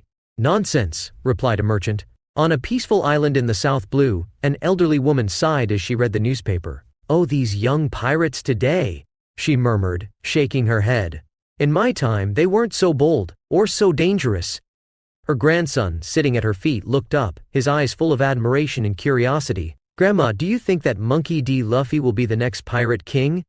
In the streets of an island in the Grand Line, the news of Luffy and his deeds caused a frenzy. In a crowded market, vendors seized the opportunity to sell straw hat-themed merchandise. "Get your straw hat here, just like the future pirate king," yelled a street vendor, as a crowd gathered around his stall. In a Marine HQ facility, officers gathered in a meeting room, the tension palpable. "How did we let this happen right under our noses?" questioned a vice admiral, his expression serious. "He's just a rookie, but he's making the world government look like a fool," added another, his face red with anger. On an unknown island, a group of veteran pirates raised glasses in a toast. "To Luffy," they shouted, the drink foaming and overflowing. "He may be a rookie, but he's already causing more trouble than many of us combined," laughed the captain, his gaze wild and joyous. Across the world, from small villages to large cities, in taverns, markets, marine bases, and lonely ships on the vast sea, the news about Luffy and his Straw Hat crew spread like wildfire, stirring fear, admiration, discussions, and dreams. The world was watching, and everyone wondered the same thing: what would this young pirate do next? But of course, it wasn't just iconic people and ordinary citizens. Now all the most powerful figures in the world had their newspaper in front of them, looking attentively at the headline with interest. Chapter 160 World News 05 Third-person POV in many places of the world. While ordinary people and acquaintances of Luffy were attentive to his news, the eyes of the most influential people and even more iconic individuals were on the newspapers of recent days, especially when those eyes belonged to the end of the first part of the Grand Line and the New World. In one of the strongest and most respected bastions of the Navy, known as Marine Ford, one figure stood out among the other recruits, sweating and striving under the merciless sun while her body stretched in the midst of training. This figure was quite famous among everyone in this place. In addition to being the notable granddaughter of the hero Garp, and her quite iconic and silly nature, Monkey D. Lucy was a beauty in everyone's eyes. But the girl seemed oblivious to it, as she only had one thought at that moment. She was a young and determined sailor, whose eyes burned with a flame of determination and ambition. With each precise and powerful movement, she demonstrated not only her physical ability but also her iron will under her grandfather's training. "Come on, Lucy, you can do better than that." This voice belonged to none other than Zephyr, who came to Marine Fort a few days ago and did Garp the favor of training his granddaughter with the 6 styles. "Yes, instructor," Lucy said determinedly using Soru, as her body turned a red tone and steam came out of her all the time. She had developed a technique called Gear 2 by learning Soru. "Soru, you have developed your fruit well, keep it up and in the future you might become a big name in the Navy like your grandfather," Zephyr commented. Fiddling with his dark glasses, Lucy stopped training and went to the side to wipe the sweat from the workout. Some sailors came to her side with the newspaper. "Lucy, have you seen today's newspaper? More news about your brother," he exclaimed, extending the newspaper to her. She had received news in the last 2 days about Luffy in Alabasta. The headlines screamed about Luffy's recent exploits and his impact on Alabasta. A photo of Luffy, with his iconic straw hat and a confident smile, occupied most of the page for the last 3 days. Lucy took the newspaper, and her eyes quickly scanned the words. Her heart was pounding, not just because of the training, but also because of the mix of emotions the news of her brother evoked in her. Pride, frustration, determination. All these feelings intertwined within her. The sailors managed to save Vice Admiral Momonga, and they drove the pirates out of Alabasta. Not to mention that Captain Smoker discovered a shocking scheme by Crocodile, the sailor exclaimed with today's news. With a determined sigh, she folded the newspaper and handed it back to her colleague. "Yes, I saw. And that only tells me one thing with Luffy still out there," she began, her eyes shining with unwavering resolve. "As a sailor, I will find Luffy. And not only that, I will become stronger than him. I will surpass him and bring him to justice." She was determined. Her colleague watched her, impressed and a bit intimidated by her conviction. Lucy then returned to her training with renewed energy, each strike and movement reflecting her promise to herself. She wasn't just seeking to capture her brother. She aimed to prove herself, to show that she could match him. Lately, Lucy felt much weaker than her brother. She loved him, but being left behind was a bad feeling. And while Lucy trained, in an office on the other side of Marineford, in a spacious and well-organized office within the Navy headquarters, the legendary Vice Admiral Garp, known as an instant hero of the Navy, sat behind his desk, with a mischievous smile on his face as he read the latest newspaper. "What nonsense! Luffy wouldn't be defeated after what he caused. This is just a smokescreen," he murmured, looking at the newspaper. The news about the chaos in Alabasta and the exploits of a certain straw-hatted pirate dominated the headlines. But what really caught Garp's attention was the mention of the increase in the bounty of his grandson, Monkey D. Luffy, and his impressive transformation into Ifrit. Garp let out a thunderous laugh, echoing through the walls of the office and probably down the nearby corridors. He shook his head, amused and at the same time impressed by Luffy's antics. "In 500 million, huh? That boy really knows how to play pirate," he commented to himself, a proud twinkle in his eyes. Colleagues and subordinates passing by the corridor outside the office could hear Garp's laughter and weren't quite sure of the source of the good humor. But this was a familiar scene for them. Garp, despite being a symbol of justice and strength in the Navy, always had a peculiar reaction when it came to his notorious grandson. Suddenly the door opened, and a younger officer entered, holding more documents and reports. He glanced at Garp, who was still laughing and shaking the newspaper in the air. "Vice Admiral Garp, sir, I have," he began but was interrupted by another burst of laughter from Garp. Sorry, it's just my little grandson again doing his crazy things," Garp said, trying to contain his amusement. "Did you see this? My grandson is now worth 500 million and apparently can transform into a fire demon or something of the sort. This kid is going to give me a heart attack one of these days. Bua ha ha ha ha, Senti." The young man wasn't quite sure what to say in front of the Vice Admiral acting this way. He would be severely reprimanded by Sengoku if he saw this scene. Family or not, Garp was celebrating a pirate causing so much trouble. Garp finally calmed down and looked at the papers, the amused expression giving way to seriousness. Sorry about that. Was just practicing for when I meet my grandson, you understand? Face Admiral Garp. Did you get that I was just practicing and not celebrating my grandson being a 500 million criminal? Garp looked at him with serious eyes, causing the sailor to start sweating. Sigh, understood. I saw you just practicing, not celebrating Monkey D. Luffy's bounty, he finally spoke. That's good. Now give me those papers. Bah ha ha ha ha ha. Garp replaced seriousness with his iconic laughter. And with that, Garp returned to his work, but the smile remained on his face. On an island with bubbles constantly rising in the air, a man with silver hair and a sharp gaze was sitting in a rustic bar. Silvers Rayleigh, the legendary Dark King, former first mate of Pirate King Gall D. Roger, held the latest newspaper in his hands. His face lit up with an expression of interest and amusement. After all he's done, the Navy suddenly manages to detain them with just a few commodores and a captain? He commented with a smile at the newspaper. That's clearly to avoid saying the Navy lost to a rookie to the masses. But I'm surprised how this Luffy boy captured 2 Shichibukais and a vice admiral. This is really unprecedented. Shaki approached, holding her cigarette. This kid really keeps surprising me, he murmured. What else is he going to do until he gets here? What do you think, Ray? Shaki asked, placing a new bottle of sake on the table. I don't know when, but I feel this kid is going to do a lot in this sea before landing on this island. It's going to be very interesting. His bounty now is million. In just 1 month in the first part of the Grand Line, he became the... He broke into a smile. Elsewhere, below the water, in the magnificent and mysterious Fishman Island, located in the depths of the ocean, King Neptune was with a forehead mixed with concern and disbelief.